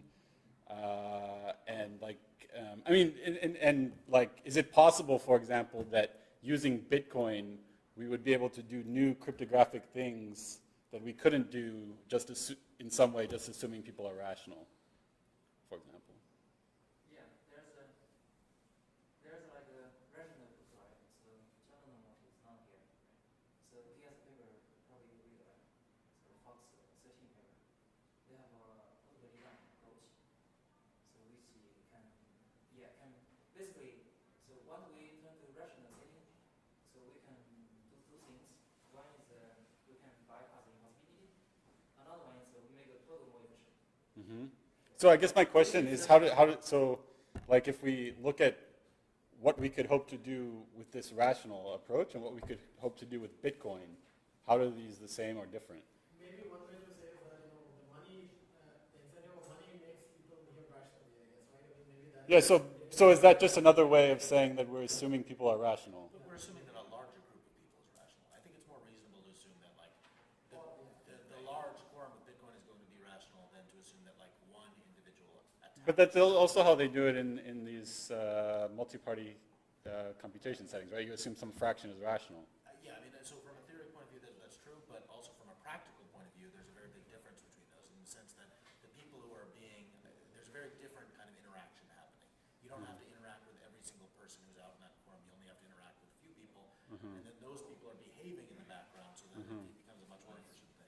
You're relying on being rational to maintain the blockchain, are not at all involved in the Yes. computation reasons. So I think that using Bitcoin can help justify a lot of I the see. techniques that were used in rational cryptography. So in rational cryptography, as I understand it from reading the paper a while ago, it requires making assumptions about the utility functions of the players, and these are utilities implementation, whether or not it succeeds. So that goes back to Matt, the point that what you're assuming rationality for is kind of like to implement the separate ideal functionality. Right. So And here once you can do, yeah. now you have protocol design where you've got money in it, so you can hit people right in the utility function because you can assume that the money is increasing their utility. So it gives you tools at your disposal for that. Yeah. So, I mean, one kind of point again, just going back to the previous question again regarding modeling of Bitcoin. I mean, one thing I see happening is, we have like new attacks every now and then, breaking some, property of Bitcoin. But it seems to me that again, there's no like formal properties being defined about Bitcoin, right? Like, for example, recent Eclipse attacks and stuff. What they are essentially, I mean, in the abstract way, they are just disrupting the connectivity, right? Which kind of then breaks the whole idea, right? That The now, Eurocrypt paper, the Bitcoin backbone paper, though? no, the Eclipse attacks by, I don't know. I was going to say, if you're talking about the point about, is anyone doing this modeling? So it's the Eurocrypt paper that I think is the furthest along. It does a very good job of setting out some specific. Yeah, I mean, the assumptions are still too strong, though. The That's assumptions fine. still boil down to how I guess my point was that, if there are attacks, we would like to understand more abstractly what they are breaking, so that then later on, if we again build some other cryptocurrency, we could see, that they should not, similar kinds of such attacks should not be applicable on this new currency. Otherwise, if we always like investigate attacks at a low level, then we have to kind of always redo that work, right? Every system that we design, we have to like study it again in that sense at a low level. Whereas if we define abstract properties, it gives us guidance for what to do. One of the assumptions of even the Bitcoin backbone set of proofs, one of the assumptions is that you have like a perfect message diffusion network. Anyone sends a message, it gets everywhere, so no skimming. Right? That's a really unjustified assumption. So and that's exactly why that doesn't work in Bitcoin. So there's still, I think, a big modeling problem in Capstone. What's an Eclipse attack? Sorry, that's a naive question. Is that like when Nodes in the Bitcoin network, kind of form some topology, like they negate outgoing connections and try to find other nodes. If they make all their connections to a bad guy, then the bad guy can prevent them from hearing about any blocks or transactions and give them a sort of fake view. And there was a really good Usenix paper about how to do that, and they pointed out a bunch of problems in Bitcoin's protocol that make it easy for an attacker to do that. So it's kind of concerning. Right, and it's also like when you say Bitcoin's protocol, it's really the implementation of the core. Right? So very little is specified as a kernel. Right? And a lot of the things that made the attack possible are implementation decisions at the level of how a node starts off and figured out which other nodes to connect to. But how much of this is because Bitcoin basically is 10 years behind like peer-to-peer research in terms of how it actually I mean, a lot of it is, we talked about like that, looking at the way the interpreter works, right? There's lots of, Bitcoin was not an academically vetted, sort of specified, carefully designed protocol. And it's not even specified. It's whatever the code that most people are running is doing. So yeah, it's definitely like, if Matt had designed it, a lot of these problems would be here. And so I think it is a question for the research community. How worthwhile is it to to study Bitcoin as it is versus design, look at what it should be, or some more abstract model of what the protocol would be rather than what the nodes are actually running. Certainly they're interesting things to look at what's actually running and how that works in practice. I have a question along those lines. As you pointed out in your talk, we've had digital cash systems since the 90s that didn't have this large-scale decentralized framework. But I think the reason Bitcoin became popular, maybe you can tell me wrong, is that a lot of people don't trust central governments to set economic policy. We're cryptographers and economists. To me, the central bank seems just fine. So should we be studying this problem? Or you said to me, why do we care about decentralization? I mean, why not just preserve anonymity and all the security properties we want interacting with the bank? So I mean, I have a particular view on it, which may not be the right view, but my view is that we have this incremental deployment problem. So David Chom spent years and years trying to start DigiCash, and he had this great idea, and it was technically wonderful, and he went to American Express and like begged them for money, and it turns out he had to actually run a bank, and running a bank is incredibly hard and has huge barriers of entry. And then even if you get one up, are people going to trust that if they deposit money with you, it's still going to be there next week? Like I wouldn't, trust David Chom to keep my money. So like it's No, you trust American Express. you do, but that's the point. Is If you were American Express, would you take on the liability of putting digital cash out there and have it fail? I think they're doing it. They're trying. Well, they're trying. right.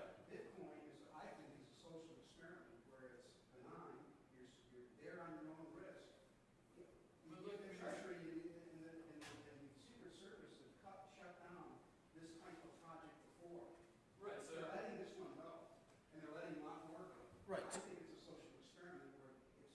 But it shouldn't the end result, like you were saying, we're having big adoption problems that people don't know they're going to get their money back when they make a mistake or if they let go of the key, right? Ultimately, I think we're going to need some sort of authority that can actually make this practical.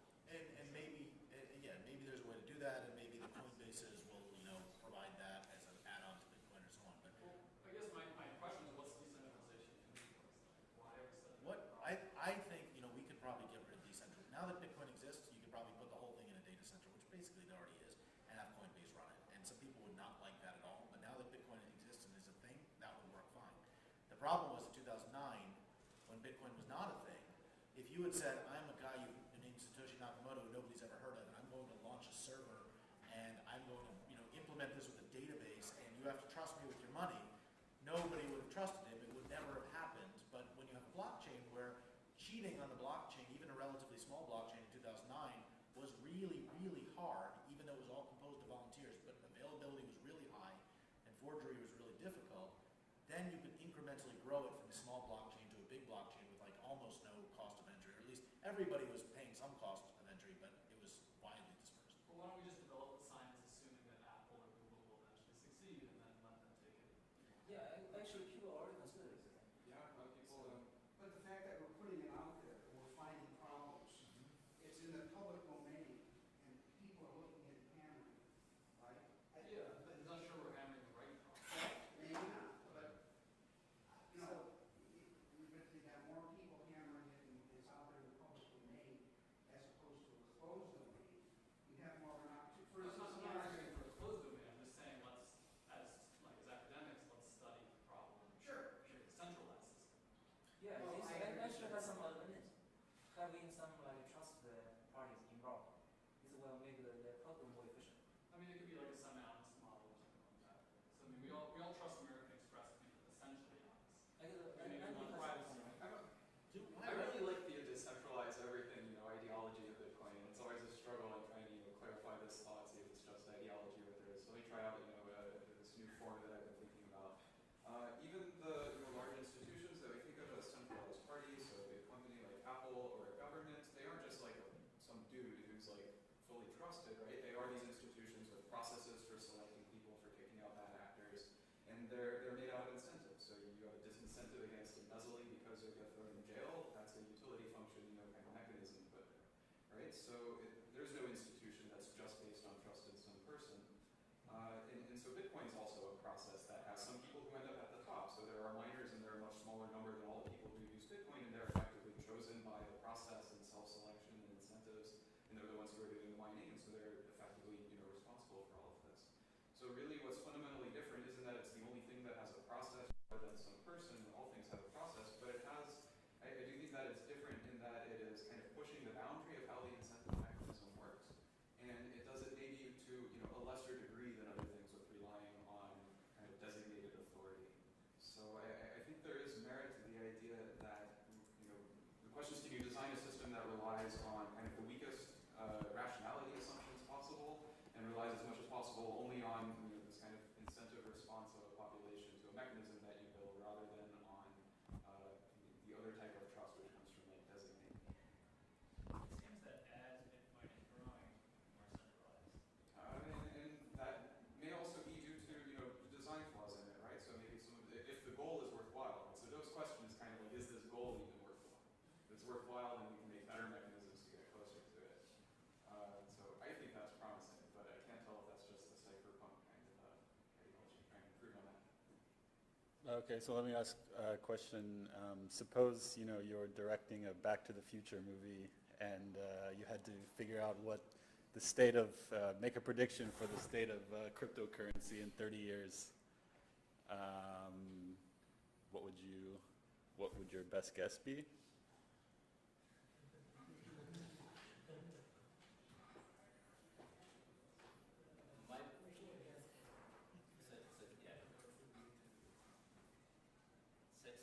So this is not my hope, but my best guess is the financial infrastructure will be very similar to what we have now, 30 years from now. I hope that's not true, but that would be my best guess. I still don't see why that's a bad outcome. It seems to me like a perfect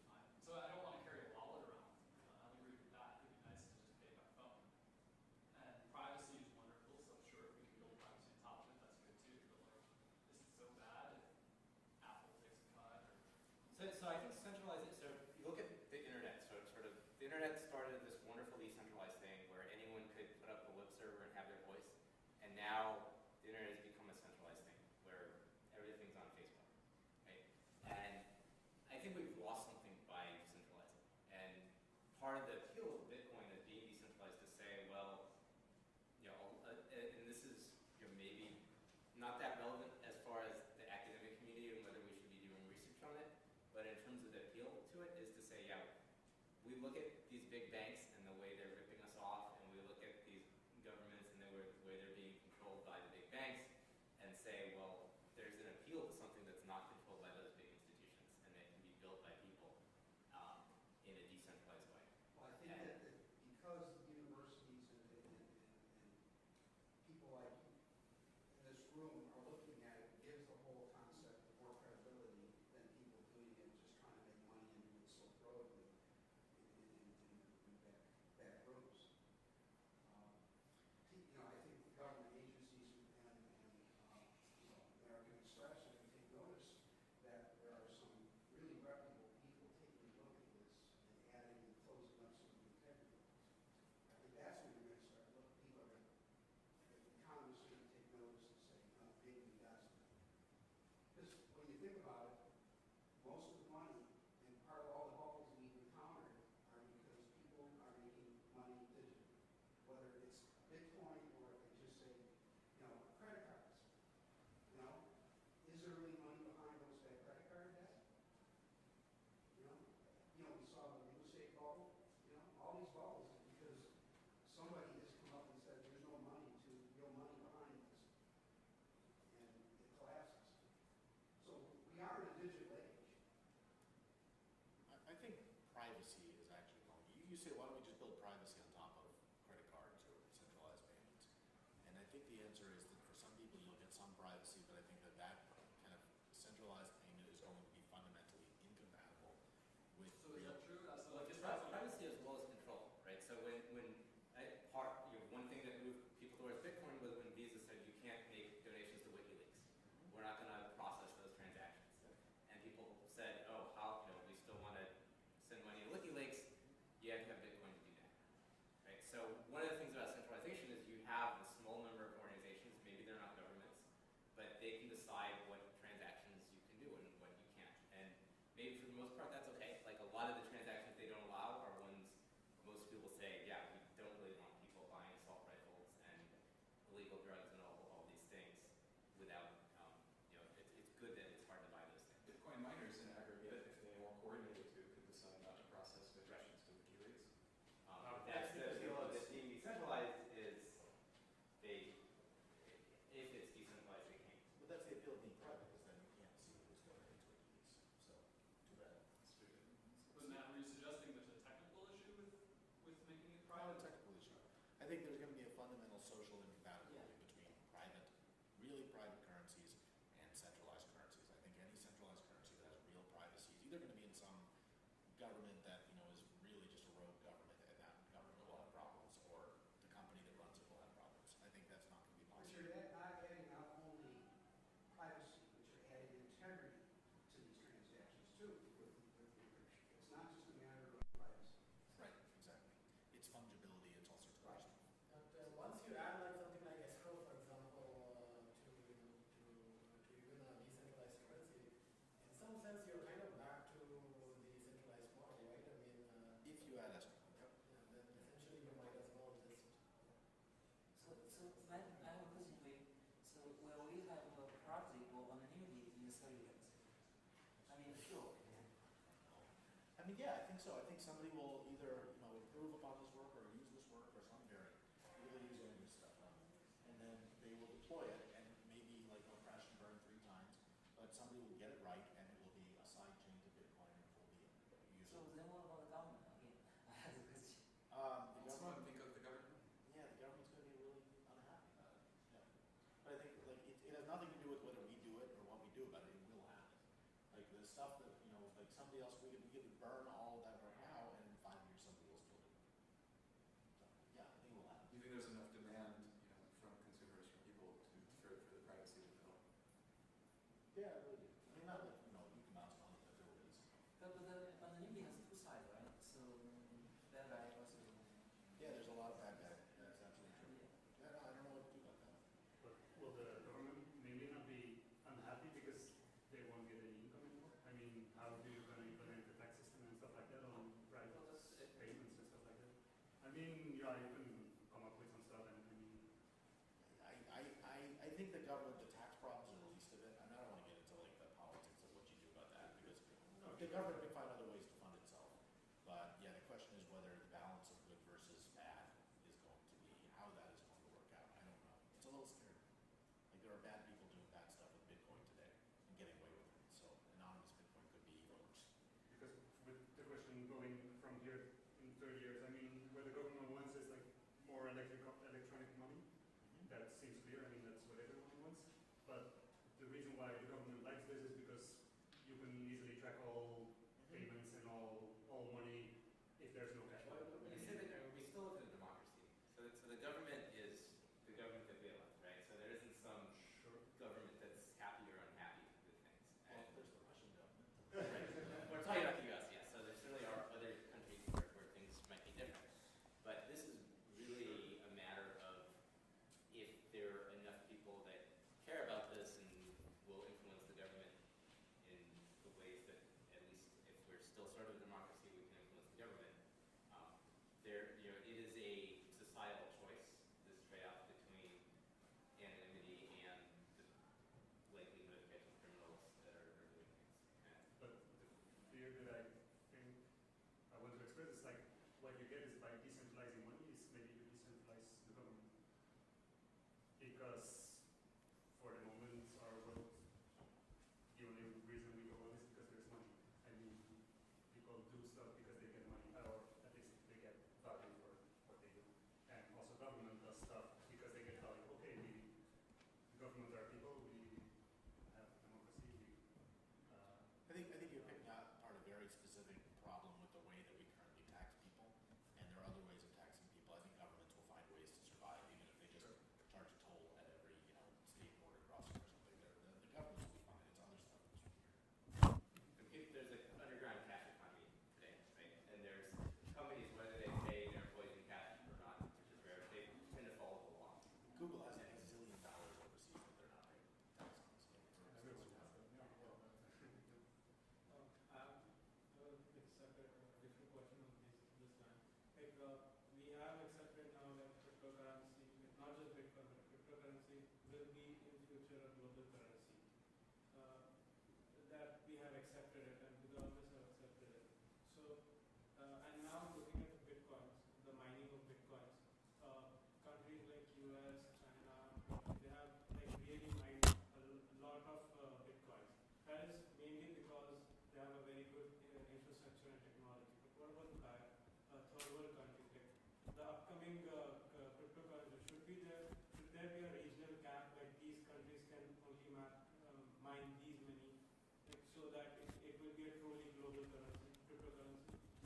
I think that's a problem with Bitcoin. Is their crazy cap is nuts, and there's just no way Bitcoin's going to survive in its current form with a cap. Like you can't fix that. 21 million coin. It's just No, I mean, like, cryptocurrency is decentralized, and in a decentralized system, how can we actually expect that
something like that periodically. So, you know, the whole premise of, a lot of people say that you can trust Bitcoin because an algorithm guarantees that there's no more than 21 million Bitcoins, and that's really essential. That's not really so much the case. There's just like, it's part of the algorithm. There is something, a line of code that says that there will only be 21 million Bitcoins, but all you have to do is change one line of code. There's no technical obstacle to printing more.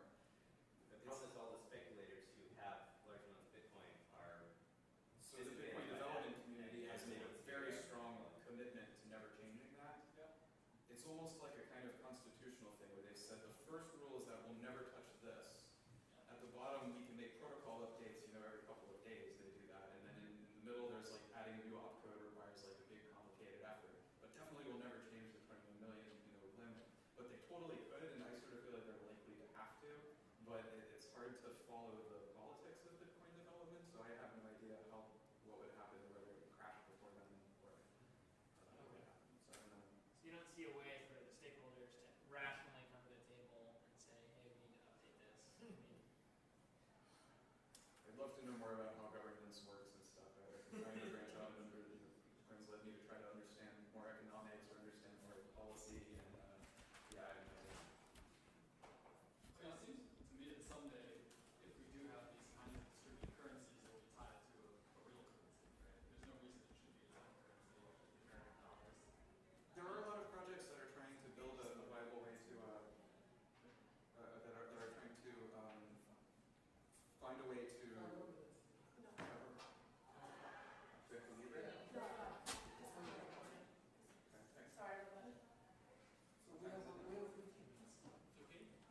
Yeah, so let's just continue. Yeah, there are a bunch of projects that are trying to find a way to give you like a sort of currency that's maybe like a side chain or a side coin or some kind of, you know, colored coin. Something that on some kind of cryptocurrency, not like modified Bitcoin, but some alternate thing that is pegged to different instruments. There are a bunch of ways to do it, but they seem to all rely on some way of like measuring the price, like observing the price. You can do that through a trusted feed, or you can do that by some complicated Bitcoin style thing where you like pick 100 people at random and average their opinion of the today's stock price. There's a lot of interest in that. That worked well for the library. So, I mean, just to bring things back to research a bit, this 30-year prediction, what about in terms of the impact that cryptocurrency like Bitcoin will have on scientific research? Like, I mean, if you look at concepts like public key cryptography or multi-party computation and so forth, right, these have had long-lasting 30-plus year impact on scientific research that people have done. Do you think that in 30 years people will still be talking about Bitcoin-like stuff in the research community? Yes. Should I say yes? Because the simple technique behind the Bitcoin is all the consensus. These people talk about this for like 45 years, like more than 45 years. It's like IP, right? Like the IP protocol. Like we don't do research about, you know, how to do simple networking as much. Well, we do, but we don't care about that in our field because we can do security. But we rely on it just without even thinking about it. And I think that these networks, unless they all die horribly in the next 10 years, will just be a part of the world, and you will use them for communicating and for exchange. Yeah. So in short, I guess Bitcoin itself may die at some point for some reasons. But the technique inspired by Bitcoin system. Yeah, I guess so. There's a long research opportunity. 30 years is really far. So I mean, because I mean, what? Research opportunity for. Of course, yeah, no. But my question is about cryptocurrency more generally. Yeah, sort of distributed consensus and ways of using incentives and designing mining them with So, crypto. There's I think definitely. yeah, because I mean, you know, if you look at public key cryptography, for example, the papers proposing new public key crypto systems are still published every year, right? So one could ask, in terms of cryptocurrencies, are we still going to see that type of research 30 years from now? And all of this, I think it does still extend from the eCash line of work, right? I mean, that's still relevant. This is in some ways a natural extension of that. So whatever's the gap between what we're doing today and eCash, maybe a couple more of those. And when you talk about digital currencies, you're talking about security. You're talking about algorithms like we're talking about here in crypto. No, in security, you say CIA, confidentiality, integrity, and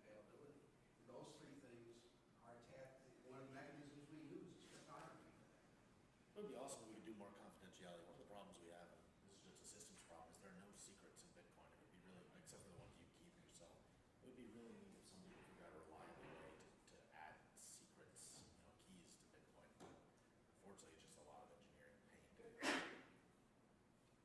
Secret keys for what? So if I wanted to, let's say you took something like a smart contract like Ethereum. If I wanted to basically encrypt data to the network, and then have that data be decrypted within parts of the network and operated on, or something like that, it would be really neat if I could do that. But right now I can't do that because there are no secrets in Bitcoin. I see. Any other questions? How much do you think Bitcoin is flexible enough into the final? So you mentioned there are competing currencies, and some of them might get even better, but the fact that most of the people are already Bitcoin just prevents them from growing.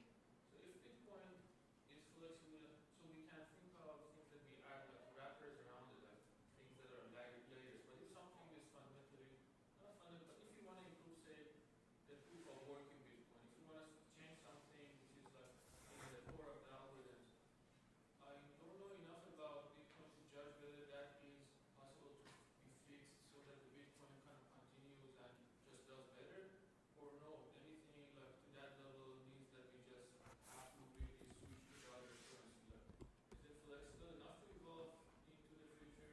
It already has a huge benefit other competitive currencies. It has more people in it. But do you think it's gonna be this flexible enough to survive?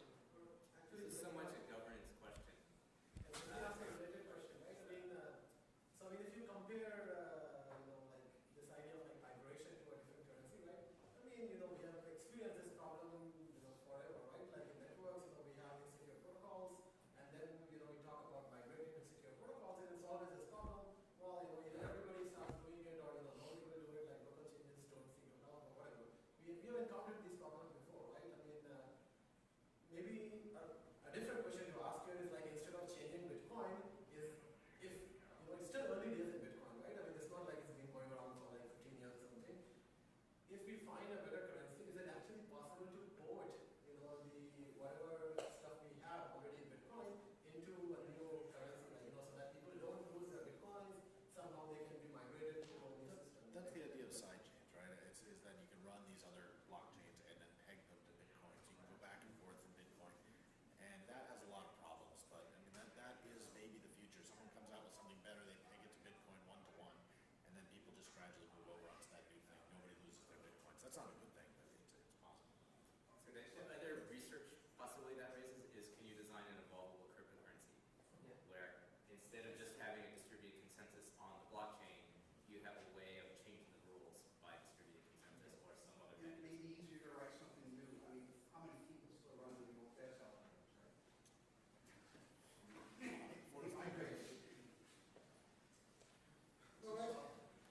Okay, so let's thank the speakers.